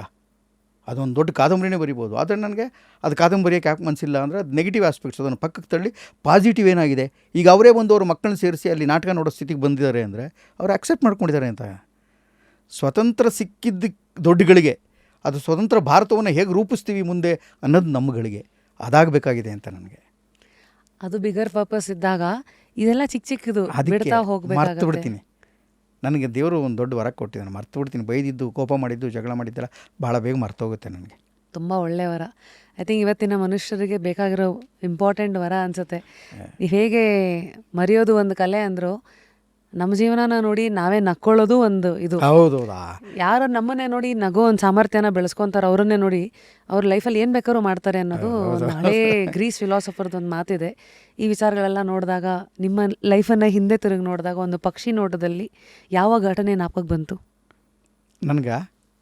ನನಗೆ ಅನೇಕ ಒಳ್ಳೊಳ್ಳೆ, ನಾನು ಯಾವುದೋ ನಾಟಕದಲ್ಲಿ ಸೀರಿಯಲ್ಲೋ ಸಿನಿಮಾದಲ್ಲೋ ಆ್ಯಕ್ಟ್ ಮಾಡಿದಾಗ, ರಾಜ್ಕುಮಾರ್ ಎಲ್ಲೋ ಸಿಕ್ಕಾಗ, ಮತ್ತು ಕಲ್ಯಾಣ್ ಕುಮಾರ್ ಜೊತೆ ಆ್ಯಕ್ಟ್ ಮಾಡುವಾಗ, ಮತ್ತು ಶ್ರೀನಿವಾಸ ಮೂರ್ತಿ ಅವರು, ರಮೇಶ್ ಭಟ್ ಎಲ್ಲ ದೊಡ್ಡ ದೊಡ್ಡ ಹೀರೋ ಆ್ಯಕ್ಟರ್ ಇರಲ್ಲ, ಅವ್ರು ನೀನು ಇಷ್ಟು ಚೆನ್ನಾಗಿ ಮಾಡ್ತೀಯ, ನಿಮಗೆ ನಾನು ಗಮನಿಸ್ಕೊಳ್ಳಿಲ್ವಲ್ಲ ನಾವು, ಏನು ಅದ್ಭುತ ಅಂದರೆ ನೀವು ಅಂತ ಬಾಚಿ ತಬ್ಕೊಂಡಾಗ ನನಗೆ ಒಂದು ಕ್ಷಣ ಪ್ರಪಂಚದ ಎಲ್ಲ ಸುಖನೂ ಸಿಕ್ಬಿಟ್ಟಿದೆ ಅನಿಸುತ್ತೆ. ಯಾಕೆಂದರೆ ಒಬ್ಬ ಮನುಷ್ಯ, ಒಬ್ಬ ನಟನಿಗೆ ನೀವು ಇಂಥ ಪಾತ್ರ ಮಾಡಿದರೆ ಚೆನ್ನಾಗಿ ಅಂತ ಹೇಳ್ಕೊಂಡಾಗ ಆ ಘಟನೆ ನನಗೆ ಹೆಚ್ಚು ಸಂತೋಷ ಕೊಡುತ್ತೆ.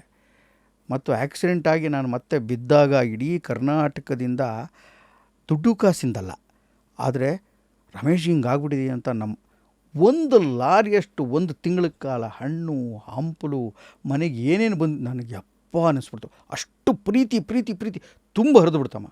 ಆಮೇಲೆ ನನ್ನ ಮೇಲೆ ಯಾವುದೋ ಒಂದು ಕಾರಣಕ್ಕಾಗಿ ಯಾವುದೋ ಪೊಲೀಸ್ ಕೇಸೋ ಗಲಾಟೆನೋ ಆಕ್ರಮಣ ಏನೋ ನೋಡಿದಾಗ ಇಡೀ ಕರ್ನಾಟಕದ ಬರ್ತಿ ಎಲ್ಲರೂ ರಿಯಾಕ್ಟ್ ಮಾಡಿದ್ದೆ. ಎಲ್ಲ ಹೆಣ್ಮಕ್ಳಾಗಲಿ ಗಂಡು ಮಕ್ಕಳಾಗಲಿ ಪ್ರತಿಯೊಬ್ಬರು ನಿಂತ್ಕೊಂಡು ನಾವು ಮಂಡ್ಯ ರಮೇಶ್, ನಾವು ಸ್ಟ್ಯಾಂಡ್ ವಿತ್ ಮಂಡ್ಯ ರಮೇಶ್ ಅಂತ ಒಂದು ಪ್ರೀತಿ ಕೊಟ್ರಲ್ಲ. ಮತ್ತು ತಪ್ಪು ಮಾಡಿದವ್ರಿಗೆ ಇದು ತಪ್ಪಾಗಿದೆ ಅಂತ ಅನಿಸೋಂಗೆ ಅವ್ರಿಗೆ ಎಚ್ಚರ ಮೂಡಿಸೋಂಗೆ ದನಿ ಒಂದು ಪಾಸ್ ಮಾಡಿದ್ರಲ್ಲ, ಅದು ಒಂದು ದೊಡ್ಡ ಸಂತೋಷ ಕೊಟ್ಟಿದೆ. ನನ್ನ ಗೆಳೆಯರಿಂದಲೇ ನನಗಾದ ಅನೇಕ ಅನ್ಯಾಯಗಳಿಗೆ ಕೂಡ ಮತ್ತೆ ಉತ್ತರ ನನ್ನ ಗೆಳೆಯರೇ ಕಂಡುಕೊಂಡಿದ್ದಾರೆ. ಅದು ಬೆಸ್ಟ್ ರಿಯಲೈಸೇಷನ್ ಅಲ್ಲ ಸರ್? ಅಲ್ವಾ, ಅದು ತುಂಬ ಮುಖ್ಯ. ಅದು ಆಗಿದೆ. ಮತ್ತು ಪ್ರೀತಿ ಮಾಡೋ ಗೆಳೆಯರು ಗೆಳತಿಯರು ಜೊತೆಲಿ ಬದುಕೋರು ಸಿಕ್ಬಿಟ್ಟಾಗ ಎಲ್ಲ ಮರ್ತೋಗ್ಬಿಡುತ್ತೆ ಗೆಳತಿ. ನಾನು ಅದ್ರಲ್ಲಿ ಭಾಳ ಸಮೃದ್ಧ, ಸಂತೃಪ್ತ, ಖುಷಿಯಾಗಿದೆ. ಎಂತೆಂಥ ಪ್ರೀತಿ ಮಾಡೋ ಆತ್ಮಗಳು. ಆಮೇಲೆ ಎಲ್ಲ ಜನ್ರೇಷನಲ್ಲೂ ವಿಜಯಮ್ಮ ನಾನು ಎಷ್ಟು ಪ್ರೀತಿ ಮಾಡ್ತಾರೋ, ಬಿ ಸುರೇಶ್ ಅವ್ರ ತಾಯಿ ವಿಜಯಮ್ಮ ಕನ್ನಡದ ಅದ್ಭುತವಾದ ಶ್ರೇಷ್ಠವಾದ ಹಿರಿಯ ಪತ್ರಕರ್ತೆ, ಮಹಾ ಮಾತೃತ್ವದ ಹೆಂಗಸಾಕೆ, ಜೀವನದಲ್ಲಿ ಅಷ್ಟು ಕಷ್ಟಪಟ್ಟಿದ್ದಾರೆ. ಅವ್ರು ನಾನು ಎಷ್ಟು ಪ್ರೀತಿ ಮಾಡ್ತಾರೋ, ಎರಡನೇ ಜನ್ರೇಷನ್ನು ಬಿ ಸುರೇಶು ಅಷ್ಟೇ ಪ್ರೀತಿ ಮಾಡ್ತಾನೆ. ಬಿ ಸುರೇಶ್ ಎಷ್ಟು ಪ್ರೀತಿ ಮಾಡ್ತಾನೋ ಹಾಗೆ ಹೊಸದಾಗಿ ಮೊನ್ನೆ ಇನ್ಯಾರು ನಾಟಕಕ್ಕೆ ಬಂದು ಸೇರ್ಕೊಂಡು ಒಂದು ಹುಡುಗ ಒಂದು ತಿಂಗಳಾದಮೇಲೆ ನಾನೆಲ್ಲೋ ಹಿಂಗೆ ಫಾಸ್ಟಾಗಿ ಟೆನ್ಷನಾಗಿ ಹಿಂಗೆ ಹೋಗ್ತಾಯಿದ್ರೆ ಕರೆದ್ಬಿಟ್ಟು, ಸರ್ ಸರ್ ಸರ್ ಸರ್ ಇವತ್ತು ನಾನು ನೋಡಲಿಲ್ವಾ ನೀವು ನಾಟಕ, ನಾನು ಹೆಂಗೆ ಮಾಡಿದೆ ಗೊತ್ತಾ ಅಂತ ಕೇಳ್ತಾ ಇರ್ತಾನೆ. ಕೂತ್ಕೊಂಡು ಮಾತಾಡಿಸ್ತಾನೆ ಪ್ರೀತಿಯಿಂದ. ಪುಟ್ಪುಟಾಣಿ ಮಕ್ಕಳ ಜೊತೆ ಒಡನಾಡ್ಬೇಕಾರೆ, ಯುವಕರ ಜೊತೆ, ತಾರುಣ್ಯದವ್ರ ಜೊತೆ ಮಾತಾಡ್ಬೇಕಾರೆ, ಯುವಕರ ಜೊತೆ ಹೊಡೆದಾಡ್ಬೇಕಾರೆ, ಅಲ್ಲಿ ಪರದೆ ಕಟ್ಬಿಟ್ಟಿದ್ರೆ ಇಲ್ಲಿ ಸರಿಯಾಗಿ ಕಟ್ಟಿಲ್ಲ, ಇದೆಲ್ಲ ಮಾಡಿದ್ರೆ ಅದೆಲ್ಲ ಬಂತ ಚರ್ಚೆ ಮಾಡ್ಬೇಕಾರೆ ಅದೊಂದು ದೊಡ್ಡ ಸಂತೋಷ ಕೊಡುತ್ತಲ್ವ. ಸಂತೋಷವನ್ನು ಅನುಭವಿಸೋಕ್ಕೆ ಕೂಡ ಮತ್ತು ಯಶಸ್ಸನ್ನು ಕೂಡ ಜೀರ್ಣ ಮಾಡ್ಕೊಳ್ಳೋಕೆ ಕೂಡ ಒಂದು ತಾಳ್ಮೆ, ಒಂದು ಸಾವಧಾನತ್ವ ಬೇಕಾಗುತ್ತೆ. ಅದು ಈಚೆಗೆ ಸಿಗೋಕ್ಕೆ ಶುರುವಾಗಿದೆ. ಇನ್ನೂ ಟೈಮ್ ಇದೆ, ನಾನು ಇನ್ನೂ ಮಾಡಬೇಕಾದ ಕೆಲಸ ತುಂಬ ಇದೆ ಅನ್ಸುತ್ತೆ. ನಾನು ಹೆಚ್ಚು ನಂಗೆ ತುಂಬ ಇಷ್ಟವಾದ ಟ್ರಾವೆಲ್ ಮಾಡೋಕ್ಕೆ ಈಚೆಗೆ ದೈಹಿಕವಾದ ತೊಂದರೆಗಳಾಗ್ತವೆ. ಅಯ್ಯೋ ದೂರ ಹೋಗೋದು ಹೆಂಗೆ ಬರೋಂಗೆ ಅಂತ. ಅದರ ಆಸೆ ಇದೆ, ಹೆಚ್ಚು ಟ್ರಾವೆಲ್ ಮಾಡಬೇಕು. ಯಾವುದೋ ಬಿರುಗಾಳಿ ಬಿರುಮಳೆಗಳ ಮಧ್ಯೆ ದಟ್ಟವಾದ ಕರೆಂಟೇ ಇಲ್ಲದೆ ಇರುವಂಥ, ಯಾವ ಮನೆಗಳೂ ಇಲ್ಲದೆ ಇರುವಂಥ ಒಂದು ದಟ್ಟವಾದ ಕಾಡಿನ ನಡುವೆ ಎಲ್ಲೋ ಸಮುದ್ರ ಮೇಲೆ ಬಡಿ ಚಂದ್ರನ ಬೆಳಕಿರಬೇಕು, ಕೆಳಗೆಲ್ಲೋ ಒಂದು ನದಿ ಹರಿತಾ ಇರಬೇಕು, ಅಲ್ಲಿ ಕೂತ್ಕೊಂಡು ಯಾರ್ದೋ ಅದ್ಭುತವಾಗಿ ಚೆನ್ನಾಗಿ ಹಾಡು ಕೇಳ್ತಾ ಅಲ್ಲಿ ಬದುಕ್ತಾ ಜ್ಞಾನವನ್ನು ಹುಡ್ಕೊಳ್ಳೋದಿದೆಯಲ್ಲ ಅದು. ಮತ್ತು ಅದನ್ನು ಮತ್ತೆ ಆ ಸಂತೋಷನ ಪಟ್ಟು ಮರುಗಳಿಗೆ ಅಂದರೆ ಅದರ ಒಂದು ತಿಂಗಳಿಗೇನೆ ಭಾಳ ಅದ್ಭುತವಾದ ಆ ಕ್ರಿಯೆಯನ್ನು ನಾಟಕವನ್ನಾಗಿ ಪರಿವರ್ತಿಸುವ ಎಲ್ಲ ಕಂಟಿನ್ಯೂ ಆ ಸಂತೋಷ ಒಂದು ಡಾಟೆಡ್ ಲೈನ್, ಅದಂತ ಡಾಮಿನೋಸ್ ಎಫೆಕ್ಟ್. ನಿಮ್ಗೆ ಏನು ನೋಡಿದ್ರು ಮತ್ತೆ ಅದನ್ನ ನಾಟಕಕ್ಕೆ ಹೆಂಗೆ ತರಲೇಬೇಕು. ನನಗೆ ಅದು ರಂಗಭೂಮಿ ಬಿಟ್ಟು ಬೇರೆ ಏನೂ ಗೊತ್ತೇ ಇಲ್ಲ ತಾಯಿ.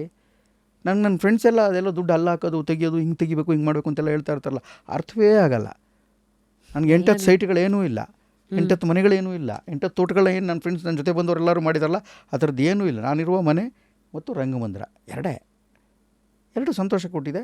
ಮತ್ತು ನಮ್ಮ ನಟನಲ್ಲಿ ಬೆಳೆದಂಥ, ನನ್ನ ಜೊತೆಯಲ್ಲೇ ಬದುಕಿದಂಥ ಸಾವಿರಾರು ಮಕ್ಕಳು, ಯುವಕರು, ಯುವತಿಯರು ರಂಗದಲ್ಲಿ ಎಲ್ಲ ರಂಗದಲ್ಲೂ ಪ್ರಜ್ವಲಿಸುವಾಗ ಒಂದು ದೊಡ್ಡ ಸಂತೋಷ ಸಿಗುತ್ತೆ. ಆ ಸಂತೋಷದಲ್ಲಿದ್ದೀನಿ ಅಷ್ಟೇ.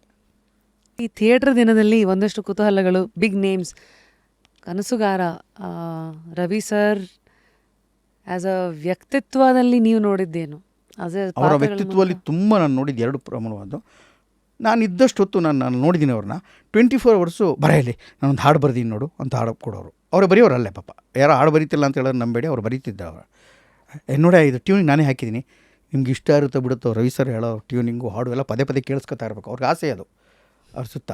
ನಾನು ಎಲ್ಲ ಕೇಳಾದ್ಮೇಲೆ ಕೆಲವು ಚೆನ್ನಾಗಿದೆ ಅನ್ನುವೆ, ಕೆಲವು ಸುಮಾರಾಗಿದೆ. ಏನು ಸುಮಾರಾಗಿದೆ ಅಂತ ಅವ್ರು ಸುಮಾರಾಗಿದೆ ಅನ್ನೋ ಪದ ಅವ್ರ ಜೀವ ಅಂದರೆ ಬಿಡಬಾರ್ದು, ಚೆನ್ನಾಗಿದೆ ಅಂತ ಹೇಳಬೇಕು ಅಂತ. ನಾನು ಸುಮಾರಾಗಿದೆ ಸರ್ ಅನ್ನುವ, ಹಿಂಗೆ ಚರ್ಚೆ ಆಗೋದು. ತುಂಬ ಶ್ರಮಜೀವಿ, ಕಷ್ಟಪಟ್ಟು ಕೆಲಸ ಮಾಡ್ತಾನೆ ಆತ. ರವಿಚಂದ್ರನ್ ನಮ್ಮ ವ್ಯಕ್ತಿತ್ವದ ಬಗ್ಗೆ ಅಪಾರವಾದ ಗೌರವ ಇರೋದು. ಆಮೇಲೆ ಅವರು ಮಾತಾಡ್ತಾ ವಿಚಿತ್ರವಾದಂಥ ಬದುಕಿನಲ್ಲಿ ತಿಂದಿರೋ ನೋವಿನ ಎಲ್ಲ ಗಳಿಗೆಗಳು ಈಗ ಫಿಲಾಸಫಿ ವಾಕ್ಯಗಳಾಗಿ ಉದ್ರಕ್ಕೆ ಶುರುವಾಗ್ಬಿಟ್ಟಿದೆ ಅವ್ರ ಬಾಯಿಂದ. ನೀವು ಗಮನಿಸ್ಬೋದು, ಈಚೆಗೆ ರವಿಚಂದ್ರನ್ ಅವ್ರು ಮಾತಾಡ್ಬೇಕಾದ್ರೆ ಟಕ್ ಅಂತ ಹೆಂಗೆ ಹೇಳ್ಬಿಟ್ಟಿದ್ನ ಅಂತ. ಅದು ಬದುಕಿನ ಭಾವನೆಗಳು ನೋವಿನ ವಾಕ್ಯಗಳಾಗಿ ಪರಿವರ್ತಿತವಾಗಿ ಬಾಯಿಂದ ಉದುರ್ತಾ ಹೋಗ್ತವೆ. ತುಂಬ ವರ್ಷ ಒಂದೇ ಫೀಲ್ಡಲ್ಲಿ ಕೆಲಸ ಮಾಡ್ತಾಯಿದ್ರೆ ಸೋಲುಗಳು, ತುಂಬ ಸಂಕಷ್ಟಗಳು, ತುಂಬ ಎಲ್ಲ ಆದಾಗ ಅದು ಒಳ್ಳೊಳ್ಳೆ ಸಿಹಿಯಾದ ಅಮೂಲ್ಯವಾದ ಮುತ್ತುಗಳನ್ನ ಕೂಡ ಉದುರಿಸ್ತಾ ಇರ್ತವೆ. ಅದನ್ನು ನಾನು ಗಮನಿಸ್ಕೊಂಡಿದ್ದೆ ಅವರಲ್ಲಿ. ಆಗಲೂ ಹಾಗೆ ಸೋತಿದ್ರು. ಅವ್ರು ತುಂಬ ಗೆದ್ದಿದ್ದಕ್ಕಿಂತ ಹೆಚ್ಚು ಸೋತಿದ್ದಿದೆ. ಆದರೆ ದೊಡ್ಡ ತಮಾಷೆ ಅಂದರೆ ಕನ್ನಡಿಗರು ಅವ್ರನ್ನ ಇವತ್ತು ನಮ್ಮನೆ ಹುಡುಗ ಅಂತ ಅಕ್ಸೆಪ್ಟ್ ಮಾಡ್ಕೊಂಡು ಪ್ರೀತಿ ಮಾಡಿಬಿಡೋದ್ರಿಂದ ಅವ್ರದ್ದೊಂದು ಬೇರೆ ಗೆಲುವಿದೆ. ಒಂದು ವಿಚಿತ್ರ ಒಂದು ಸ್ಥಾನ ಕೊಟ್ಟಿದ್ದಾರೆ ರವಿ ಸರ್ಗೆ ಈಗಲೂ ಕನ್ನಡಿಗರು. ಅವರು ಅದನ್ನು ನಾನು ಎಕ್ಸ್ಪ್ಲೈನ್ ಮಾಡಲಾರೆ ಅದೇನು ಅಂತ. ಅವ್ನು ತುಂಬ ಅವ್ರ ಬಗ್ಗೆ ಒಂದು ವಿಚಿತ್ರವಾದಂಥ ಪ್ರೀತಿ, ಕರುಣೆ ಎಲ್ಲ ಇದ್ದುಬಿಟ್ಟಿದೆ. ಕರುಣೆ ಅಂತಲೇ ಬಳಸ್ಬೋದು, ಇದ್ದುಬಿಟ್ಟಿದೆ ಅವ್ರ ಬಗ್ಗೆ. ಏಯ್ ಪಾಪ ಕಣ ರವಿ ಸರ್ ಅಲ್ವಾ ಭಯ್ಯ ಏನು ಅಂತ ಹಿಂಗೆಲ್ಲ ಮಾತಾಡ್ತಾರೆ. ಹೌದು, ಇಲ್ಲ ಅದು ಅವರೆಲ್ಲ ಕಷ್ಟಪಟ್ಟಿರೋ ಜೊತೆಗೆ ಇಷ್ಟು ದಿನ ಕಷ್ಟಪಟ್ಕೊಂಡು ಬಂದಿರಲ್ಲ, ಅದಕ್ಕೆ ಆ ಸಿಕ್ಕಿರೋ ಶ್ರಮಕ್ಕೆ ರಿಯಾಕ್ಷನ್ ಅಂತ ಅನ್ಕೋತೀನಿ. ಹಾಗೆ ರವಿ ಸರ್ದು ಆ ಗುಣ ನನಗೆ ಇಷ್ಟ, ನನಗೆ ಅವ್ರು ಶ್ರಮ ಪಡೋದು. ಆ ಫೇಸಲ್ಲಿ ಅವ್ರನ್ನ ನೋಡಿದ್ದೀರಾ? ಇತ್ತೀಚೆಗೆ ಟಚಲ್ಲಿ ಇರ್ತೀರಿ? ಯೂಶಲಿ ಆಕ್ಟರ್ಸ್ ಮತ್ತೆ ನಿಮ್ಮ ಸಂಬಂಧ ಹೇಗಿರುತ್ತೆ? ನಂದು ಈಗಲೂ ಫ್ರೆಂಡ್, ನಮ್ಮ 250ನೇ ಶೋ ಆಯಿತು ಮೊನ್ನೆ ನಮ್ಮದ್ರಲ್ಲಿ ಯಾವುದೋ ಒಂದು, ಬನ್ನಿ ಸರ್ ಜೀವನದಲ್ಲಿ ನಮ್ಮದು ನಾಟಕ ನೋಡಿ ಸರ್ ನೀವು ಅಂತ ಕರ್ಕೊಂಬಂದು ನಮ್ಮ ರಂಗಮೂಲದಲ್ಲಿ ನಾಟಕ ತೋರಿಸಿದೆ. ಅವ್ರು ಯಾವಾಗಲೂ ನಟನ ಅಂದರೆ ಏನೋ ಅಂತ ಸುಮ್ಮನೆ ಎಲ್ಲ ಒಂದು ಕಡೆ ಅಲ್ಲೇ ಸೆಟ್ಲ್ ಆಗ್ಬಿಟ್ಟೆ, ಅವ್ನು ಇಡಿಯೇಟ್ ಅಂತ ಯಾವಾಗಲೂ ಬೈತಾ ಇದ್ರು ನನಗೆ. ನಮ್ದು ಬಂದು ನೋಡಿದ್ಮೇಲೆ ಒಂದು ಸರಿ ಫುಲ್ ಹಿಂಗೆ ಥಿಯೇಟ್ರು ಎಲ್ಲ ನೋಡಿದ್ಮೇಲೆ, ಜನ ಎಲ್ಲ ನೋಡಿದ್ಮೇಲೆ, ನಾಟಕ ಎಲ್ಲ ನಿಂತ್ಕೊಂಡೇ ನೋಡಿದ್ರು ಹಿಂಬಾಗ ಅರ್ಧ ನಾಟಕನ. ಬಂದು ಆಮೇಲೆ ಸ್ಟೇಜ್ ಮೇಲೆ ಬಂದವರು, ಇದು ನಿನ್ನ ಪ್ರೇಮಲೋಕನೇ ಕಣೋ ಅಂದರು. ನಿಂದು ಒಂದು ಕನಸೆ, ನಂದು ಒಂದು ಕನಸೆ, ನೋಡಿದ್ರ ಏನು ಪ್ರೀತಿಯಿಂದ ಮಾಡಿದ್ಯೋ ಮಂಡ್ಯ, ಗುಡ್ ಅಂದರು ಅಷ್ಟೇ. ನನಗದು ಪ್ರಶಸ್ತಿ ಮುಗಿದೋಯ್ತು. ಇನ್ನೊಂದು ಬಿಗ್ ನೇಮ್ ಶ್ರೀ ಮಂಜುನಾಥ. ಆ ಮಲ್ಟಿ ಸ್ಟಾರರ್ ಅಂದರೆ ಒಂದು ಅದರ ಪೀರಿಯಡ್ ಸೆಟ್ಟಲ್ಲಿ ಹೆಂಗಿರ್ತಿತ್ತು, ಚೆನ್ನಾಗಿರ್ತಿತ್ತಮ್ಮ. ಅಂದರೆ ಅರ್ಜುನ್ ಸರ್ಜಾ ತುಂಬ ಕೆಲಸ ಮಾಡೋರು ಆ ಪಿಕ್ಚರ್. ನಾನು ನೋಡ್ತಾ ಇದ್ದೆ, ಎಷ್ಟೋ ಶಾರ್ಟ್ಸ್ಗಳನ್ನ ಅವರು ತೆಗೆದಿದ್ದನ್ನು ನಾನು ನೋಡೀನಿ. ಕೆ ರಾಘವೇಂದ್ರರಾವ್ ಇದ್ದರು. ಕೆ ರಾಘವೇಂದ್ರರಾವ್ ಯಾವುದೋ ಟೈಮಲ್ಲಿ ಇಲ್ಲ ಅಂದಾಗ ತುಂಬ ಸೀನ್ಗಳನ್ನು, ಸೌಂದರ್ಯನ ಅನೇಕ ಸೀನ್ಗಳನ್ನು ಮತ್ತು ನಮ್ಮ ಅನೇಕ ದೃಶ್ಯಗಳನ್ನು ಎಲ್ಲವನ್ನೂ ಇವರೇ ಶೂಟ್ ಮಾಡ್ತಾಯಿದ್ರು. ನಾನು ತುಂಬ ಸಣ್ಣ ಪಾತ್ರ ಮಾಡಿದ್ದು ಆನೋ ಶರಣು 40-45 ದಿನ ಕೊಟ್ಟು ಆ ಶ್ರೀ ಮಂಜುನಾಥಲ್ಲಿ. ಅದನ್ನೆಲ್ಲ ಸ್ವತಃ ಅರ್ಜುನ್ ಸರ್ಜಾ ಡೈರೆಕ್ಟ್ ಮಾಡ್ತಾಯಿದ್ರು. ಎಷ್ಟೊಳ್ಳೆ ಡೈರೆಕ್ಟರ್ ಮಾತಾ, ಶಾರ್ಟು ಎಕ್ಸ್ಪ್ಲೈನ್ ಮಾಡೋ ರೀತಿ, ಇಡೋದು ತುಂಬ ಹಾರ್ಡ್ ವರ್ಕರ್ ಆತ ಕೂಡ. ಪ್ರಪಂಚ ನೋಡಿರಲ್ಲ, ಅರೆ ಸೆಟ್ಟಲ್ಲಿ ನೋಡೋರಿಗೆ ಮಾತ್ರ ಗೊತ್ತು. ತುಂಬ ಹಾರ್ಡ್ ವರ್ಕರ್ ಮಾತಾ, ತುಂಬ ಹಾರ್ಡ್ ವರ್ಕರ್. ಆಮೇಲೆ ಇವತ್ತಿಗೂ ಅವ್ರು ಇಟ್ಟು ಮೈಕಟ್ಟು, ಅವ್ರ ಎಕ್ಸಸೈಸು, ಅವ್ರು ಕಷ್ಟಪಡೋದೆ ಇವತ್ತಿಗೂ ಈ ಕ್ಷಣಕ್ಕೂ ನಮ್ಮ ನಾಟಕದ ಪೋಸ್ಟ್ ಹಾಕಿದ ತಕ್ಷಣ very good, all the best, ನಿಮ್ಮನ್ನು ನೋಡಬೇಕು ಅಂತ ತುಂಬ ಅನಿಸ್ತಾ ಇದೆ, ಆಗ್ತಾನೆ ಇಲ್ಲ, ಬರ್ಬೇಕು ರಮೇಶ್ ಒಂದ್ಸಲಿ ನಾಟಕ ನೋಡ್ಬೇಕು ನಿಮ್ಮದು ಅಂತ ಕಳಿಸೋ ಮನುಷ್ಯ ಇದ್ದರೆ ಬೇರೆ ರಾಜ್ಯದ ಅಲ್ಲಿ ಬದುಕ್ತಾ ಇರುವಂಥ ಅರ್ಜುನ್ ಸರ್ಜಾ ಇವತ್ತಿಗೂ ರಿಯಾಕ್ಟ್ ಮಾಡ್ತಾರೆ ನನಗೆ. ನೈಸ್. ಮುಂದೆ ನಾಗತಿಹಳ್ಳಿ ಸರ್ ನಿಮಗೊಂದು ಭಾಳ ಪಾತ್ರನ ಸಿನಿಮಾದಲ್ಲಿ ಕೊಟ್ಟಿದ್ರೆ ಹೃದಯದಲ್ಲೂ ಒಂದು ಜಾಗ ಕೊಟ್ಟಿದ್ದಾರೆ ನಿಮಗೋಸ್ಕರ. ನಾನು ಅಷ್ಟೇ ಅಮ್ಮ, ಎಕ್ಸ್ಪ್ಲೇನೇ ಮಾಡೋಕ್ಕಾಗಿದ್ರೆ ಒಂದು ವಿಚಿತ್ರವಾದ ಬಾಂಧವ್ಯ ಇದೆ ಅವ್ರ ವಿಚಾರದಲ್ಲಿ. ಅಂದರೆ ಯಾರು ನಾಟಕ ಅವ್ರ ಊರಲ್ಲಿ ಮಾಡ್ತೀವಿ, ಪ್ರತಿ ವರ್ಷವೂ ತಪ್ಪದೇ ಮಾಡ್ತಾಯಿದ್ವಿ. ನಾಟಕ ಮಾಡೋದು ನನ್ನ ಖುಷಿ. ನಾನು ನಾಟಕಕ್ಕಾಗಿ ಅದೇನೋ ಇನ್ನೊಂದೇನೋ ಅದರಿಂದ ಇನ್ನೇನೂ ಇರೋಲ್ಲ. ನಾಟಕ ಮಾಡೋದು ಒಂದು ಖುಷಿ. ನಾಟಕ ಮಾಡ್ತಾ ಅದರ ಅನೇಕ ವಿಚಾರಗಳನ್ನ ಅಲ್ಲಿ ಹಳ್ಳಿ ಜನಗಳಿಗೆ ತಲುಪಿಸ್ಬೇಕು. ಅದನ್ನು ತಲುಪಿಸ್ತೀವಿ. ಆ ನಾಟಕ ಮುಗಿದ್ಮೇಲೆ ಮತ್ತೆ ವಾಪಸ್ ಬರ್ತೀವಿ. ಇಲ್ಲಿ ದುಡ್ಡು ಕಾಸೆಲ್ಲ ಹೊಂಚೋದು ಕಷ್ಟ ಕಣೋ ಅಂತಾರೆ. ಆಮೇಲೆ ನಾನು ಯಾವುದೋ ಒಂದು ಪಿಕ್ಚರ್ ನೋಡ್ಬೇಕಾದ್ರೆ, ನೀನು ಪಿಕ್ಚರ್ಗೆ ನಿನ್ನ ರೇಟ್ ಏನಿದೆ ಅದು ತೊಗೋಬೇಕು, ನೀವು ಅದಕ್ಕೆ ಹಠ ಮಾಡಿ ನನ್ನ ಪಿಕ್ಚರ್ಗೆ ನಾನು ತೊಗೋಬೇಕಾದ ದುಡ್ಡನ್ನು ಅವ್ರು ಕೊಡಿಸ್ತಾರೆ ನಿಂತ್ಕೊಂಡು. ಇನ್ನೊಂದು ಸಲ ಹಿಂದೆ ಒಂದು ಸಲ ನನಗೆ ಯಾರೋ ಪ್ರೊಡ್ಯೂಸರ್ ದುಡ್ಡು ಕೊಡದಿದ್ದಾಗ ಅವ್ರು ದುಡ್ಡು ಕ್ಲಿಯರ್ ಆಗೋದು ಹೊರತು ನಾನು ಮಾಡಲ್ಲ ಅಂದಿದ್ರು ವಿಷ್ಣು ಸರ್. ಒಂದೇ ರಮೇಶ್ ದುಡ್ಡು ಕ್ಲಿಯರ್ ಮಾಡಿಬಿಡಿ ಫಸ್ಟು ಅಂತ. ಯಾವ ಪಿಕ್ಚರು ನಂಗೆ ಮರ್ತೋಗಿದೆ, ಹಿಂದೆ ಯಾವುದೊಂದು ಪಿಕ್ಚರ್ ಬಹುಶಃ ಯಾವುದು ಅಂತ. ಅವಾಗ ಹಂಗೆ ಆ ಥರದ್ದು ಇವರು ನೀನು ಪಿಕ್ಚರು ದುಡ್ಡು ತಗೋ, ಎಲ್ಲ ಬಂದಿದೆ ಅಲ್ವಾ ಕರೆಕ್ಟಾಗಿ ಮಾಡು. ಅಂದರೆ ನೀನು ಆರ್ಥಿಕವಾಗಿ ನಿನ್ನ ಸಂಕಷ್ಟಗಳಿಂದ ಸುಖವಾಗಿದ್ರೂ ಸಮಾಜದ ಜೊತೆ ಚೆನ್ನಾಗಿರ್ಬೋದು, ಇಲ್ಲ ನನಗೆ ಕಷ್ಟ ಆಗುತ್ತೆ ಅಂತಲ್ಲ ಹೇಳೋರು ಬೇಕಲ್ಲ. ನಾಲ್ಕು ಹೇಳಿ ಆ ಥರದೊಂದು ಪೂರ್ಣ ಜವಾಬ್ದಾರಿ ಮನುಷ್ಯ. ಆತ ವಿಚಾರ ಮಾಡೋ ರೀತಿ ಹೇಳೋದು, ಒಬ್ಬ ದೊಡ್ಡ ಫಿಲಾಸಫರ್ ಆತ. ನನ್ನ ಪ್ರಕಾರ ಆತ ಬರೀ ದೊಡ್ಡ ಫಿಲಾಸಫರು, ತುಂಬ ಒಳ್ಳೆ ಗೆಳೆಯ, ಚಿಂತಕರು, ಮಹಾನ್ ಅವ್ರ ಭಾಷೆ, ಅವ್ರು ನಿಲ್ಲಿಸೋ ರೀತಿ, ಎಕ್ಸ್ಪ್ಲೈನ್ ಮಾಡೋ ರೀತಿ ತುಂಬ ಒಳ್ಳೆ ಮೇಷ್ಟ್ರು, ಕನ್ನಡದ ಮೇಷ್ಟ್ರು ನಿಜವಾಗ್ಲೂ ಮೇಷ್ಟ್ರೆ. ಗಜಕೇಸರಿ ಫೇಸ್ ಎಷ್ಟು ಜೊತೆ ಅದೊಂದು ಸಣ್ಣ ಪಾತ್ರ ಅಂತ ಇದೆ. ತರುಣ್ ಕರೆಸಿದ್ರು ಅವಾಗ ಆ ಟೈಮಲ್ಲಿ ಹೋಗಿದ್ವು. ಚೆನ್ನಾಗಾಯಿತು ನನಗೆ ಆ ಪಿಕ್ಚರಲ್ಲಿ ಅವನ ಜೊತೆ ಒದ್ದಾಡ್ಬೇಕಾದ್ರೆ. ಒಂದು ಆನೆ, ಒಂದು ಕಥೆನೇ ಮಜವಾಗಿದೆ. ಒಂದು ಆನೆ ಸಿಕ್ಬಿಟ್ಟಿರುತ್ತೆ ಅವ್ರಿಗೆ, ಏನೋ ಒಂದು ಆನೆ ನನಗೆ ಕೊಡಬೇಕು ಇದಕ್ಕೆ ಅಂತ. ಎಲ್ಲಿಂದ ಕೊಡೋದು ಅಂತ ಗಲಾಟೆ. ನೀವು ಸ್ವಾಮೀಜಿ ಆಗಲೇಬೇಕು ಅಂತ ಯಶ್ಗೆ ಜೀವ ತಿನ್ನೋದು. ಯಶುವೇ ಆಗಲ್ಲ ಅನ್ನೋದು. ನಮ್ಮಿಬ್ಬರ ನಡುವಿನ ಮಾತುಕತೆಗಳು ತುಂಬ ಖುಷಿ ಕೊಡ್ತಾಯಿತ್ತು. ಆ ಗಜಕೇಸರಿ ಫೇಸು ನನಗೆ ಅವನ ಜೊತೆ ಆ್ಯಕ್ಟ್ ಮಾಡ್ಬೇಕಾರೆ ಮತ್ತು ಓಡಾಡ್ಬೇಕಾರೆಲ್ಲ ಮುಂದೊಂದು ದಿವಸ KGF ಬರ್ಬೋದು, ಈತ ನ್ಯಾಷನಲ್ ಸ್ಟಾರ್, ಹಿಂಗೆಲ್ಲ ಏನೂ ಅನಿಸಿರಲಿಲ್ಲ. ಒಬ್ಬ ಒಳ್ಳೆ ಮನುಷ್ಯ, ರಂಗಭೂಮಿಗೆ ಬಂದು ಏನೋ ಹುಡುಗ, ಒಳ್ಳೆ ಆ್ಯಕ್ಟ್ರು, ಹಿಂಗೇನೋ ಆಗ್ಬೋದು ಅಂದ್ಕೊಂಡಿದ್ದೆ. ಆದರೆ ಅವ್ನು ಶ್ರದ್ಧೆ, ಶ್ರಮ ಕಾಪಾಡ್ತು. ಮತ್ತು ಆತನಿಗೊಂದು ವಿಚಿತ್ರವಾದ ಸರಳತೆ ಇದೆ. ಅಂದರೆ ಯಾರ ಜೊತೆ ಓಡಾಡ್ಬೇಕಾರೆ, ಮಾತಾಡ್ಬೇಕಾರೆ ಎಲ್ಲೂ ಈ ಸೂಪರ್ ಸ್ಟಾರ್ಗಳಿರುವಂಥ ಒಂದು ಇದೆಲ್ಲ ಇಲ್ಲ. ಗತ್ತು ಅಹಮ್ಮು ಇಲ್ಲ, ಕೋಟೆ ಕಟ್ಕೊಂಡು ಅದು ತೋರಿಸ್ಕೊಳ್ಳೋದು. ಅವರು ಕೋಟೆ, ನೀವು ಅವ್ರ ಕೋಟೆ ಹತ್ರ ಹೋಗೋಕೆ ಆಗಲ್ಲ. ಆದರೆ ಹೋದ್ಮೇಲೆ ನೀವು ಸಿಕ್ಬಿಟ್ರೆ ನಿಮ್ಮನ್ನು ತುಂಬ ಚೆನ್ನಾಗಿ ನಡೆಸ್ಕೋತಾರೆ. ನಿಮ್ಮನ್ನು ಹೃದಯದ ಕೋಟೆಯಲ್ಲಿ ಬಂಧಿಸ್ಕೊಳ್ಳುವಂಥ ಸಾಮರ್ಥ್ಯ ಯಶಿಗಿದೆ. ಅವರು ಆ ಥರದೊಂದು ವಿಚಾರ ಇದೆ ಆತನಿಗೆ. ಆಮೇಲೆ ಭಾಳ ಜವಾಬ್ದಾರಿಯುತವಾಗಿ ಬಿಹೇವ್ ಮಾಡ್ತಾನೆ. ಒಬ್ಬ ಆ್ಯಕ್ಟ್ರ್, ಹೀರೋ ಆಗಿ ಎಷ್ಟು ಹುಷಾರಾಗಿರಬೇಕು, ಎಲ್ಲೇನು ಮಾತಾಡಿದ್ರೆ ಇದು, ಎಲ್ಲೇನು ಸಿಗಾಕೋಬಾರ್ದು. ಈ ಜಾಣತನ ಇದೆಯಲ್ಲ, ಇದೊಬ್ಬ ಹೀರೋ ಆದಮೇಲೆ ಕಲೀಲೇಬೇಕಾಗತ್ತಮ್ಮ. ಅದು ಅನಿವಾರ್ಯವಾಗಿ. ಯಾಕೆಂದರೆ ಎಷ್ಟು ಎತ್ತರ ಇರುತ್ತೋ ಬೆಟ್ಟ, ಅಷ್ಟೇ ಕೆಳಗಡೆ ಬಿದ್ದರೆ ಅಷ್ಟೇ ಇದು ಡೇಂಜರ್ ಇರುತ್ತೆ ಅಂತ. ಸೊ ಅಷ್ಟು ಎತ್ತರನ ನೋಡಿದವರು ಅದನ್ನು ಕಲಿಯೋದು ಹೇಗೆ ಅಂತ. ನೀವು ಈ ಥರ ಎಷ್ಟೋ ಜನನ ನೋಡಿರ್ತೀರಿ. ಹೌದು, ನನ್ನ ದೊಡ್ಡ ಹೀರೋಗಳು ತುಂಬ ಹೊತ್ತು ನಾನು ನೋಡಿದೆ. ರಾಜ್ಕುಮಾರ್ ಅವರು ಪಕ್ಕದಲ್ಲಿ ಚೇರ್ ಹಿಂಗೆ ಎಳ್ಕೊಂಡು ಹಿಂಗೆ ಕೂತ್ಕೊಂಡು, ನಾನು ಒಂದು ಪಿಕ್ಚರ್ ಶೂಟಿಂಗಲ್ಲಿ 1 ತಿಂಗಳ ಕಾಲ ಇದ್ದಮ್ಮ. ಅಂದ್ರೆ ಆ ಪಿಕ್ಚರ್ ಅವ್ರು ಆ್ಯಕ್ಟ್ ಮಾಡಿರಲಿಲ್ಲ, ಅದು ಅವ್ರದ್ದು ಪಿಕ್ಚರ್ ಪ್ರೊಡ್ಯೂಸ್ ಆಗೋದು, ಟು ವಿ ಅಂತ. ನನಗೆ ಮಂಗಳೂರಲ್ಲಿ ಬೀಚಲ್ಲಿ ಹಿಂಗೆ ಶೂಟಿಂಗ್ ನಡಿಬೇಕಾದ್ರೆ ಅವರೊಬ್ಬರೇ ಕೂತಿದ್ದು ನೋಡ್ಬಿಟ್ಟು ಮುಂದೆ ಚೇರ್ ಹತ್ರ ಕೂತ್ಕೊಂಡು ಕೈ ಕಟ್ಕೊಂಡು ಅವ್ರ ಮುಂದೆ ಕೂತ್ಕೊಂಡು ನೋಡುವಂಥದ್ದು ಒಂದು ಅವಕಾಶ. ನನಗೆ ಮಾತಾಡೋಕ್ಕೆ ಆಗ್ತಾಯಿಲ್ಲ. ರಾಜ್ಕುಮಾರ್ ಮಾತಾಡ್ಸೋಕ್ಕಾಗ್ತ, ಹಂಗೆ ದೊಡ್ಡ ಪ್ರಭೆ ಅದು. ಆದರೆ ಅವ್ರು ಏನೋ ಮಾತಾಡ್ಬೇಕಾದ್ರೆ ಹಿಂಗೆ ಕೂತ್ಕೊಂಡು ಕೇಳಬೇಕಾದ್ರೆ 108 ಅದ್ಭುತವಾದ ಶಬ್ದಗಳು, ಇಂಟೋನೇಷನ್ಗಳು, ಪಾಸ್ಗಳು, ವಿಚಾರಗಳು ಕಿವಿಗೆ ಬೀಳ್ತಾ ಇರೋವು. ತುಂಬ ಸಲ ಮಾತಾಡ್ದೇನೋ ಗ್ರಹಿಸಿಕೊಳ್ಳಬೇಕಾಗ್ತದೆ. ನಟ, ನಟಿ, ಕಥೆಗಾರ, ಲೇಖಕಿ, ನಿರೂಪಕಿ ಎಲ್ಲರೂ ಅನೇಕ ಸಲ ಎಲ್ಲದನ್ನು ಮಾತಾಡೇ ಗಳಿಸ್ಕೋಬೇಕು ಅಂತಲ್ಲ. ಮಾತಿಲ್ಲದೆಯೂ ಮೌನದ ನಡುವೆಯೂ ಅನೇಕ ಮೌನದ ನಡುವೆಯೂ ಕೂಡ ಗ್ರಹಿಸಬೇಕಾದಂಥ ಅನೇಕ ವಿಚಾರಗಳಿರ್ತವೆ. ಅದು ತುಂಬ ಮುಖ್ಯ. ಮಾತಿಲ್ಲದ ಮೌನವೇ ಒಂದು ಅದ್ಭುತವಾದ ಭಾಷೆ ಅಂತ ನನಗೆ. ಅದರ ರುಚಿ ನೋಡಿದವ್ರಿಗೆ ಗೊತ್ತು.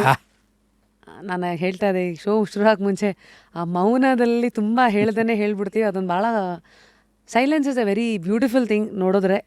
ಆಲ್ಸೋ ವೆರಿ ಟಫೆಸ್ಟ್ ಇದು. ಮುಂದೆ you have worked with such big names. 2015 ರನ್ನ ಬರುತ್ತೆ. ಸೊ ನನ್ನ ಪ್ರಶ್ನೆ, ಮೇ ಬಿ ಎಲ್ಲ ಆಡಿಯನ್ಸ್ಗಳ ಕುತೂಹಲನ ಮನಸ್ಸಲ್ಲಿಟ್ಕೊಂಡು, ಪೋಷಕ ಪಾತ್ರದಲ್ಲಿ ಆಯ್ಕೆಗಳು ಯೂಶಲಿ ಹೇಗೆ ನಡೆಯುತ್ತೆ? ಈಗ ಅವರೇ ಅಪ್ರೋಚ್ ಮಾಡ್ತಾರಾ? ನೀವು ಪ್ರಶ್ನೆಗಳು ಮೊದಲು ಹೇಗೆ ಕೇಳ್ತೀರಾ? ಇದಕ್ಕೆ ಯಾರು ರೀ ಹೀರೋ, ಎಷ್ಟು ದುಡ್ಡು ಕೊಡ್ತೀರಾ, ಹಿಂಗೆ ಕೇಳ್ತೀರಾ? ಇಲ್ಲ, ಆಯ್ಕೆ ಕೇಳ್ಬಿಡ್ಬೇಕು ನೀನು. ಸಿನಿಮಾದವ್ರದ್ದು ಬಲ್ ತಮಾಷೆ. ಇನ್ನೇನೋ ನನ್ನೇನು ಮಾಡೋಕ್ಕಾಗದೇ ಇರೋದು ನಾನು ಹೇಳ್ಕೊಂಬಿಡ್ಬೋದು. ಅವರು ಒಂದು ಪಿಕ್ಚರ್ಗೆ ಒಂದು ಆಯ್ಕೆ ಮಾಡ್ಕೊಂಡಿರ್ತಾರೆ. ಒಬ್ಬ ಅಶ್ವಥ್ ಬಾರ್, ಇನ್ಯಾರೋ ಬಾರ್, ಇನ್ಯಾರೋ ಬಾರ್, ಇನ್ಯಾರೋ ಬಾರ್, 5 ಹಾಕ್ಕೊಂಡಿರ್ತಾರೆ ಯಾವುದೋ ಒಂದಲ್ಲಿ. ಅವರಲ್ಲಿ ಯಾರೋ ಅಶ್ವಥ್ ಸರ್ ತುಂಬ ರಿಜಿಟಿವ್ ಸರ್, ಅವರು ರೆಸ್ಪಾಂಡ್ ಮಾಡ್ತಾಯಿಲ್ಲ.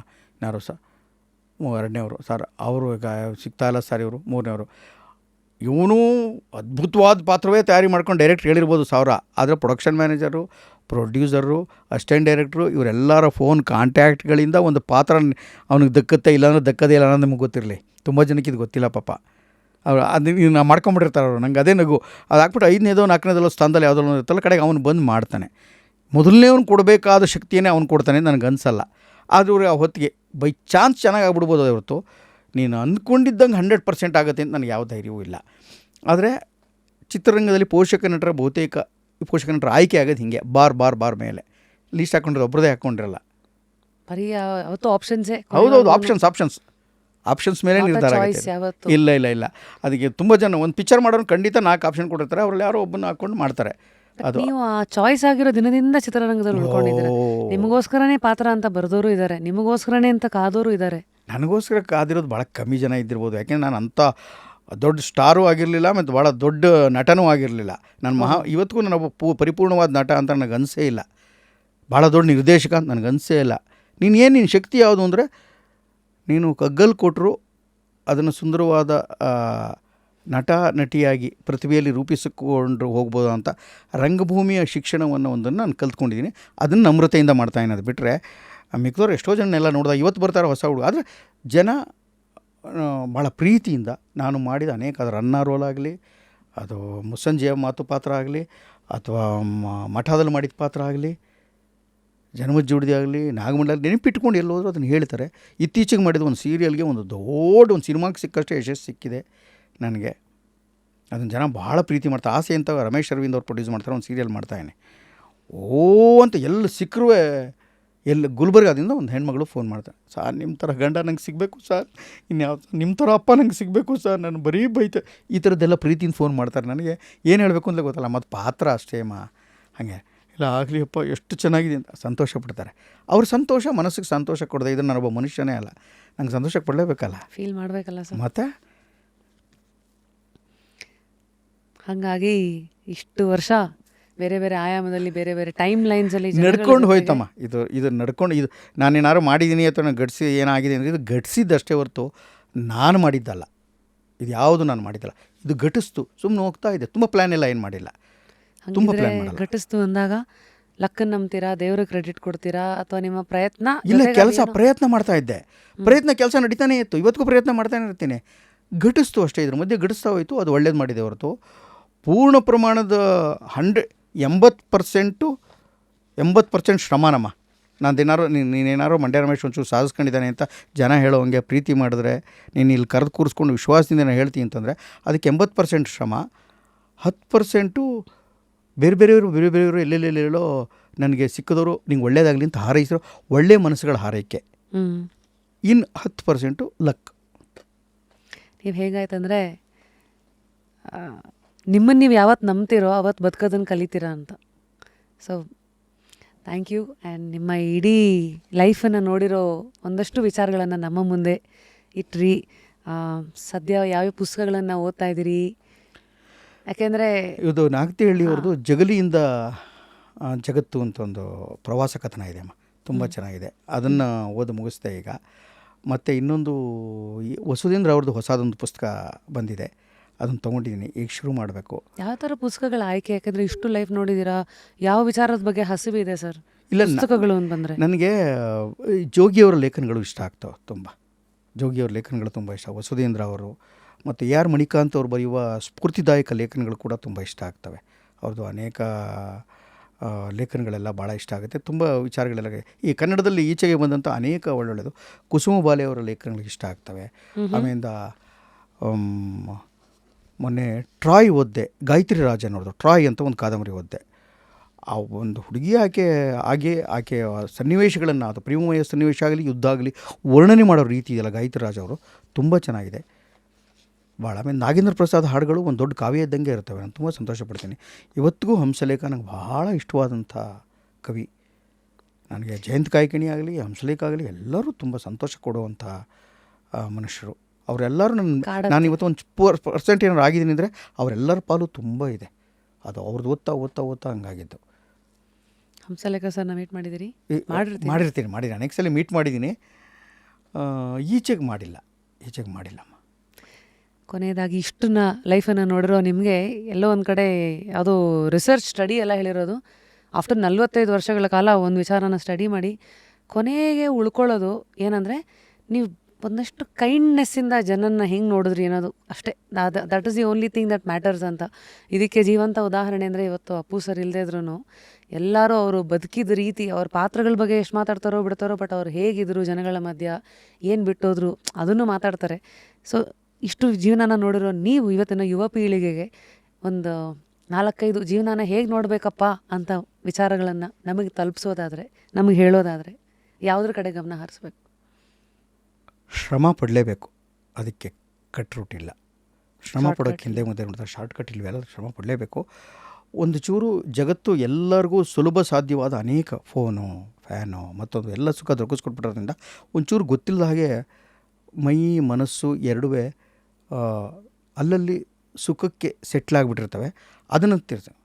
ಎರಡನೇದು ನಿರಂತರತೆ. ಯಾವುದಾದ್ರು ಒಂದು ಕೆಲಸ ನೀನು ಆಫೀಸ್ಗೆ 8 ವಾರದಲ್ಲಿ 8 ದಿವಸ ಇದೆ, ನೀನು 8 ದಿವಸ ಕೆಲಸ ಇದೆ ಅಂತಂದರೆ ಒಂದು 3 ದಿವಸ ರಜೆ ಸಿಗಲ್ವಾ ಅಂತ ಅನ್ಬಾರ್ದು.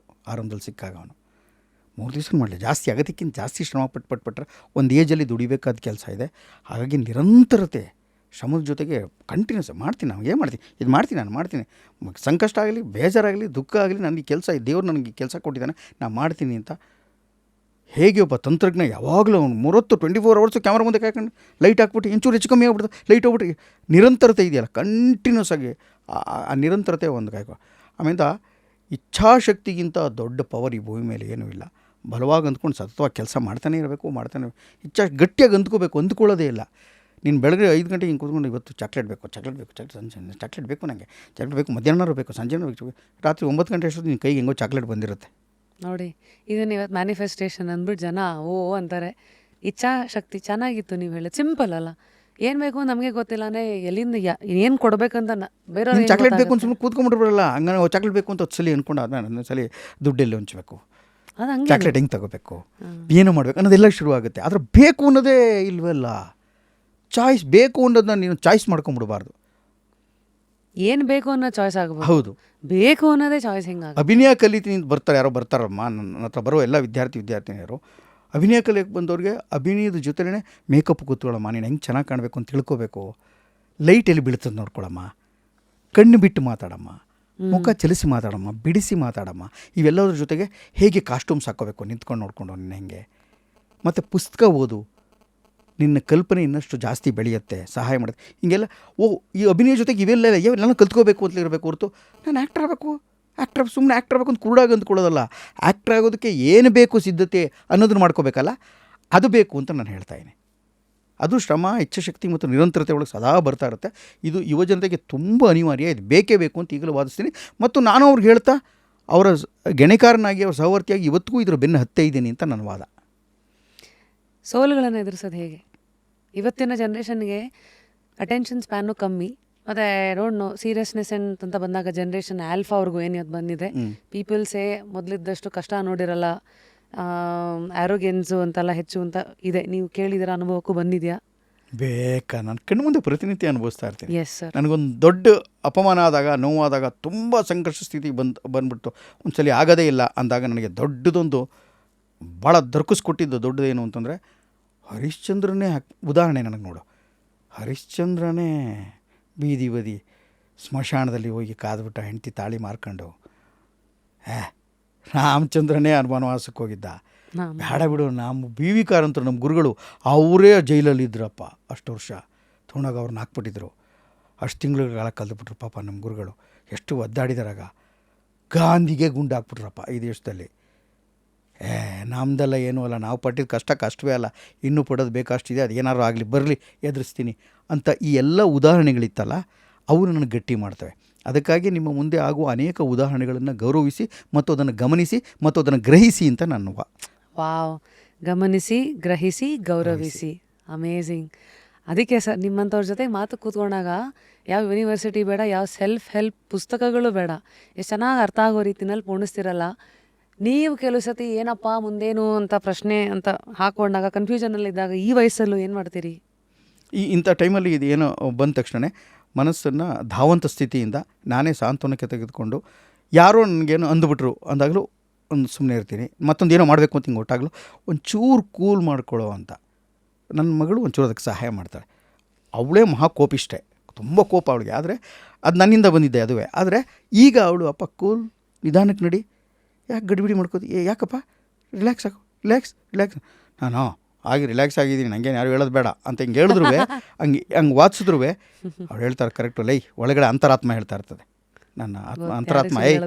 ಒಳ್ಳೆ ಬೇಡ ಲೈ, ನನ್ನ ಮಗನೇ ಕರೆಕ್ಟ್ ಅವಳು ಹೇಳ್ತಾ ಇರೋದು. ಸಣ್ಣ ಹುಡುಗಿ ಆದರೆ ಕಮ್ಮಿ ಮಾಡ್ಕೊ, ಸುಮ್ಮನೆ ಕೂತ್ಕೋ, 10 ನಿಮಿಷ ಸುಮ್ಮನೆ ಬಿಡು ಅಂತ. ಅದಕ್ಕೆ ತುಂಬ 1 ಗಂಟೆಗೆ ಯಾರು ಬೈದ್ಬಿಟ್ಟಾಗಲೂ ಸುಮ್ಮನೆ ಕೇಳ್ಕೊಂಡು ಸಖತ್ತಾಗಿ ಬೈದೋಕೋಣ, ಎಷ್ಟೊಂದು ಎನರ್ಜಿ ನಿನಗೆ ಏನ್ಬಿಟ್ಟು ಎದ್ದು ಹೋಗ್ತೀನಿ ಹೊರತು ಬೈದ್ಬಿಟ್ಟಿಲ್ಲ ಅಂತ ದ್ವೇಷ ಮಾಡಲ್ಲ.